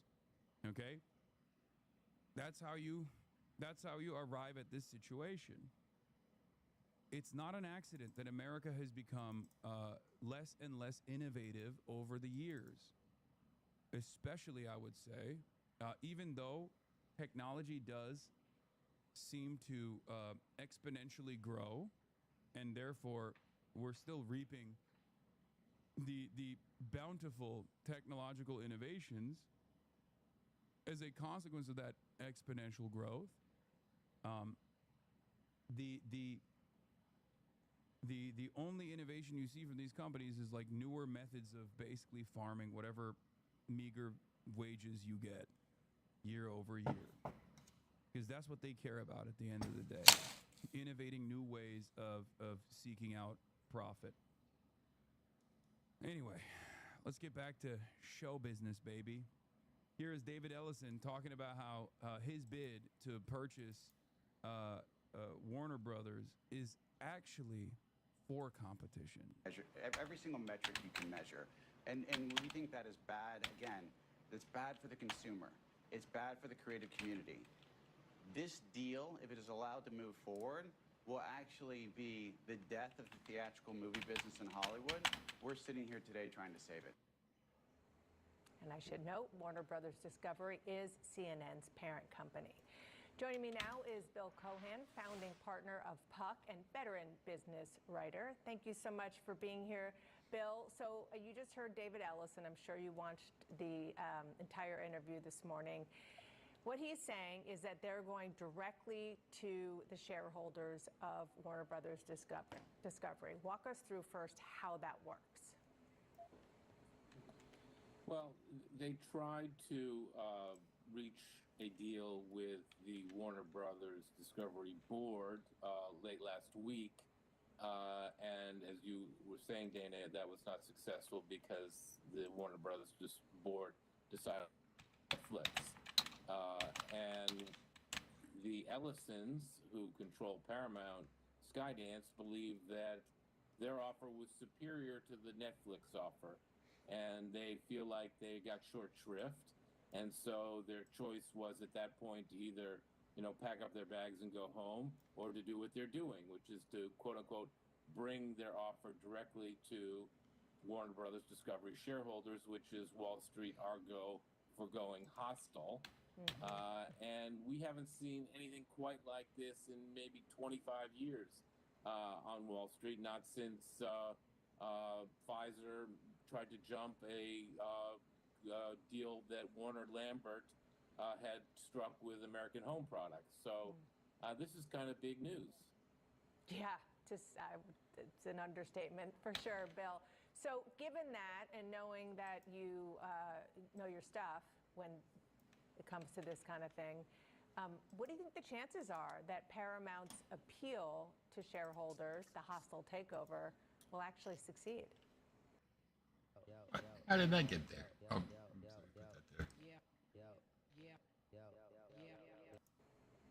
She's shedding so much. Right. So that'll be up to the Warner Brothers Discovery shareholders, of course. I mean, $30 a share in cash is what Paramount Skydance is offering versus $27.75 a share in cash and Netflix stock, plus, Dana, the value of the what will possibly be spun off, a business that includes CNN, which some Wall Street analysts value at $5 a share and others at $1 a share. So it might just come down to, believe it or not, the value of the linear TV assets of which CNN will be spun off into, and what that value is. That might be what what shareholders have to decide here. Lordy, I don't even know where I'm at. You never blasted off? No, I did. I just did it really early, so you probably didn't see it. Yeah, this is a good point. Lena Khan at the FTC was screaming about price hikes during the Activision deal for all the gamers in the chat. Okay, you guys know this already. Microsoft swore it wouldn't happen, but now Game Pass is literally 2 times the price. It went from $15 to $30. Everyone said this would happen. Everyone who's knowledgeable said this would happen. Okay? There is no reason to ever trust a mega corporation. A mega corporation is always going to be first and foremost invested in making profits.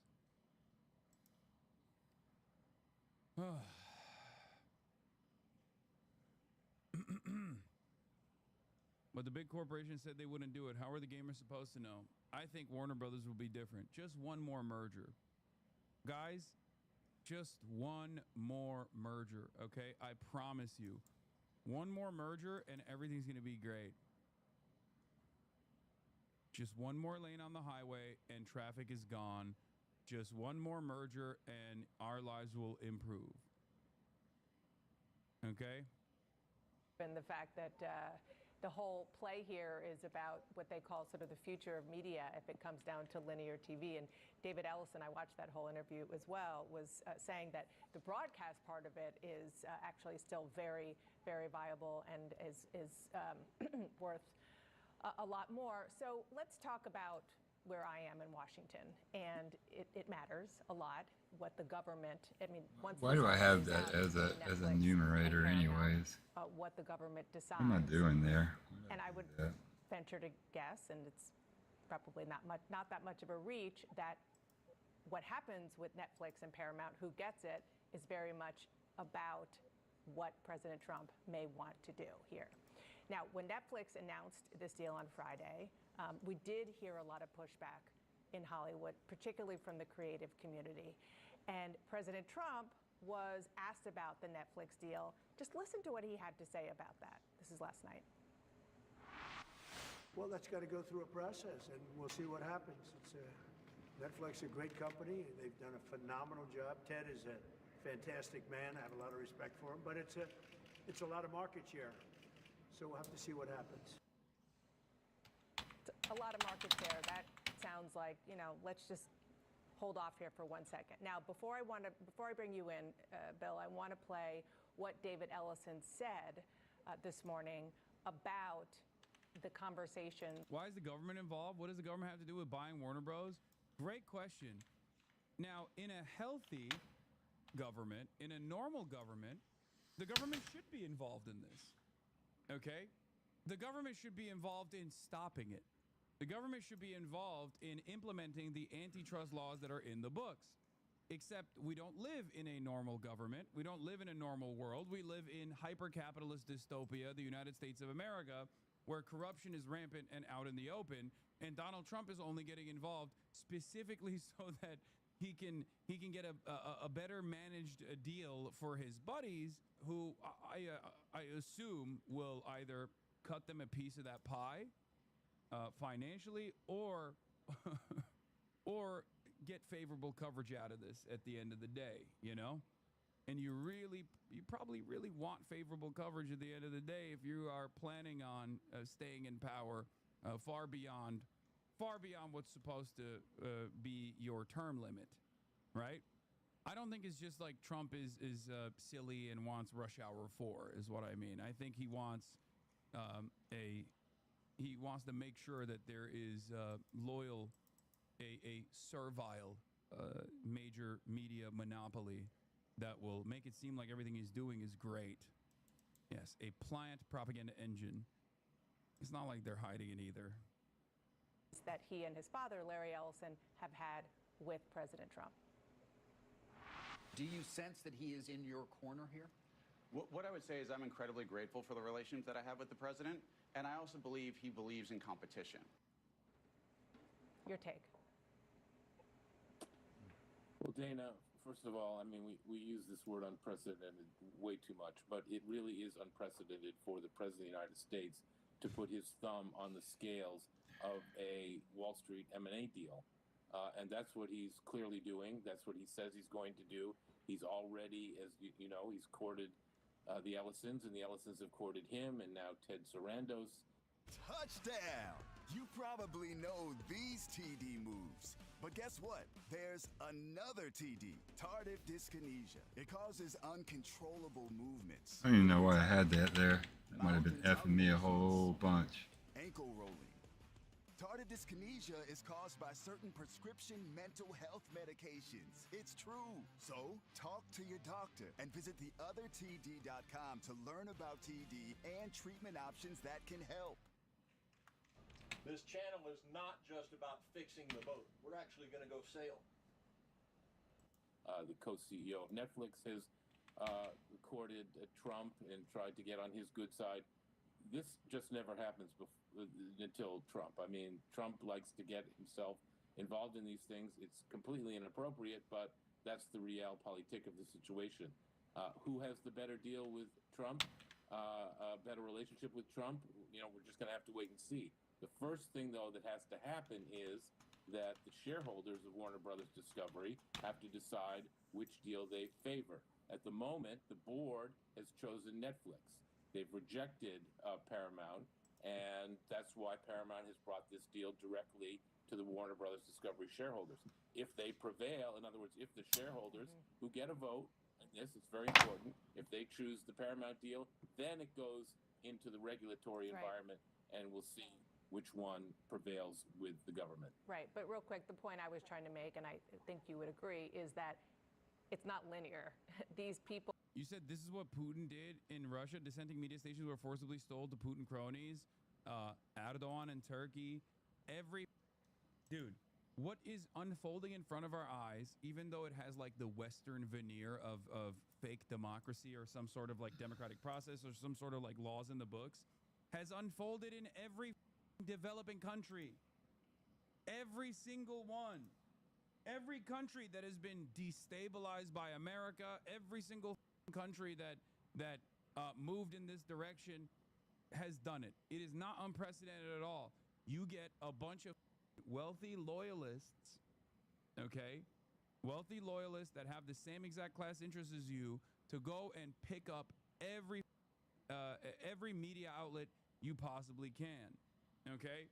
And then you pump a shit ton of propaganda. Oh, everything is great. Everything is great. It's awesome. Trump is the best, actually. Don't believe your own immediate. Don't believe your lying eyes. Don't believe your own immediate frustrations with like how things are going, because things are actually awesome. Okay, it's kind of crazy. Because, I mean, the media has always had, I mean, obviously manufactured consent. The media has always had class interest that they play a role in defending, right? It has the capacity to normalize certain kinds of harms that you're experiencing in your day-to-day basis. It also will tell you, things are fine, things are good. It has a capacity to propagandize against certain groups. There's a reason why so many Americans are just like, I hate the Chinese. They're so dangerous. It's like, what the fuck has a Chinese person ever done to you? You know, there's a reason why you feel that way, because every orifice is constantly pumping that kind of fear-mongering propaganda. So you then develop that attitude. Same thing with like Afghanistan or Iraq or any number of different places where we've actually had, illegal invasions and whatnot. So. This doesn't happen in the UK. What are you talking about? What are you talking about? Can you believe that person said that thing about the UK? It already has happened That's in crazy. around the world. It's just this is even You're so worse. crazy.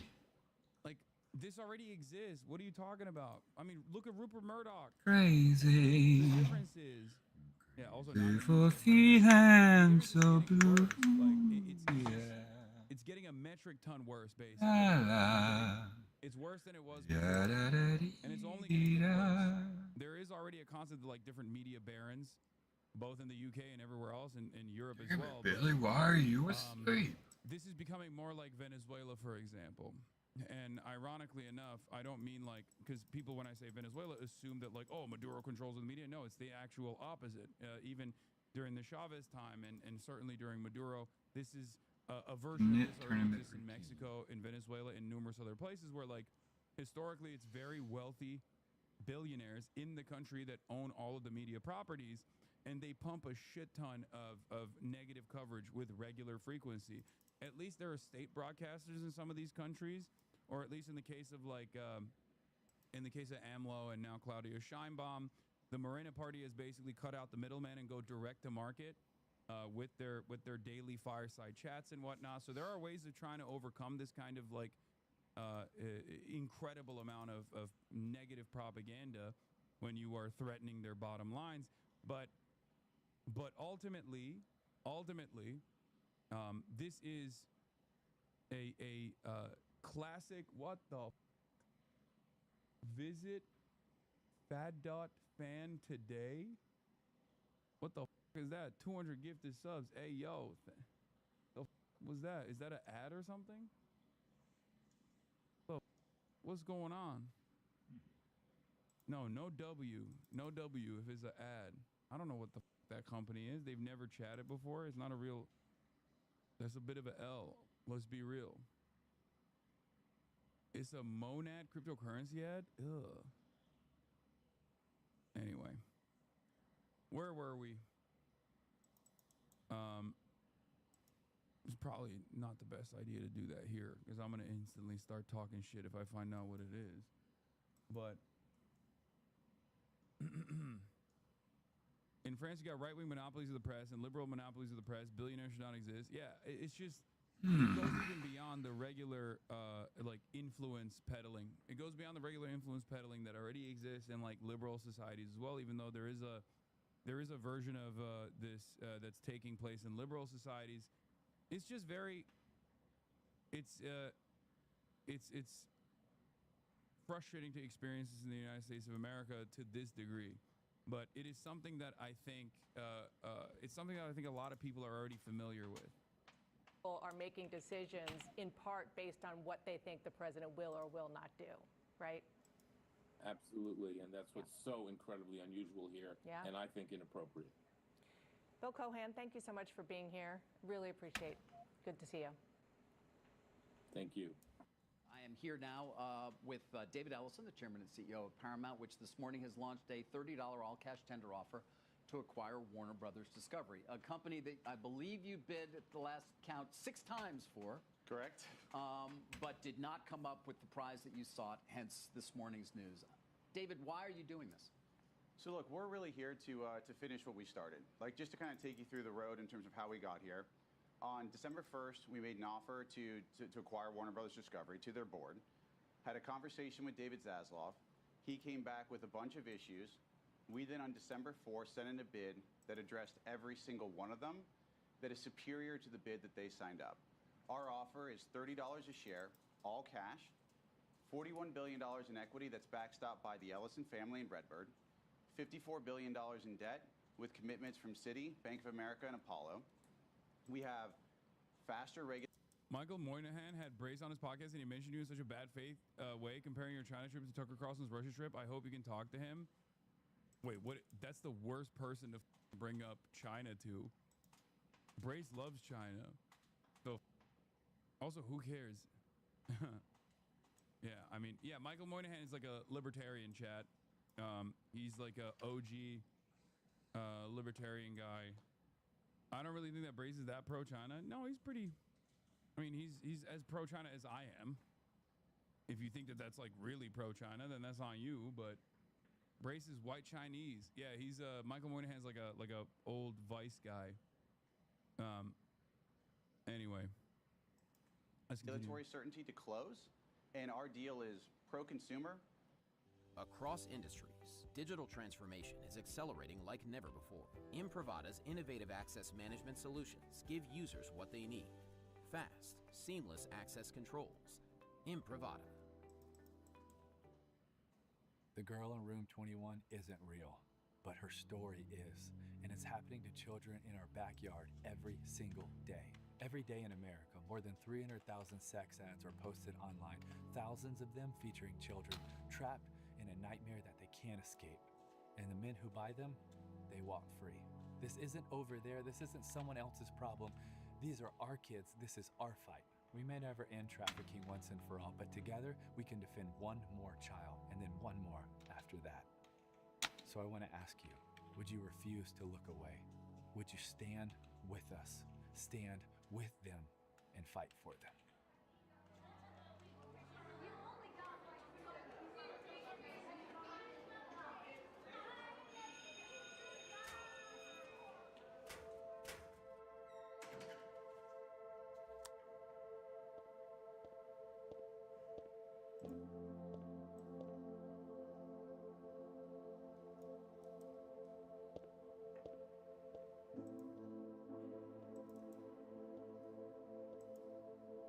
Everyone else had somewhere to be. I don't. So I don't rush. No one asks where I'm going anyway. Maybe it's better that way.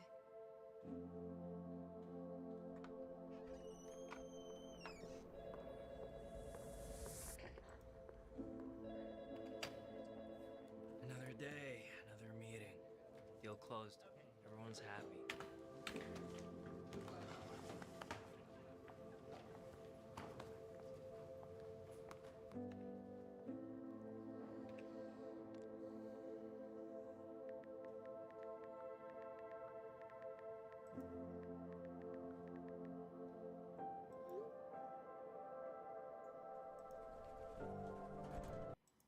pro creative talent, it's pro competition, and we believe that when you actually, to further contextualize, there are $30 in cash. Yeah, the billionaire family poised to rewire U.S. media in Israel's favor, having acquired Paramount and CBS and eyeing TikTok and CNN. The Ellisons are constructing a pro-Israel information empire with unprecedented reach. This is literally the goal here, okay? I'm sorry. This isn't some kind of, listen, this isn't some kind of like anti-Semitic, oh my God, Jews are taking over the media type shit, okay? This is just straightforwardly the Ellisons openly stating their desire to do this. And the article is from 972 magazine, obviously, which is, you know, an Israeli investigative reporting outlet. They've done a lot of good work on the IDF war crimes that they've committed. 972 magazine specifically was the one that was responsible for the investigative reporting that uncovered the AI targeting tools that the IDF utilizes. Why does Kaya have light on her? Where's that light coming from? Bro, light always finds a way to shine on my big, beautiful daughter. That's so crazy. Do you see that? She's so blessed. It's just right in her eye. What the fuck?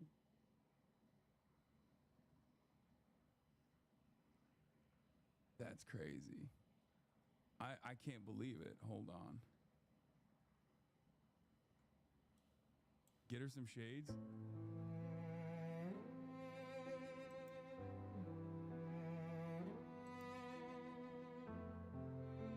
Ah! No! God damn it. Hell. I think this is good, right? Well, you tried, King. I did. Kaya, place.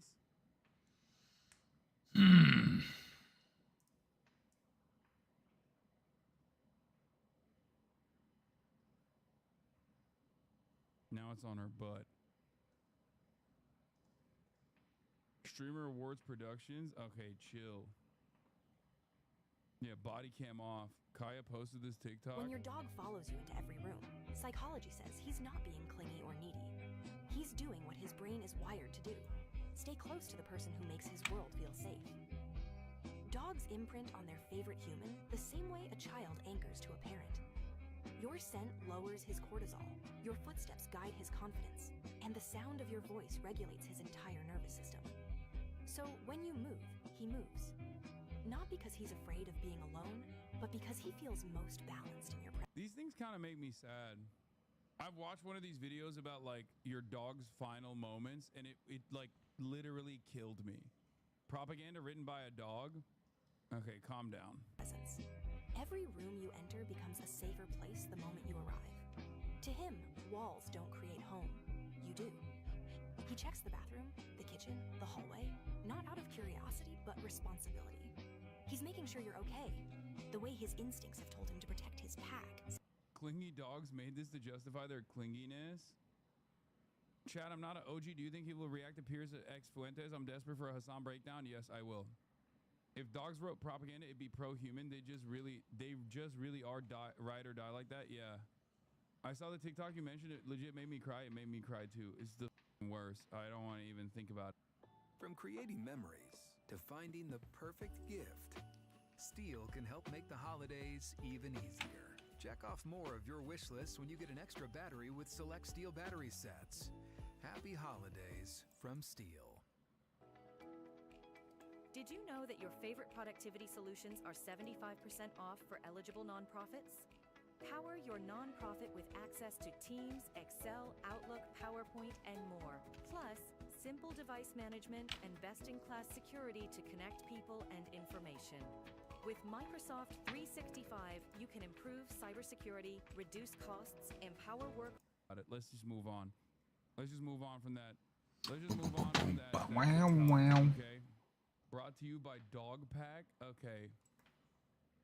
Pack of If dog. it was propaganda made by a dog, it would be like, hey, you should always feed your dog scraps from the table. It's actually really good for the dog. Okay? That's what it would be. Let's be real. You should always give dogs unlimited treats. Dogs have the capacity to eat unlimited amounts of treats, as a matter of fact, and unlimited amounts That's of food why. off the table. It literally won't kill them. It's actually good for them. Okay? Ow. Yeah. Dogs would never lie. Don't imprint your human vices on them. Is TikTok ready to filth? What is this? Chinese food? Don't you mean normal food? You met me at a...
Comment on this right now.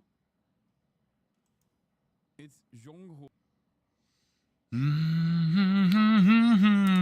My oh my. I hope you are doing well. La la la la la la la.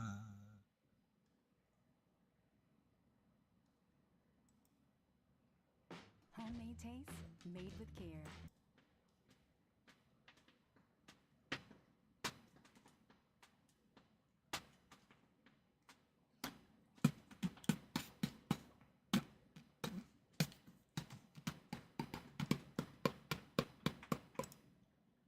Games, or TTRPGs, are kind of like improv theater, but with some structured rules and an element of random chance. It can be a lot of fun to gather around a friend's table and tell a story together, and it can be emotionally rewarding too. In fact, a lot of players like to joke that TTRPGs can be just as good as going to therapy. And the therapists, they noticed not only that, but some of them agreed and started researching how to really actually turn tabletop games into therapy. For real. Here's how. If you've heard of any TTRPG, it's probably Dungeons & Dragons, or D&D for short, with its elves and dwarves and goblins and Dungeons and Dragons. But there are actually a ton, from D&D's cousin Pathfinder to spooky investigation games like Monster of the Week or Call of Cthulhu, which is apparently not how Lovecraft pronounced it, which is what we learned while researching this video. It is objectively Cthulhu. I will fight anybody who tells me otherwise. Then there's the really niche stuff, like a game that asks what it would be like to be in an all-female Soviet night-flying bomber pilot squadron in World War II called the Night Witches, which is actually a thing that happened in history and is also a role-playing game. They run the gamut, but what most TTRPGs have in common is that they are social experiences where players are communicating and cooperating. In general, each player creates their own custom character, and there's some sort of narrative story you're all telling together. And each player actively takes part in shaping both their character's story and the larger narrative through role-playing. That is, thinking through whatever imaginary scenario is in front of them, whether it be an angry dragon or a spooky mansion, imagining what their character might think or feel, making decisions about what to do next, and then facing the imaginary consequences. Besides being fun, there are some scientific studies that suggest that engaging in this kind of play can be good for you. Some of it simply falls under the general benefits one gets from having a social hobby, like reducing stress and making friends. But there have been some studies that have shown specific benefits with TTRPGs. One study, for instance, conducted interviews of 10 players and found that playing Dungeons & Dragons improved their overall well-being in terms of creative expression, social support, and routine. Other studies, meanwhile, have highlighted communication and conflict resolution. So that's really cool. Now, to be fair, there is such a thing as a bad RPG experience. Like any other game or social activity, if the people you're playing with don't work together well or are being toxic, it's going to ruin the experience. So although we like to joke, it's not actually a substitute for real therapy. If only the person running the game was an actual therapist. Oh wait, that's a thing, having a therapist as the game master. In fact, a lot of mental health professionals are now studying not just how TTRPGs work out in the wild, but how they can be used in the more structured setting of a therapist's office. But before we learn about that, all science needs funding, so here's a quick break. Thanks to our longtime sponsor Brilliant for supporting this SciShow video. Brilliant has supported SciShow for years because, just like us, they're all about science, learning, and making it all accessible. Brilliant is an interactive online learning platform with lessons that stick with you. It's kind of the opposite of cramming for a test and immediately forgetting everything. With Brilliant, you make a habit out of learning by completing a quick lesson every day. They even give you real-world data to manipulate and apply your new skills. So you think critically, solve problems, and actually remember what you learned. You can get started today at brilliant.org/scishow, the QR code on screen, or the link in the video description. It comes with 20% off an annual premium subscription. Now, role-playing in general is pretty common in different forms of therapy. Pretending to be other people can give patients a safe place to explore real-life emotions they might be feeling, like anxiety or stress. Or it can help people work through things that it'd be pretty hard to just plainly say out loud. But as therapists are finding, in some cases, going from just role-playing into a role-playing game may actually make that process more effective. What do we mean? Well, for one thing, there's the game part of role-playing games, which can hook in people who are otherwise closed off or reluctant. Another edge role-playing games may have is the fact that these games often come with an element of chance. The story isn't completely up to either the player or the therapist. This can be good since it can help players work through unexpected disappointments. Sorry, that dice roll means you do not get the treasure, which was, let me check my notes, yes, a jar of endless mayonnaise. So, sorry. Also, the first step of many TTRPGs is to make a character, which can be a helpful way for a therapist to talk through how a person sees themselves, their perceived strengths and weaknesses. Like, if this character is based on you, are they charismatic, strong, what are their weaknesses, etc. Therapists have also used TTRPGs to help patients explore identities and narratives. For example, one study suggested people who were LGBTQ+, but who couldn't openly express that in real life, could use TTRPGs to explore those identities in a story, where they're able to be more open than they might in the real world. They cite a number of examples where people said this kind of role-playing helped them understand parts of themselves. But even more generally, we as humans like to try to fit how we think of our lives into neat little narratives, like, I grew up poor, but I'm a hard worker, and now I'm successful, or okay, so we're setting the raycast data The here. problem is that these narratives aren't always helpful. Good things happen to me because I deserve Find it out exactly is, for one what thing, it doesn't not have necessarily correct, and it can easily mutate into bad things happen to me because I deserve it, which, if that's the story you tell yourself about yourself, can be a road. Step into the world of Nespresso and bring magic to every morning. Shop the holiday gift collection at Nespresso.com. Are you ready to win at home? The Secret Santa holiday giveaway continues. All this week, our contestants could be your Secret Santa. Dear Santa, all we want for Christmas is another $1 million winner. Everything they win, a wheel watcher at home has the chance to win too. It's already a ray here. Cash and even a brand new car. Go to wheeloffortune.com and join the Wheel Watchers Club for your chance to win. It's our favorite time of year.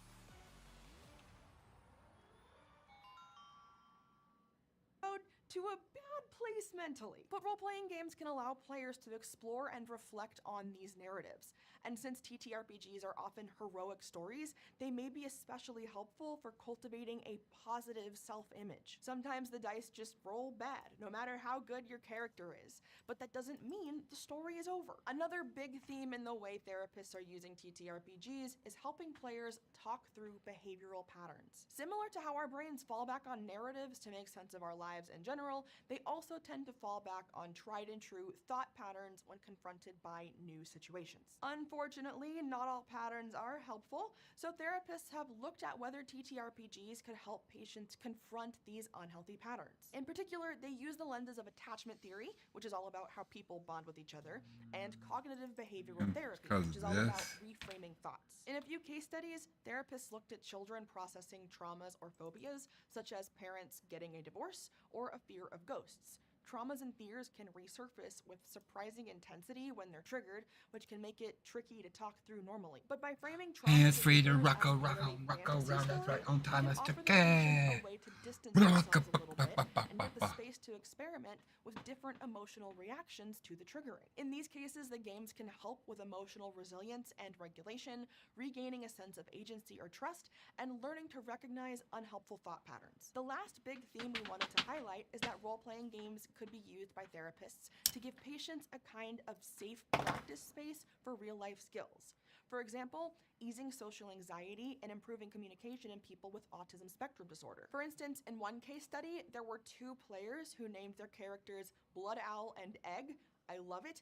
At one point, Blood Owl's impulsiveness frustrated the more analytical Egg. In this case, Egg was able to express his feelings about how Blood Owl's actions affected him, and Blood Owl was able to recognize that he wasn't completely in line with how the group wanted to play the game. These are skills the players might have had trouble with outside of the context of the game, so in this case, the TTRPG gave them a way to practice them in a safe environment. Now this all sounds This great. is actually going to be. Firstly, evaluating therapies like this often relies on squishier data than something like drug trials. La la la la la la la la la la la la la. Someone a D&D placebo, so it's hard to know how widely these results apply. Also, how well TTRPG therapy works The might depend character on how much data you're and the spatial data.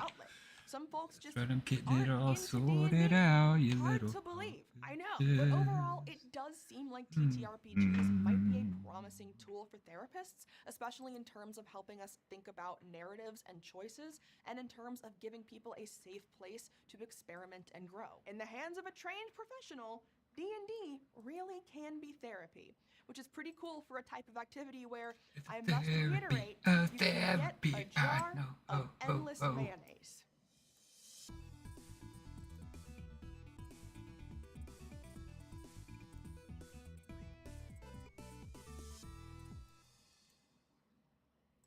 At Sarah Toyota, we don't just make trading your vehicle easy. We make it fast, fair, and completely pressure-free. Oh, Trade experience with a written offer in minutes. And here's the best part. We'll buy your vehicle even if you don't buy it right. Our appraisal team is a lot more than that. So your offer reflects real value, not guesswork. And once you have it in writing, the number's locked in. No games, no gimmicks. Just real money for your vehicle fast. Just scan the QR code to start your Trade Express appraisal today. It's that easy at Sarah Toyota. Want a sleek that stays up to 5 washes? It's possible. Garnier presents Fructis Sleek and Stay Serum. Patented water-resistant technology to block out frizz. For ultra-glassy sleek that stays up to 5 washes. Fructis Sleek and Stay System by Garnier.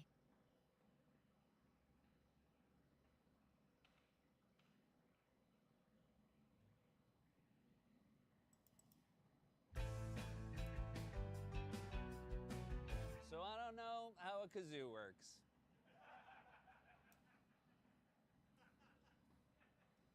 Sue me! Kazumi! I will tell you this. I don't, okay? I don't know how it works.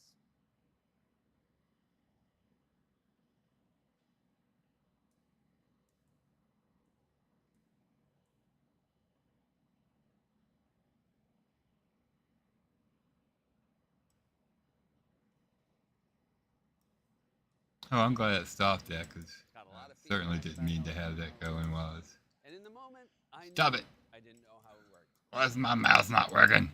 Stop it over there.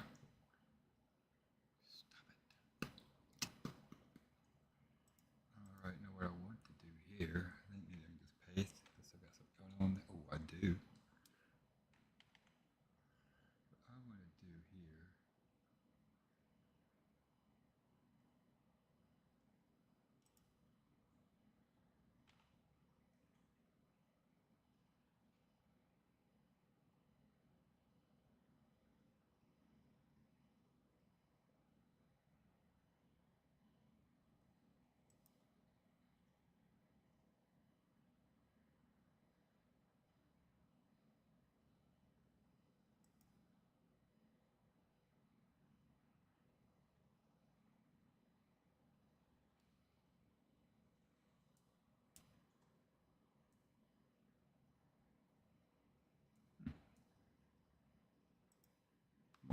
well, Mr. Bond.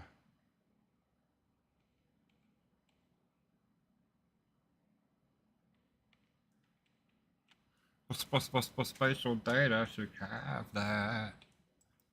What the fuck is he doing?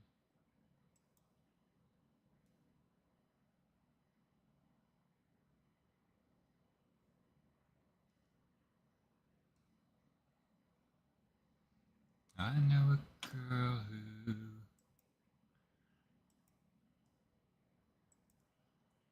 La la la, Horizontal la la. buttons and rules. We're made for this.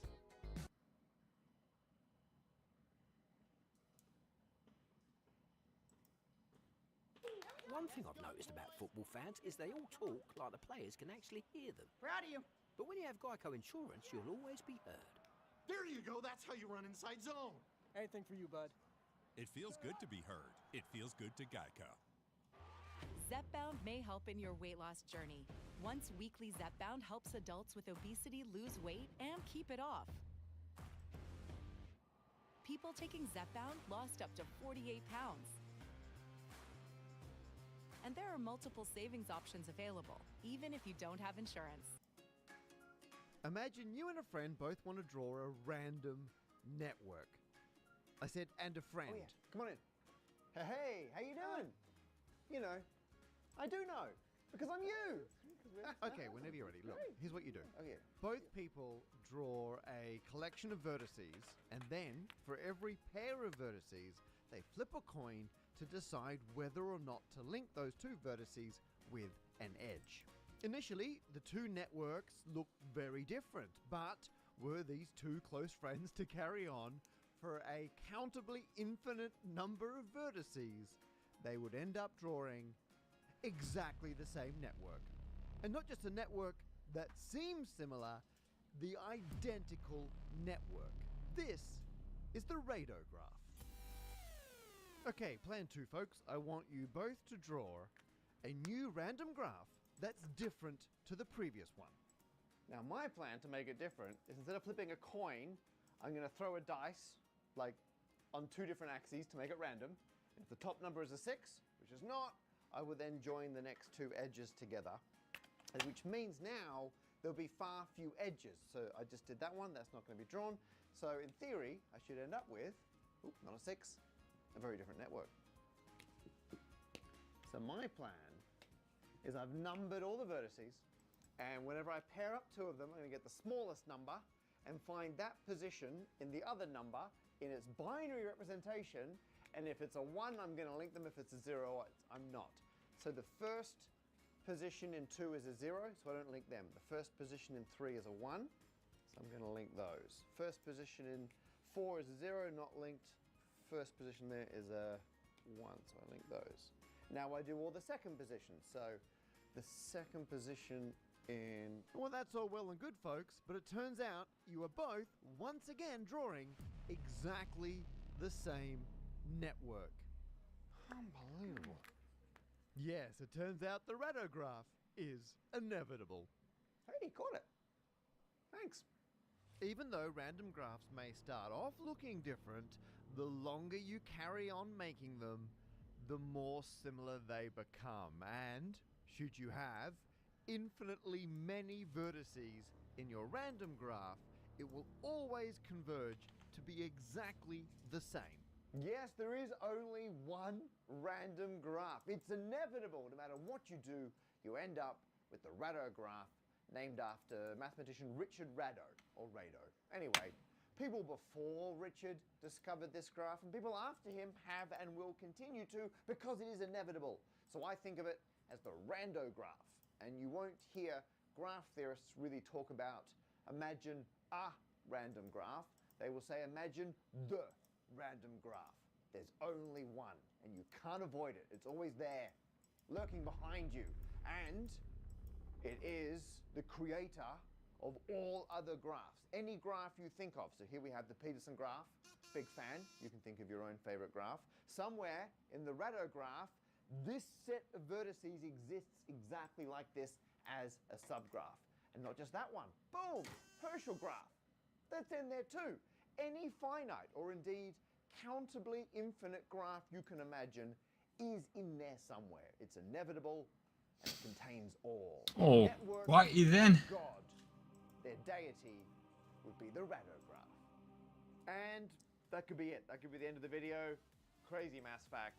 Isn't that phenomenal? So if that's all you're here for, you can stop watching now. Although before you do, Jane Street is sponsoring the video, and I want you to know internship applications for the Hong Kong office are now open. I'll talk about more about it at the end of the video. I've been there. Wonderful office. You don't have to be in Hong Kong to apply. Details later on. But the point is, while we could end the video here, wouldn't it be more satisfying to prove all those things I just said? Because with one additional fact and a little bit of thinking it through, you can both convince yourself that the Rado graph contains every other graph, and you can convince yourself that it's inevitable. So we're going to do it. That's inevitable.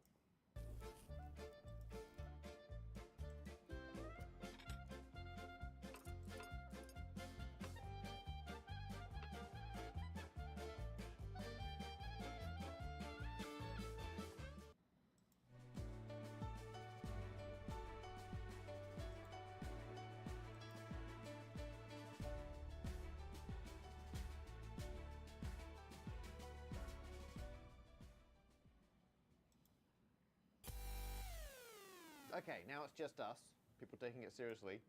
We have to define some terms. I've been real fast and loose. I'm calling things either networks or graphs. And that's because your average human would call a collection of nodes joined together by edges a network. Whereas mathematicians have decided we're going to call this a graph. So that's why I flip between them. Sometimes network makes more sense, but I want to use graph. Hip, So if you look hooray. it up afterwards, you've already got the correct Fucking rhymes. terminology. And we're talking a simple graph. So for any pair of vertices, which is what we'll often call nodes, because then if we call them vertices and edges, the language is ready for making this equivalent to shapes like polyhedrons. Anyway, so for this pair of vertices, you either have them linked together or you don't. That's it. You can't have something like a double edge. I mean, in other situations this is fine, but in a simple graph, no. None of that. And none of this going out from one vertex and coming back in. No, none of that. For every pair, there either is an edge or there is not an edge. And I've been referring to it being an infinite graph. What I strictly mean is a countably infinite graph of indistinguishable vertices. So that means, first of all, for every whole number, all the countable numbers from 1 up to infinitely many, there is a vertex for that. So there's more than 7. There would be infinitely many of these. There's an exact correspondence to the counting numbers. And they're indistinguishable. So while I have numbered these, they're just temporary labels to help us keep track. There's nothing inherently 4 about that vertex. At any point, we could relabel them. The labels are just a convenience. Technically, you cannot distinguish between Oh boy, that was a pain in the ass. Boy, oh boy. And there are not. And that's just it. The board can go away. Look at that. Magic. I'm using my foot. So with that in mind, as long as you're happy with dealing with the notion of infinity, which can be a little annoying, but that's okay. Check out my video about infinitely many $1 bills. And you're okay following the logical steps of graph theory, there's no other prerequisites. We've got everything we need. We can prove these things. You can convince yourself everything I've said is true. We can achieve all of our hopes and dreams that pertain to this specific problem using a single property of an infinite graph. It's something called the extension property. And what the extension property means is you can take any collection of vertices you want from an infinite graph, and let's call them collection A. You can then take a second collection of any other vertices you want and call them collection B. And the only restriction is there cannot be a vertex that is in A and B. So you pick your own A and B arbitrary vertices, as many or as few as you want. The extension property means that out there somewhere is at least one more vertex which is not in A or B, and it has the interesting characteristic that it shares an edge in common with every single vertex in A, but absolutely none of them in B.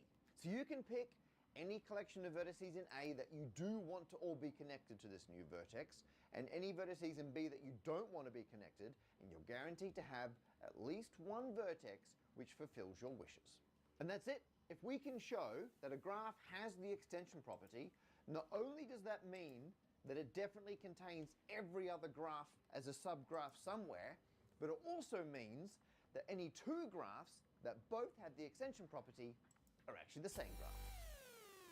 We'll deal with the coin and the dice Let me graphs see. in a moment, but first of all, we'll I do want the to one affect where the we use distance binary of digits to decide if we're going to link two edges or not. And here I've got my category length A, of a vision. B, and they're numbered.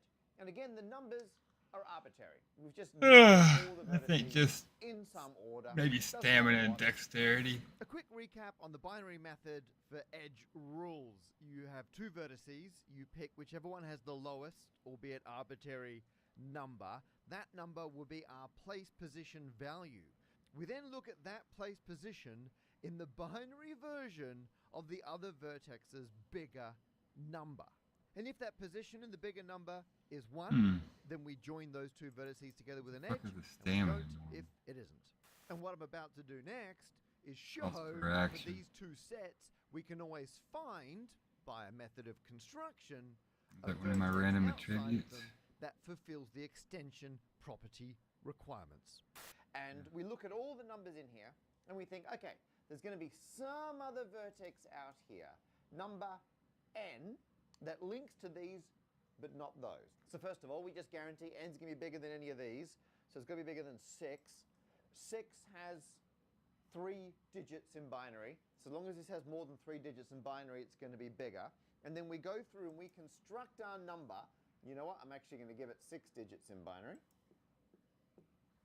And then we go through and we fill in the numbers to make it do what we want it to do. So we want it to link to 1, so we put a 1 there. We want it to link to 3 Raycast and data. 4, so 1's there and there. We don't want it to link to 2, so we put a 0 there. We don't want it linked to 6, we put a 0 there. And then the rest, whatever we want. So we happen to not care about the 5th one. I don't know.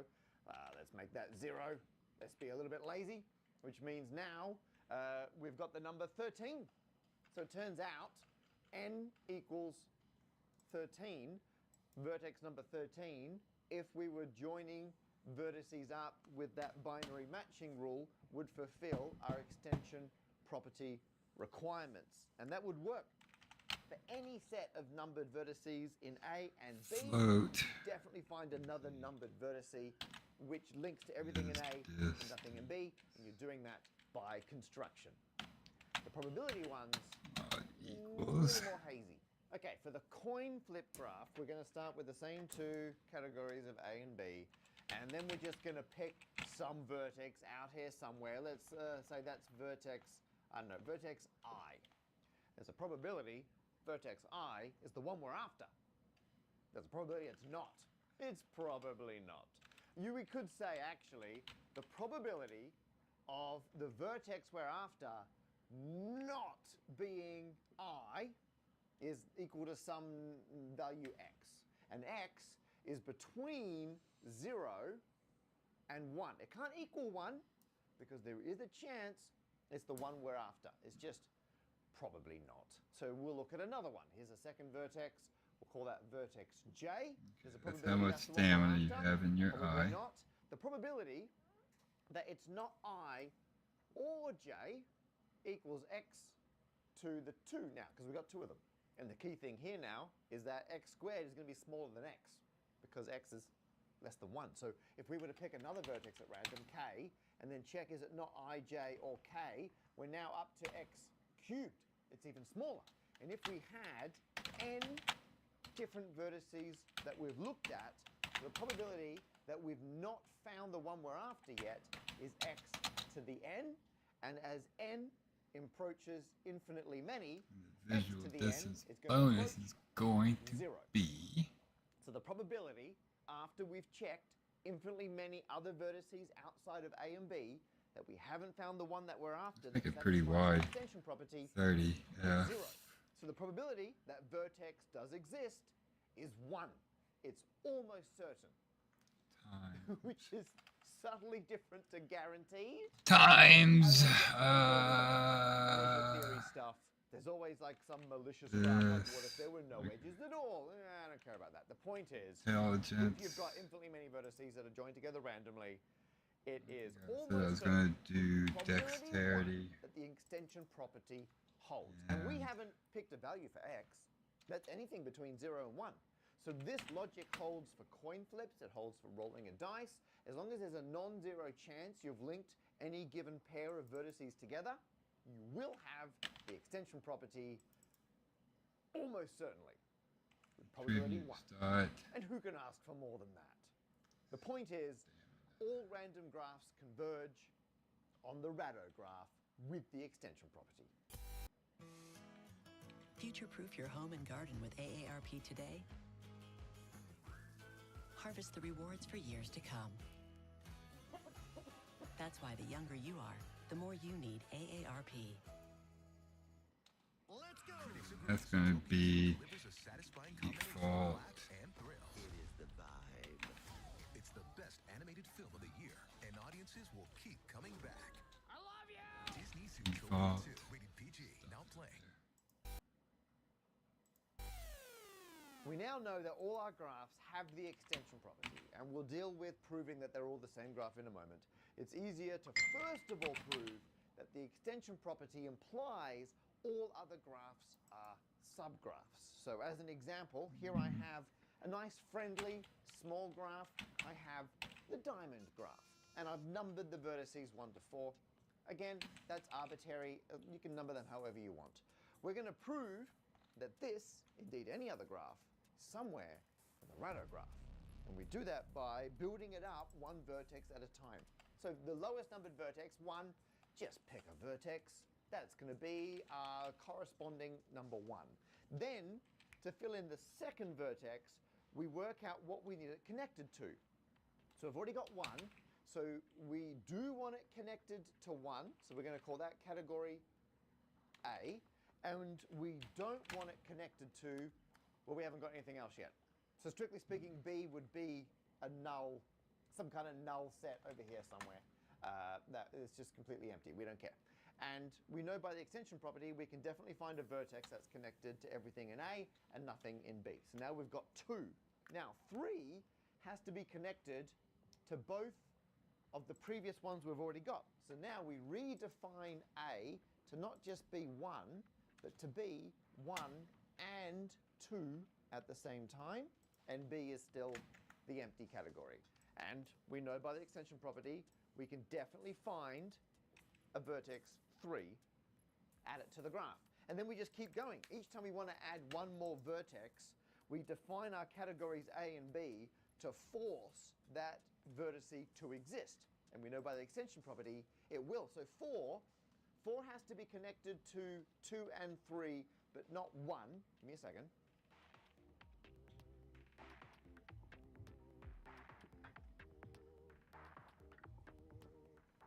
Right, I've defined 3 and 4 to be in A and 1 to be in B. So we know by the extension property, we can find a vertex that's exactly the same as what we want for our 4. Links to both of these, but not that one. And then we just keep going. For each new vertex, redefine A and B. It guarantees we can find the next vertex down, fill it in, repeat over and over and over. As long as we have the extension property, we can build up any graph we want of any size of our choosing. Finally, I have two infinite graphs that are generated however you want, coin flips, binary, your choice. The point is, they both have the extension property, and we're going to prove they're exactly the same graph. And we're going to do that by gradually putting each of them into a region within the graph, and we'll keep the two regions identical until they cover all of both of the graphs, showing that the whole graphs are identical. Okay, just bear with me. Here's how we're going to do it. First of all, we'll use the lowest numbered vertex in each of the graphs. Doesn't matter how you number them, just assign a whole number to every single vertex and put vertex 1 and vertex 1 in a region. Doesn't matter which, because they're not joined to anything else in the region. We're now, on the first graph, going to move in the second lowest numbered vertex, which may or may not be connected to the first one. In this case it is. And we have to do the same thing on this side. So using the extension property, we find another vertex that is connected to the first one, may not be the second one, and we move that in. We then pick the next lowest number vertex outside the region in this graph, check how it's connected to all the ones already in the region, move it in, and at the same time, use the extension property to find a matching one over here and move it in as well. And then find the next lowest on this side, move it in, find the matching one, move it in, and then we go backwards and forwards. And because each time, whichever one we move in on one, we can find a matching one using the extension property in the other one. And because we're going backwards and forwards, we're not leaving any unmatched. We will gradually match up all the vertices in both of these infinite graphs into pairs where each pair are identical vertices. And that's it. We can do that, and we can prove both graphs are identical. Now, again, this doesn't involve not getting too stressed out about infinity and these kind of matching things up. And if you've done stuff involving, you know, Hilbert's Hotel and matching stuff with countably infinite sets, you'll recognize this kind of matching approach. But it does work as long as you're systematic. You can prove these are exactly the same graph. All infinite random graphs are the rudder graph. The votes are in, and oh wow, I did not see this coming. 20% off at Sephora. What? I don't understand. It's 20% off at Sephora. You really can't lose.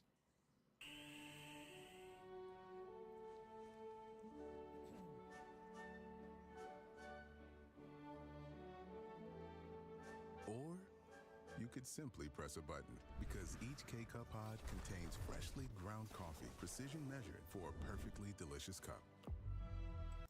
There's only one.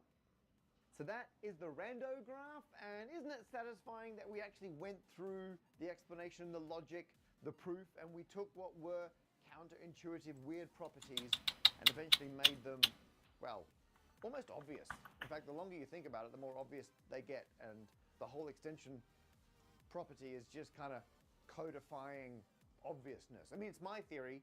Any sufficiently well-explained mathematics is indistinguishable from being obvious. In some cases, a lot of explanation, but the point is, understanding things is its own joy. And if you enjoy learning things, oh, here comes a segue for you, because this video is sponsored by Jane Street, and they have opened their internships in their Hong Kong office. Yes, they do also have internships available in their New York and London offices, but they're specifically recruiting for curious, enthusiastic individuals to join the team in Hong Kong. Jane Street are a quantitative trading firm who use techniques from machine learning, distributed systems, programmable hardware, and of course statistics to trade on markets all around the world. And they're currently accepting applications for internships in quantitative trading, software engineering, research, sales, and naturally, trading.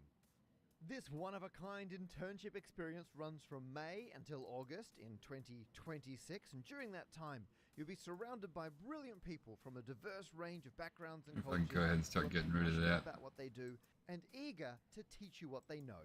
And when you're not working, you get to enjoy Jane Street's fantastic office in Hong Kong, join in the social events, and watch the guest speakers, which this year included me. I try to go out to Hong Kong as often as I can.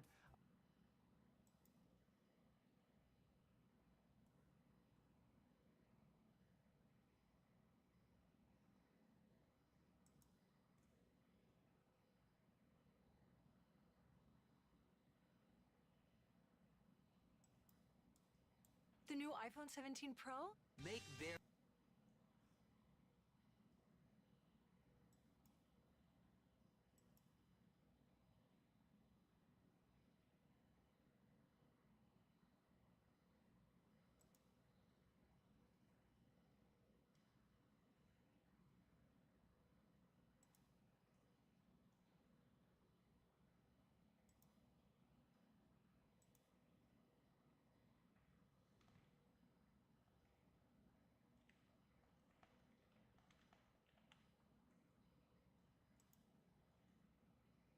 You have the chance to win 2 tickets to South by Southwest, including flights and accommodation.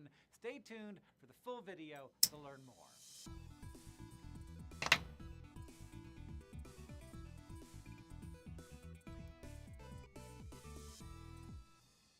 Our immune systems are amazing.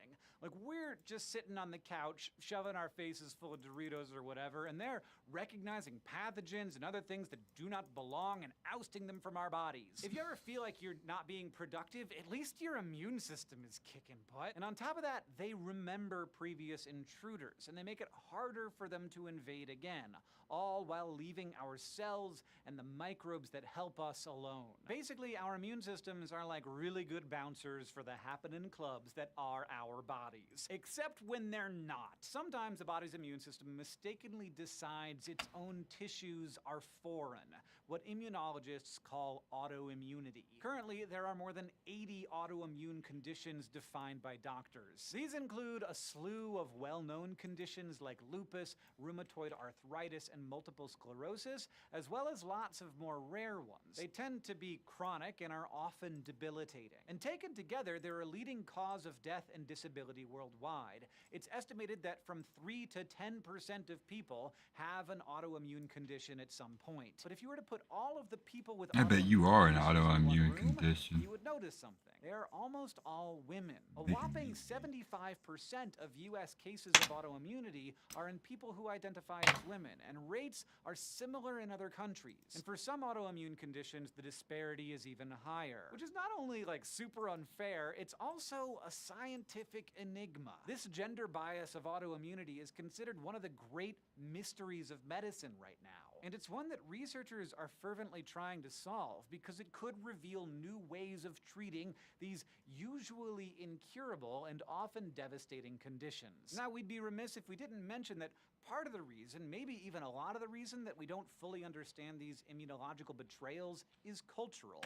Conditions that predominantly affect women have been historically understudied and studied in sexist ways when researchers have looked at them. And historically, clinicians as a group just haven't taken women as seriously, an issue that persists today. But also, early work in the field of immunology threw scientists off for decades. At the turn of the 20th century, biologist and Nobel laureate Paul Ehrlich performed a series of experiments in animals, which found the animals didn't develop antibodies in response to their own tissues. Antibodies are those Y-shaped proteins your immune system uses to recognize and neutralize things like bacteria, viruses, and parasites. And if Ehrlich wasn't seeing them, clearly autoimmune conditions couldn't be a thing. He even coined a term based on his results: horror autotoxicus, which literally means the horror of self-toxicity. But the thing with Nobel Prize winners is that sometimes scientists heed them even when they are wrong. And that's what researchers say happened with horror autotoxicus in the immunology community. Still, over time, the evidence became too clear to ignore.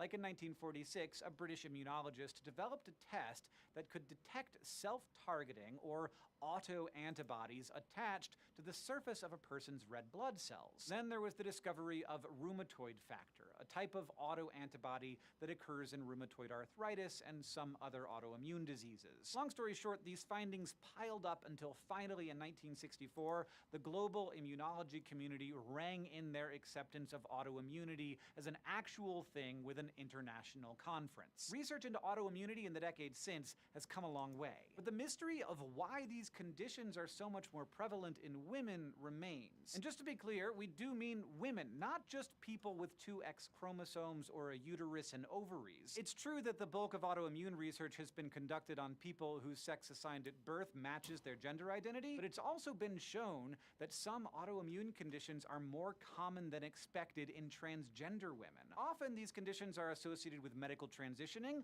but not always. And some occur at higher rates in people with what are sometimes called differences of sex development or intersex traits, where parts of their biology, like their chromosomes or genitals, diverge from the typical definitions of male and female. In fact, including transgender people and people with hormonal, developmental, or other chromosomal variations in immunological research has been an important part of evaluating the hypotheses for the bias in autoimmunity we're about to discuss. You see, researchers have been searching for the root cause of autoimmunity, one or two nearly universal things that are to blame for the immune system going rogue. Yes, environmental factors like diet are a big part of the equation, but the thinking is that there has to be something physiological that makes some people more likely to develop autoimmunity when exposed to those environmental factors. Find that something, and you will find the best way to manage or even cure autoimmunity. And that something presumably tends to differ between men and women, and therefore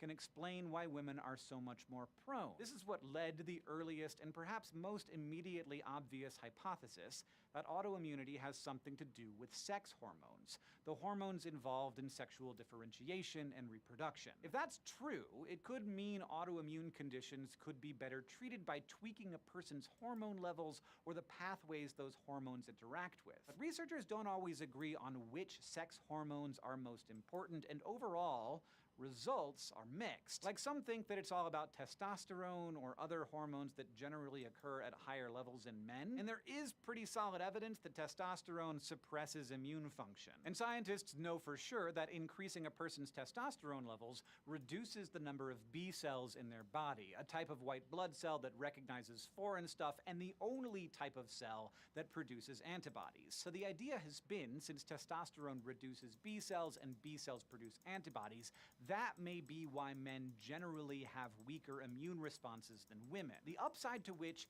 could be that a less aggressive immune system is also less likely to misplace its attacks. Like, one 2018 study looked at hormones and key components of the immune system in cisgender and transgender volunteers, as well as people with atypical sex chromosomes. The researchers found that even when accounting for different combinations of sex chromosomes, higher testosterone levels were associated with less interferon alpha, an immunological protein suspected to play a role in autoimmune conditions like rheumatoid arthritis. But that's just one study, and research connecting hormone levels to autoimmune conditions is kind of all over the place. Other studies have suggested estrogens or other hormones that tend to be higher in women matter more. And some studies have pointed out that even if hormones modulate these conditions, they're probably not what causes them. Many researchers think there's something else at play, like perhaps sex chromosomes. Those are the chromosomes that help steer sex development and sex hormone levels. Males usually have an X and a Y chromosome, while females usually have two X's. But these chromosomes don't just affect the differentiation of gonads or levels of hormones. For example, the human X chromosome has more immune system-related genes than any other chromosome, and it's possible that autoimmunity somehow stems from those genes in a way that isn't dependent on sex hormones. That would explain why anyone can develop autoimmunity, because everyone has an X chromosome. And if X-linked genes are somehow the ultimate cause of autoimmunity, it would make sense that people with two X's are more prone to it, whether or not they're women. There is evidence that that's the case too. For example, autoimmune conditions are also more common in men with Klinefelter's syndrome, where they have two X chromosomes and a Y chromosome. In fact, the proportion of people with Klinefelter syndrome is 17 times higher if you just look at men with Sjogren's syndrome, an autoimmune condition which affects salivary and tear glands, than if you look at men in the general population. But why the X chromosome predisposes people to autoimmune issues is up for debate, and there are several related but separate hypotheses. One idea is that the overproduction of certain proteins somehow triggers autoimmunity, which would be why having two X chromosomes increases the odds but isn't required. And there has been some evidence for this from mouse models of multiple sclerosis, a condition where the immune system attacks the brain and spinal cord. If confirmed in people, that could indicate that the key to solving autoimmunity is somehow to reduce the abundance of proteins produced by genes on the X chromosome. But most X-linked genes aren't expressed more in cells with two X's. About 85% of the genes from the extra X are turned off in each cell. So, some scientists think things related to X chromosome inactivation better explain autoimmunity. There's evidence that cells exposed to stress can inadvertently scramble a bit of the inactive X chromosome, for example. That causes them to spit out proteins that the immune system sees as foreign. And if that's why the immune system is engaging in friendly fire, then finding a way to prevent the production of those scrambled bits or remove them quickly could help. Autoimmunity could also have something to do with how the inactivation takes place. Which X chromosome gets shut off in each cell is supposed to be random, so each X gets more or less equal play in the body, but that's not always what happens. In some people, well over half of the cells have the same active X, a phenomenon known as skewed X chromosome inactivation. And this kind of skew has been linked to a variety of autoimmune conditions. That might be because the genetic driver of this skew also somehow triggers self-targeting, even perhaps in people with only one X. So treating autoimmunity might be a matter of figuring out what causes skewing and why. Or it might be about the degree of skewing. Sometimes inactivation can be really skewed, like more than 90% of a person's tissues have the same X switched on. If that happens, it's possible that the immune system doesn't see the slightly different versions of proteins produced by the other X often enough to recognize them as coming from the same person. So when the immune system does come in contact with those cells with the other X activated, it thinks they're foreign. If that's true, there might be a way to teach the immune system that those cells aren't the enemy. Sort of like how some allergy treatments slowly teach the immune system not to overreact to allergens. But some studies suggest that the presence of one or two X chromosomes is less important than the presence of a Y. You know, just to make things messy. After all, the Y chromosome has its own immune-related genes. And the Y chromosome itself is a bit weird because it has more repetition than other chromosomes. One person's Y might have just 2 copies of a specific gene or piece of a gene, while another has way more. They're called multi-copy genes, and studies in male mice have found that having a higher number of these genes can somehow affect their female offspring's susceptibility to autoimmune disease. But research in this area is still very new, so scientists aren't sure what about them drives that result. Still, if genes on the Y chromosome have something to do with autoimmune susceptibility, that could reveal unexpected treatments even for people who don't have one. So the secrets to solving autoimmunity could lie in further study of the Y chromosome, or the X chromosome, or hormones. The thing is, after decades of research, there just doesn't seem to be a single thing that connects all cases of autoimmunity. It's possible, even likely, that different conditions arise for different reasons, so you simply can't lump lupus in with, say, rheumatoid arthritis. But there might be bigger evolutionary dynamics at play, something that does bring together all of these seemingly different explanations. One of the most recent hypotheses to explain autoimmunity is that it all ultimately comes down to pregnancy, or lack thereof. The researchers who proposed the idea have dubbed it the pregnancy compensation hypothesis. And basically, it posits that autoimmune conditions are so prevalent now because people with uteruses are spending less of their lives pregnant. Pregnancy is a remarkable feat for the human body, and not just because it means producing a new human. It means that people have to harbor cells that are half foreign for months without their immune systems ousting them. That could be what drove differences in how immune systems function between. This holiday, Verizon's got the craziest deal ever. iPhone 17, iPad, and Apple Watch. All on them. No getting it if you're naughty. Get iPhone 17, iPad, and Apple Watch all for $0. No trade-in needed.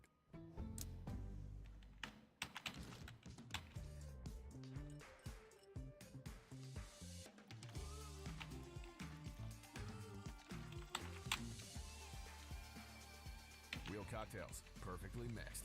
Cut water. Open the bar. between people with uteruses and people without, whether those differences are enacted by sex chromosome genes or hormone levels or whatever. But more importantly, this might suggest that being pregnant alters the immune system in a way that helps rein in overeager immune cells. And the total number of pregnancies per person has dropped dramatically in just the last 50 years. So it could be that a system that evolved for handling lots of pregnancies has gotten thrown out of whack without them. That would explain why these conditions are so prevalent now and seem to be becoming more prevalent over time. This is a new idea, so it hasn't really been tested yet, but immunologists seem to agree that it's promising. And if autoimmune conditions are ultimately tied to pregnancy, there could be a whole other suite of treatments to consider. I mean, not just getting pregnant more. Science is awesome, so there might be ways to reap the immune benefits without having kids if you don't want to, like mimicking the molecular pathways that occur during pregnancy. So, there you have it, or maybe there you don't have it. We still don't fully know why women are so much more likely to have autoimmune conditions than men. But the good news is that the investigation is well underway, and the reason we haven't figured it out is because it's very complicated. Thanks for watching this episode of SciShow, and thanks to Kyle, Tim, Anna, Carla, and every other patron and supporter who has asked us about autoimmune conditions over the years, as your questions inspired this episode. And of course, also thank you to Fast Hosts for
muscle to come up with a classical theory of gravity which is compatible with all the weirdness of quantum mechanics?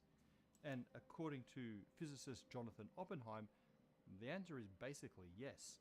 But some additional weirdness must be added to gravity and its interactions. It must be random. Before we get into the type of randomness that gravity needs to make such a theory work, let's discuss what happens when one naively tries to couple classical gravity, as we know it, to quantum theory. Our starting point is Einstein's famous equations of general relativity. Here we have the Einstein field equations. We have the Einstein tensor, which describes the geometry of spacetime, equaling a bunch of constants times the stress-energy tensor, which describes the matter and energy inside that spacetime. By the way, the Einstein field equations are pluralized because these tensors are multi-part objects. It's really a set of 10 partial differential equations. But despite the name, it's okay to think of this as a single equation. It equates the geometry of spacetime with its contents. As John Archibald Wheeler put it, space tells matter how to move, matter tells space how to curve. So let's just call it the Einstein equation. The Einstein equation is a classical equation. Despite being complicated, its parts are regular numbers and vectors. For example, the stress-energy tensor has things like momentum, energy, and mass for the objects inside the universe. Well, the Einstein tensor describes a smoothly varying field with a well-defined and singular value everywhere. The Einstein equation of general relativity describes spacetime and gravity, while the rest of physics is described by quantum mechanics, represented by the Schrödinger equation. If you ever fly United and want to pack for this, even though you'll likely just do a lot of this, then you should probably have a United Explorer card for a free checked bag on United flights and earn your way to 60,000 bonus miles. Hey, that's a lot of miles. The votes are in, and... Oh, wow. I did not see this coming. 20% off at Sephora. What? I don't understand. It's 20% off at Sephora. You really can't lose. The Schrödinger equation is distinctly not classical.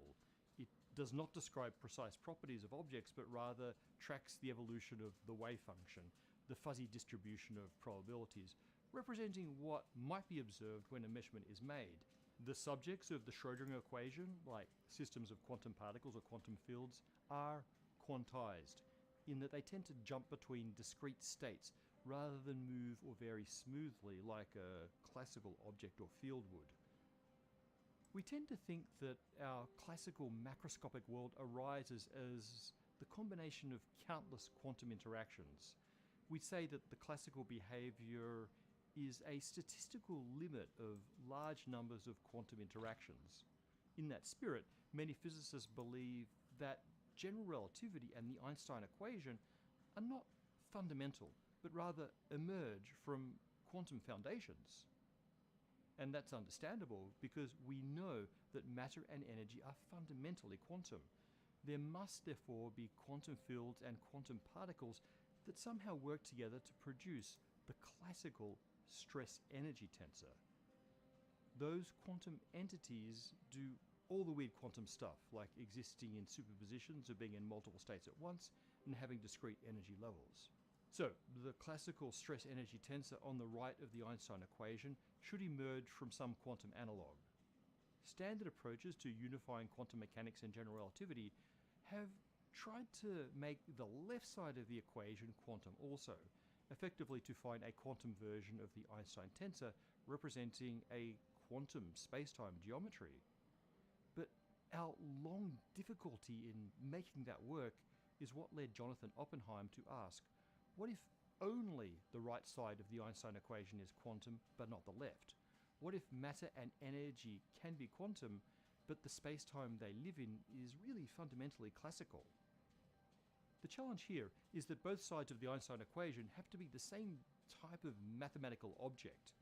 So if the spacetime represented by the Einstein tensor is classical, then we should probably understand how a classical distribution of mass and energy defined by a classical stress-energy tensor can arise from quantum parts.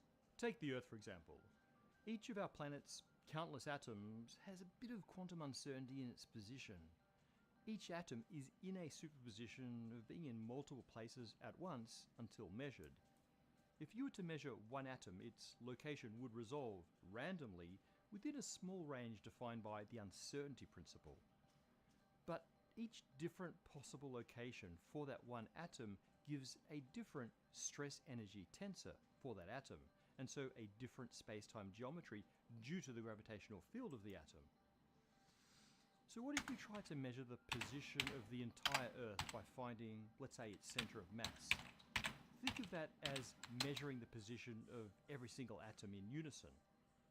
If those positions all get defined randomly, then any significant variations cancel out.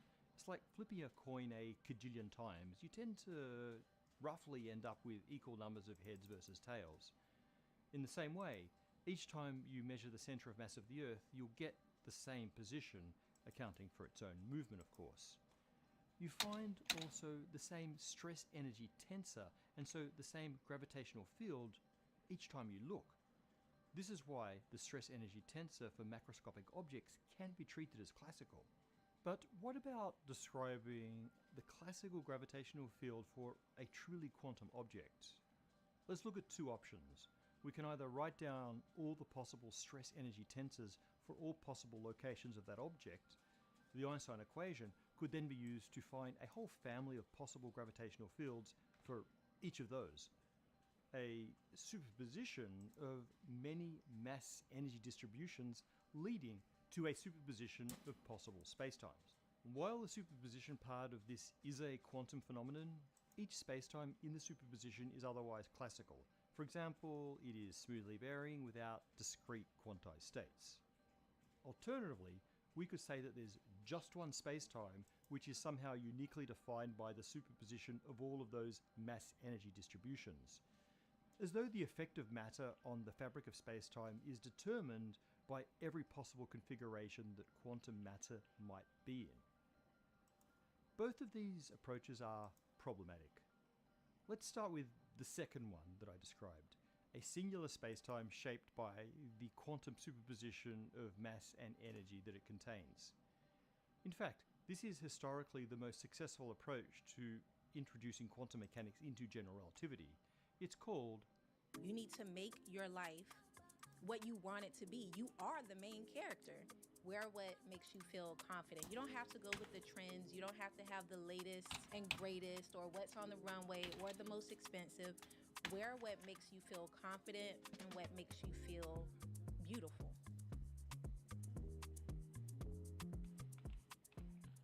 Welcome back to Season 5 of More Than That Show. We are so excited to be back on podcast and radio, but now we're elevating the show by bringing it to YouTube.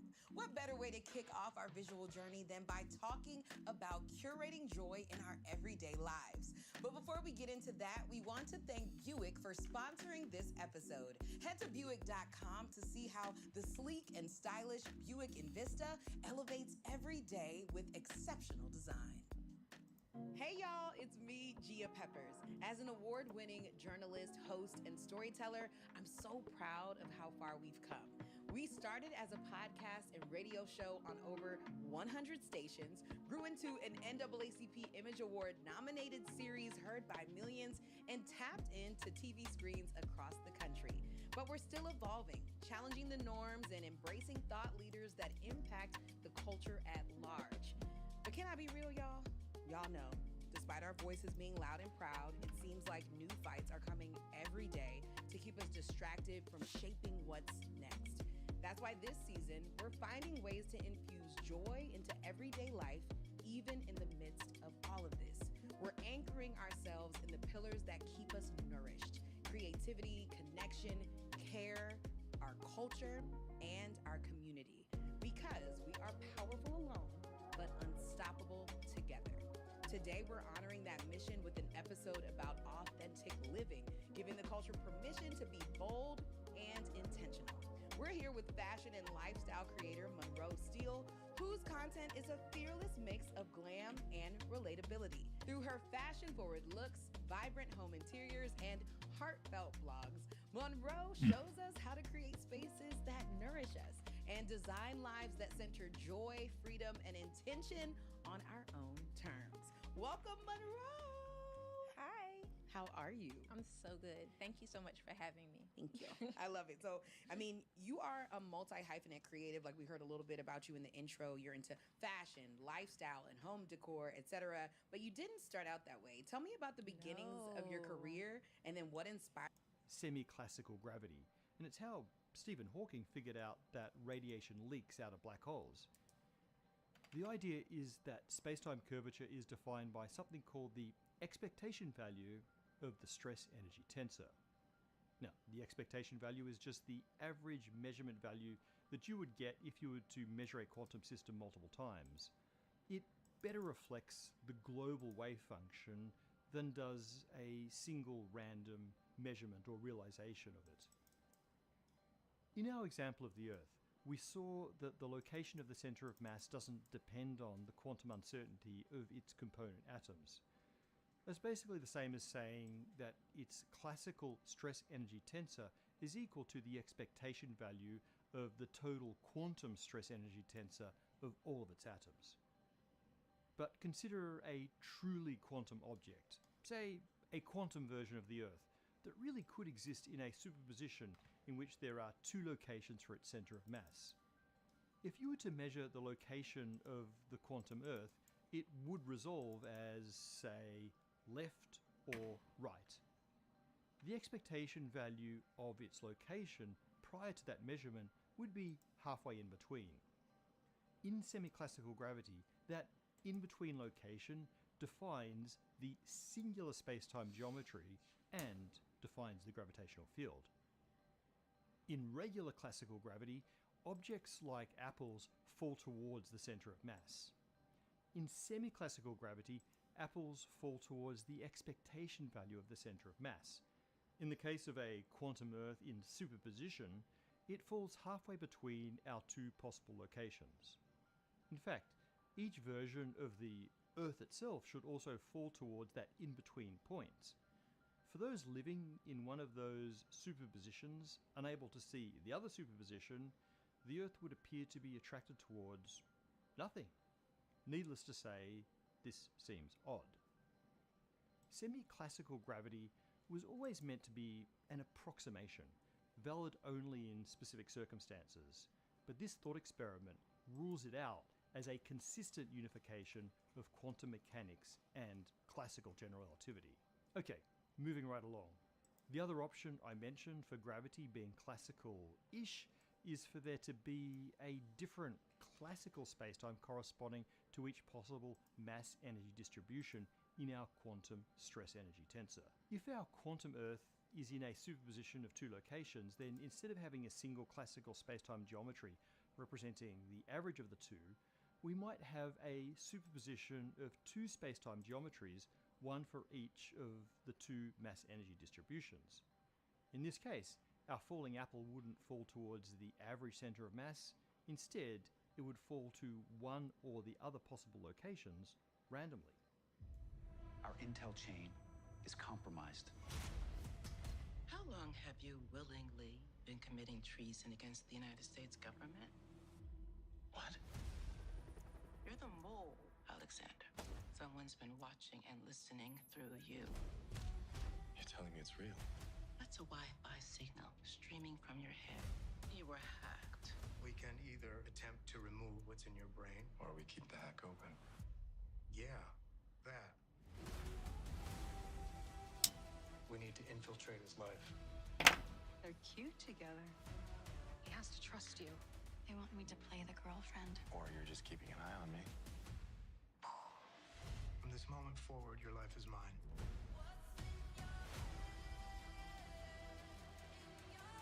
Tell me why you chose me. We need whoever is watching to think that you are in the clear now. Then we use you to find them and destroy them. I'm ready. He's conflicted, but he's on board. How do you know that you're doing the right thing? This Zombie, zombie, tracks the quantum randomness in the position of the source of that gravity. But But there's actually a big problem here also. This time we violate a sacred tenet of quantum mechanics, Heisenberg's uncertainty principle. The argument is due to Feynman, Aronoff, and Rohrlich, and in somewhat simplified form goes like this. We run a good old-fashioned double-slit experiment. A beam of quantum particles is shot at a pair of slits. The quantum properties of the matter allow each particle to be in a superposition of paths passing through both slits at the same time.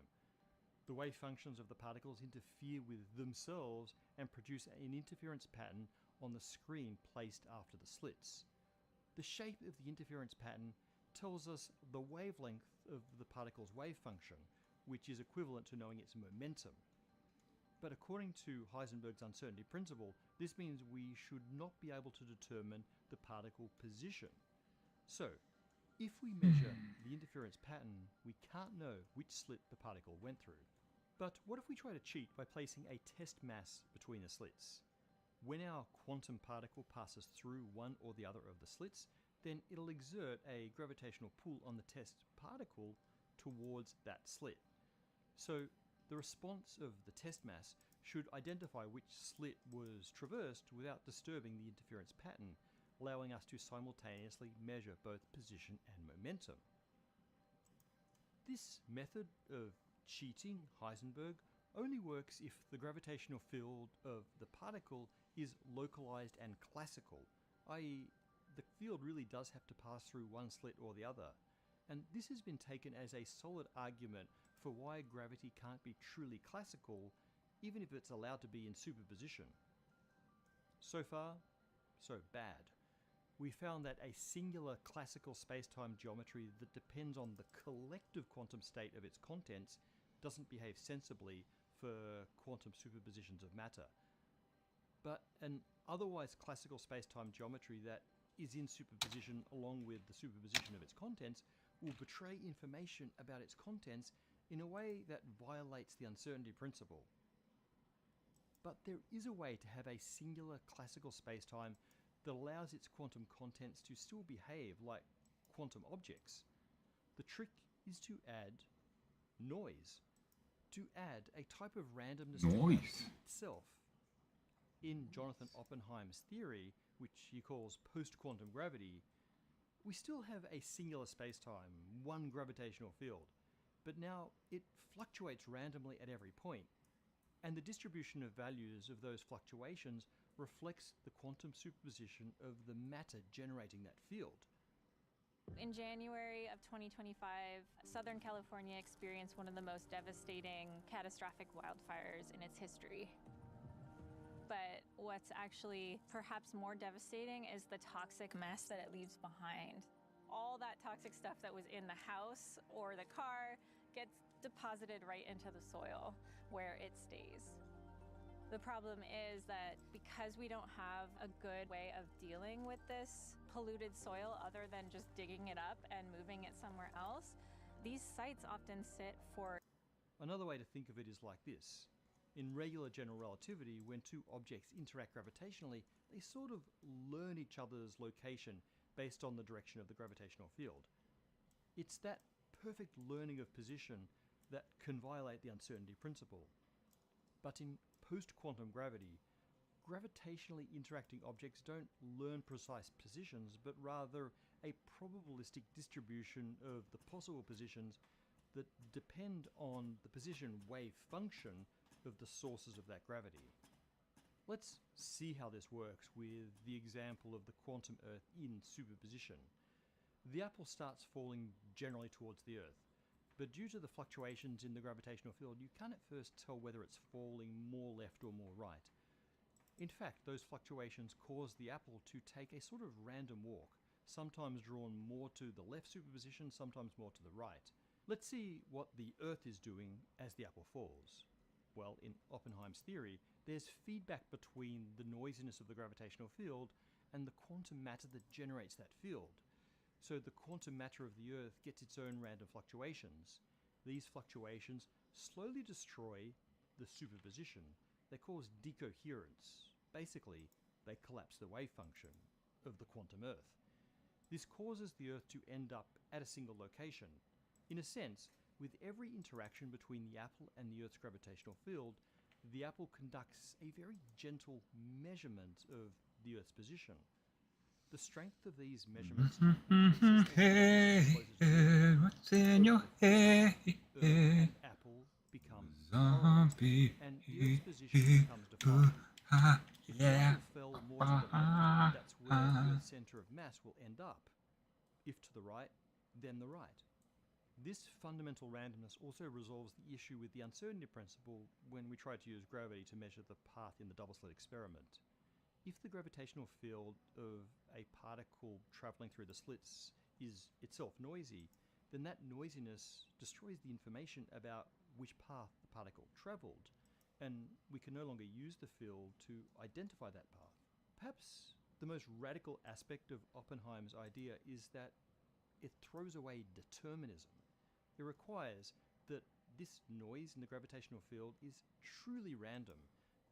And perhaps the most radical consequence of that is that it allows for the destruction of quantum information.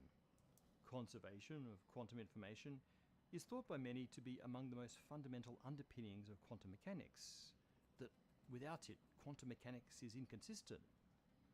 At the same time, insisting on the preservation of information led to various challenges like the black hole information paradox. If you allow quantum information to be destroyed by quantum fluctuations, then no such paradox exists. So, it seems Oppenheim's theory can describe, in a consistent way, how classical spacetime evolves with superpositions of quantum matter, and also how quantum matter itself evolves under the interaction with a classical spacetime. Post-quantum gravity isn't likely to be our final theory, and it may or may not be on the right track, but it's very interesting to see that there are still new directions to solving this century-old problem. It gives us hope that we'll eventually unify our two great theories. Will it be quantum or post-quantum gravity? As long as we figure it out, I'm cool living in either a quantized or a random spacetime. Hey everyone, just a couple of things before we go. We wanted to let you know that we have our first ever limited edition desktop and gaming mat, because gaming or simply working with your computer can feel like getting sucked into a wormhole. This 90 by 45 centimeter mat features a wormhole design. It has an anti-slip design so that when you're playing spreadsheets in space, EVE Online, you'll never miss a keystroke. There's a link in the description.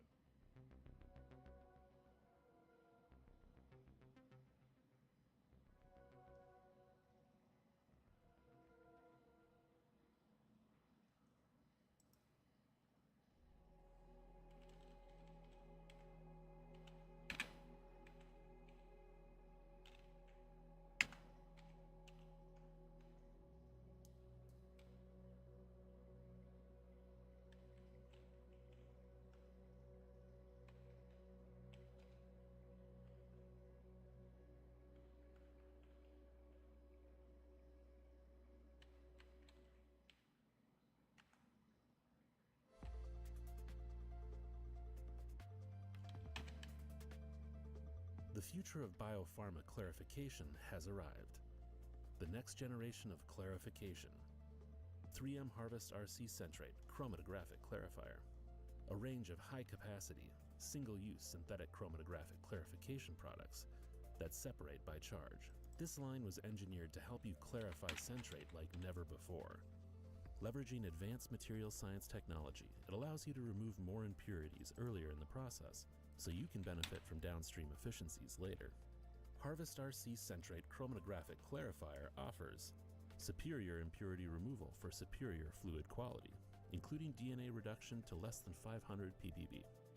Scalable and consistent performance from lab to manufacturing scale devices. Improved process economics and reduced cost. The future is clear. Clarify with 3M Harvest RC Centrate Chromatographic Clarifier.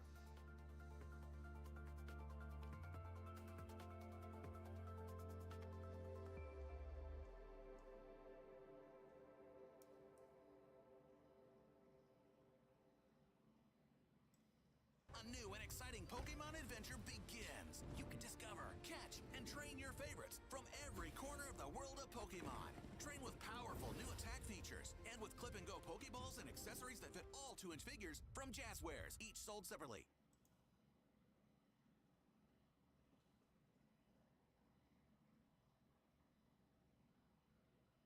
One of the most fundamental physics facts is that the speed of light in a vacuum is constant for all observers. But can we really be sure that the speed of light wasn't different in the past, or perhaps in other parts of the universe? In fact, variable speed of light theories have long been used to try to explain everything from dark energy to gravity itself. So let's explore how constant this fundamental constant really is.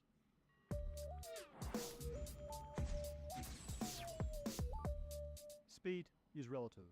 Drop your smoothie on a train and it appears to fall straight down, but to me, My the smoothie? platform, No. the smoothie falls diagonally, apparently boosted by the speed of the train.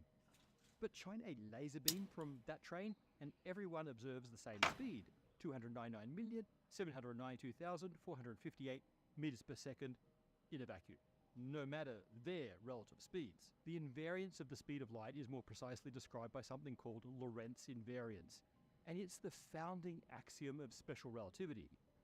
Einstein realized that our measurements of distance and time have to be relative to the observer. They have to shift to keep the speed of light the same for everyone. This same axiom is also fundamental to general relativity, in which gravity is interpreted as a warping of the fabric of spacetime. Both special and general relativity have been tested with extreme care and precision over and over and have never failed.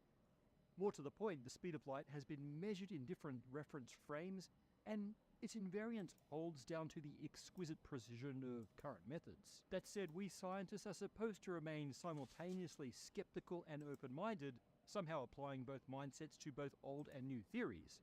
So, in that spirit, let's ask whether the speed of light is really invariant. For example, could it change over time or be different in different parts of the universe? There are some who believe that the very effects that relativity predicts are due to the speed of light changing, not due to changes in space and time themselves.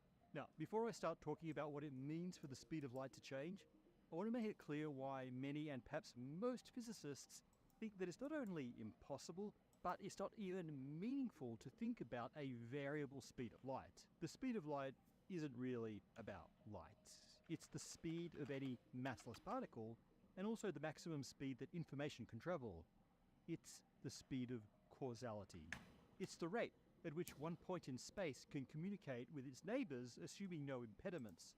So to change the speed of light, we'd need to change something pretty fundamental about the universe, the connection between space and time. We measure speed in terms of the amount of distance traveled per unit of time, whether that's miles per hour or meters per second. Changing the speed of light means changing the number of meters it can travel every second. If you ever fly United and want to pack for this, even though you likely just do a lot of this, then you should probably have a United Explorer card for a free check bag on United flights and earn your way to 60,000 bonus miles. Hey, that's a lot of miles. This is Azure, your intelligent cloud, where innovation is built to last. With the support of Azure, Kraft Heinz is creating a self-driving supply chain, improving forecast accuracy by 35%, so mealtime stays on time. I hope y'all enjoyed this time. I know I have. History into one experience. With personalized insights, the world's game just got more inclusive. Timeless brands never stop evolving. Azure helps Levi's craftsmanship stay. The problem with this is that our very definition of meters and of seconds are tied to the speed of light. We can think of the meter as the distance light travels in 1/300 million seconds, or we can think of the second as how long it takes light to travel 300 million meters. Einstein said that time is what clocks measure, which we can interpret as meaning that time is a measure of the rate of change of the universe. One of Einstein's thought experiments was the photon clock, in which he imagined a photon bouncing between two mirrors, and each two-way trip indicates a tick of the clock. So what happens if we slow the speed of light? The clock ticks more slowly, which means time slows. Now, real clocks are made of gears or electronics, which are made of atoms, which are made of various quantum oscillations bound up in ways analogous to the photon clock, whether electrons communicating virtual photons with a nucleus or quarks exchanging gluons in that nucleus. This argument applies for any object with mass. The speed of light dictates the rate of internal change, which determines the rate of the flow of time for all matter. So, if slowing light also slows time, would we even notice? Not according